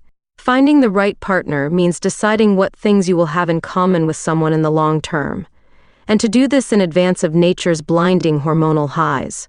When infatuation has passed, and pass it will, can you maintain a lasting relationship based on friendship and common interests? Write a list of the traits and interests you want in a long-term partner, and then you'll know exactly who you are looking for. A man will have a list of qualities for his ideal mate, but when he goes to a party, his brain is fired up by testosterone. It then searches for the ideal woman based on hormonal motivation. Nice legs, flat stomach, round bum, good breasts, and so on, all features connected with short-term procreation. Women want a man who is sensitive and caring, has a V-shaped torso, and a great personality, all things connected to child-rearing, lunch-chasing, and protecting. These are also short-term biological needs, and have little to do with success in a modern relationship. When you write a list of the desirable long-term characteristics in your perfect partner and keep it handy, it helps you to be objective about a new person the next time nature tries to control your thoughts and urges. Nature wants you to procreate as often as possible, and it uses powerful drugs to push you into it. When you understand this and are armed with a job description of your ideal long-term mate, you are less likely to be tricked and more likely to be successful in your hunt for that elusive perfect partner with whom you'll be finally able to live happily ever after. 278. Chapter 11, Towards a Different Future. We may never know what motivated our fish ancestors to come out of the water. David Attenborough, Naturalist 279. They say it's great to be a man because you can walk topless on the beach in Tunisia without getting stoned to death. You don't have to remember where you left things. You can open your own jars and eat a banana in front of builders. It's great to be a woman because you can buy your own clothes, cross your legs without adjusting yourself, and if you slap a man's face in public, everyone thinks you're in the right. It's great to be a man because you can buy cucumbers and marrows without getting embarrassed. Men and women are different, not better or worse, but different. Science knows it, but political correctness does everything it can to deny it. There is a social and political view that men and women should be treated equally, based on the strange belief that men and women are the same. They are demonstrably not. What do men and women really want? For modern men, not much has changed over the centuries. 87% of men today say their work is the most important thing in their life, and 99% say they want a great sex life. For modern women, however, 280.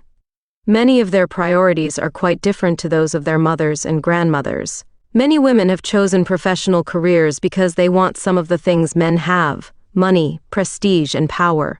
Studies now show that career women are also getting many of the other male side effects: heart problems, ulcers, stress, and premature death. More than 1 in 3 women takes 9 days off each year due to stress.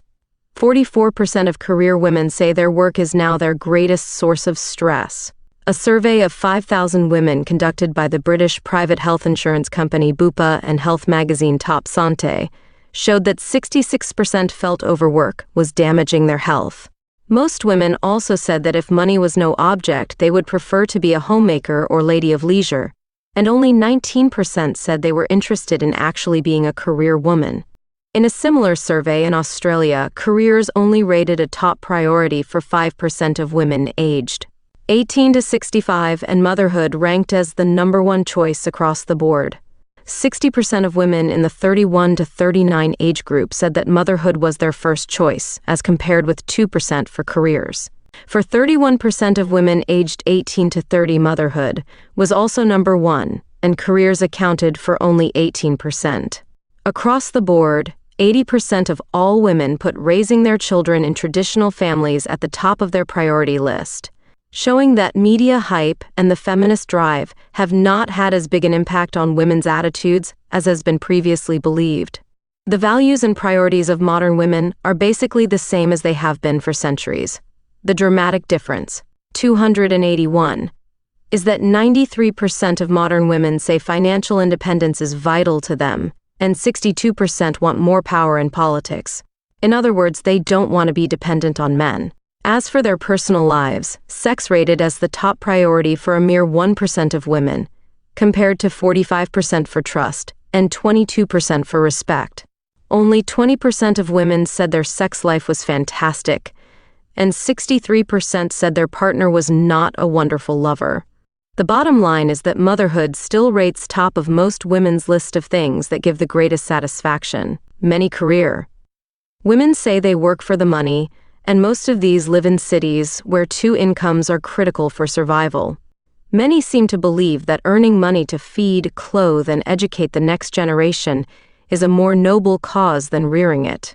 Women enjoy parenting more than men, and, unfortunately, most men never get to appreciate it until they are grandparents. Occupational choices.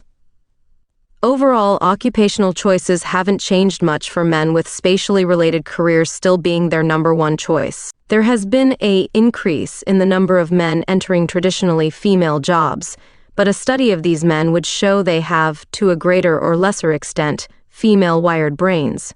This is obvious in areas such as hairdressing and creative arts, and less obvious in counseling and teaching. For women, however, some things have changed, with 84% of working women in the USA now being part of the information and service sectors. In the Western world, between half and 2/3 of all new businesses are owned by women, and they now hold over 40% of executive, administration, and management posts. 282. If you are a woman working in a traditional male hierarchy, you have 2 choices: quit or masculinize.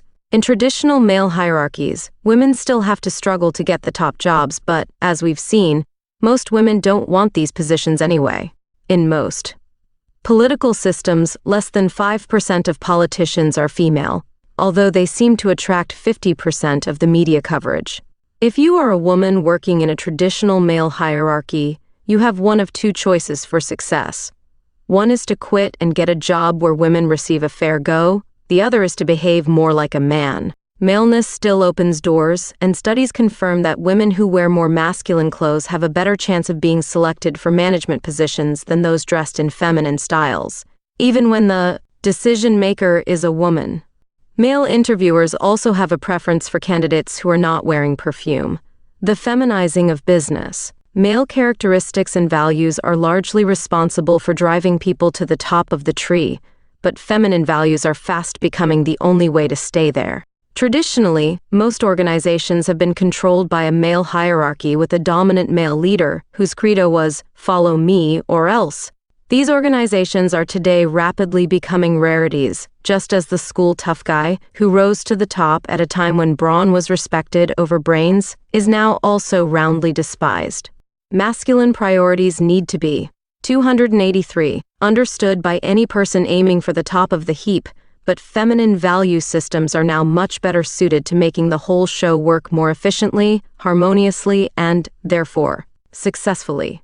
At the top levels, an emphasis on masculine values leads to internal power struggles. Individuals want to go it alone when agreement cannot be reached. Initiative and intuitive hunches have no place in the fight to look and be the best, regardless of whether. New strategies or lateral approaches might encourage new growth and development. Feminine values, on the other hand, encourage teamwork, collaboration, and interdependence, which are far better suited to an organization's strategic capabilities and human resources. This doesn't mean that a man needs to be effeminate or a woman needs to be masculine, but men and women need to understand that each gender system is vital at different times in the rise to the top. What to do about boys? Boys everywhere are failing at school, so they need different schooling to girls.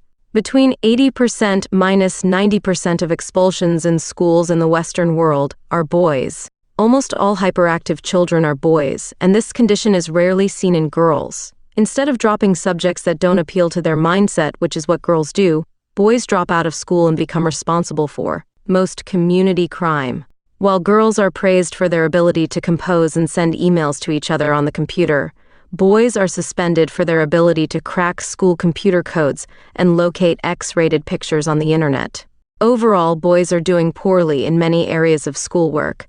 Male role models have deserted the teaching profession, and in 284 primary schools, women now dominate teaching, and the few men who remain have traded their suits and ties for woolly cardigans. Competition has been replaced by cooperation, learning facts replaced by empathizing with world suffering, and bossy teachers retrained to become gentle facilitators. It's all become very caring and sharing. Out with discipline, in with niceness. Boys are left in a void with no one to role model maleness. One answer is to have single-sex schools or single-sex classes and to encourage masculine role models back into teaching. We are not suggesting a return to the old days of bullying or the cane. Boys need to be taught the value of respect, tolerance, and cooperation, but they also need to be shown authority, discipline, competition, and masculine role modeling. The feminizing of education has divided boys into two groups: the soft, gentle types and the undisciplined bullies and school dropouts. No role models for boys. Role models for girls are plentiful, with most women still role modeling warmth, communication, and nurturing to the younger female generation. While female role models such as Elle Macpherson, Barbara Streisand, Hillary Clinton, the late Princess Diana, and Madonna all showed masculine attributes like self-assertiveness and sexual independence, they also role modeled the typical female nurturing behaviors. Even the Iron Lady, Margaret Thatcher, had no problem with showing her feminine side in the face of human tragedy or loss. But boys now lack male role models. Past male role models included Clark Gable, James Dean, and James Bond, who all displayed classic male traits, but they also, 285, role modeled manners, courtesy, respect for women, and would defend their family or friends if necessary. These role models have been replaced by Sylvester Stallone, Arnold Schwarzenegger, Bruce Willis, and Jean-Claude Van Damme, playing characters who use violence to solve their problems and cause mindless destruction of other people's property, or wimpy characters like Hugh Grant, who role models more female behaviors than male. 4 out of 5 primary school teachers are now female, and more boys are being raised by single mothers. A man who role models a traditional male attribute such as holding a door open for a woman can be accused of being sexist, chauvinist, or aggressive. The sports hero.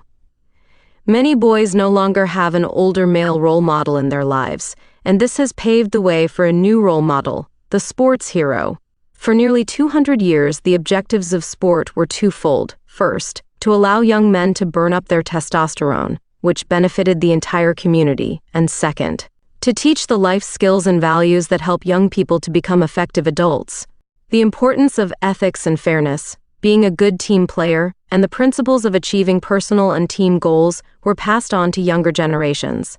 Players were taught consideration and respect of other participants, and the players were considered to be more important than the game. Since the 1980s, however, most sporting activities have become controlled by money, and players regularly receive staggering amounts of money for their spatial ability, hitting, kicking, or throwing something at a target. In most sports today, the game has become more important than the players. 286. Where else can you now see greater displays of temper, violence, aggression, egotism, and contempt for others than on a sports field? In past generations, sport was used for character development, and the player's well-being was paramount because money was never an issue. Today, players are left on the field crumpled, abused, broken, demoralized, or half dead as the pack pushes the ball over the line and everyone gets paid. In the clubs and hotels after the game, young men are shown the role modeling of crude behavior, severe drunkenness, and general disrespect for others. Assaults on umpires or even biting off an opponent's ear are considered humorous by some fans. The phenomena of the sports hero has brought some ominous role modeling to the youth of sports-crazy nations. Like pop stars, they can be an unknown one day, and revered as gods the next, often giving half-baked, inexperienced advice to impressionable young people. Sports heroes are used to sell almost every type of merchandise and product imaginable. Many people in society, particularly young men, now believe that their measure of worth as an individual is related to how well they can kick a ball or hit a target. The sports hero syndrome is not as big a problem in Europe where, mainly due to colder climate, indoor activities or cultural pursuits are encouraged. As a result, Beethoven is as well known in Europe as Michael Jordan or David Beckham. Is this all politically correct? We surveyed more than 10,000 conference delegates in 6 countries where political correctness is high on the political agenda, and found that 98% of men and 94% of women felt it had become an oppressive 287 concept that stifled their freedom to say what they felt without censure. Political correctness in regard to gender was originally intended to combat sexist attitudes, language, male-female inequalities, and to give women equal opportunity. Women were supposedly being oppressed by dominant men, but clearly political correctness is not supported by the majority. So will it ever work? Scientists say that it's unlikely. It has taken 1,000,000 years for men and women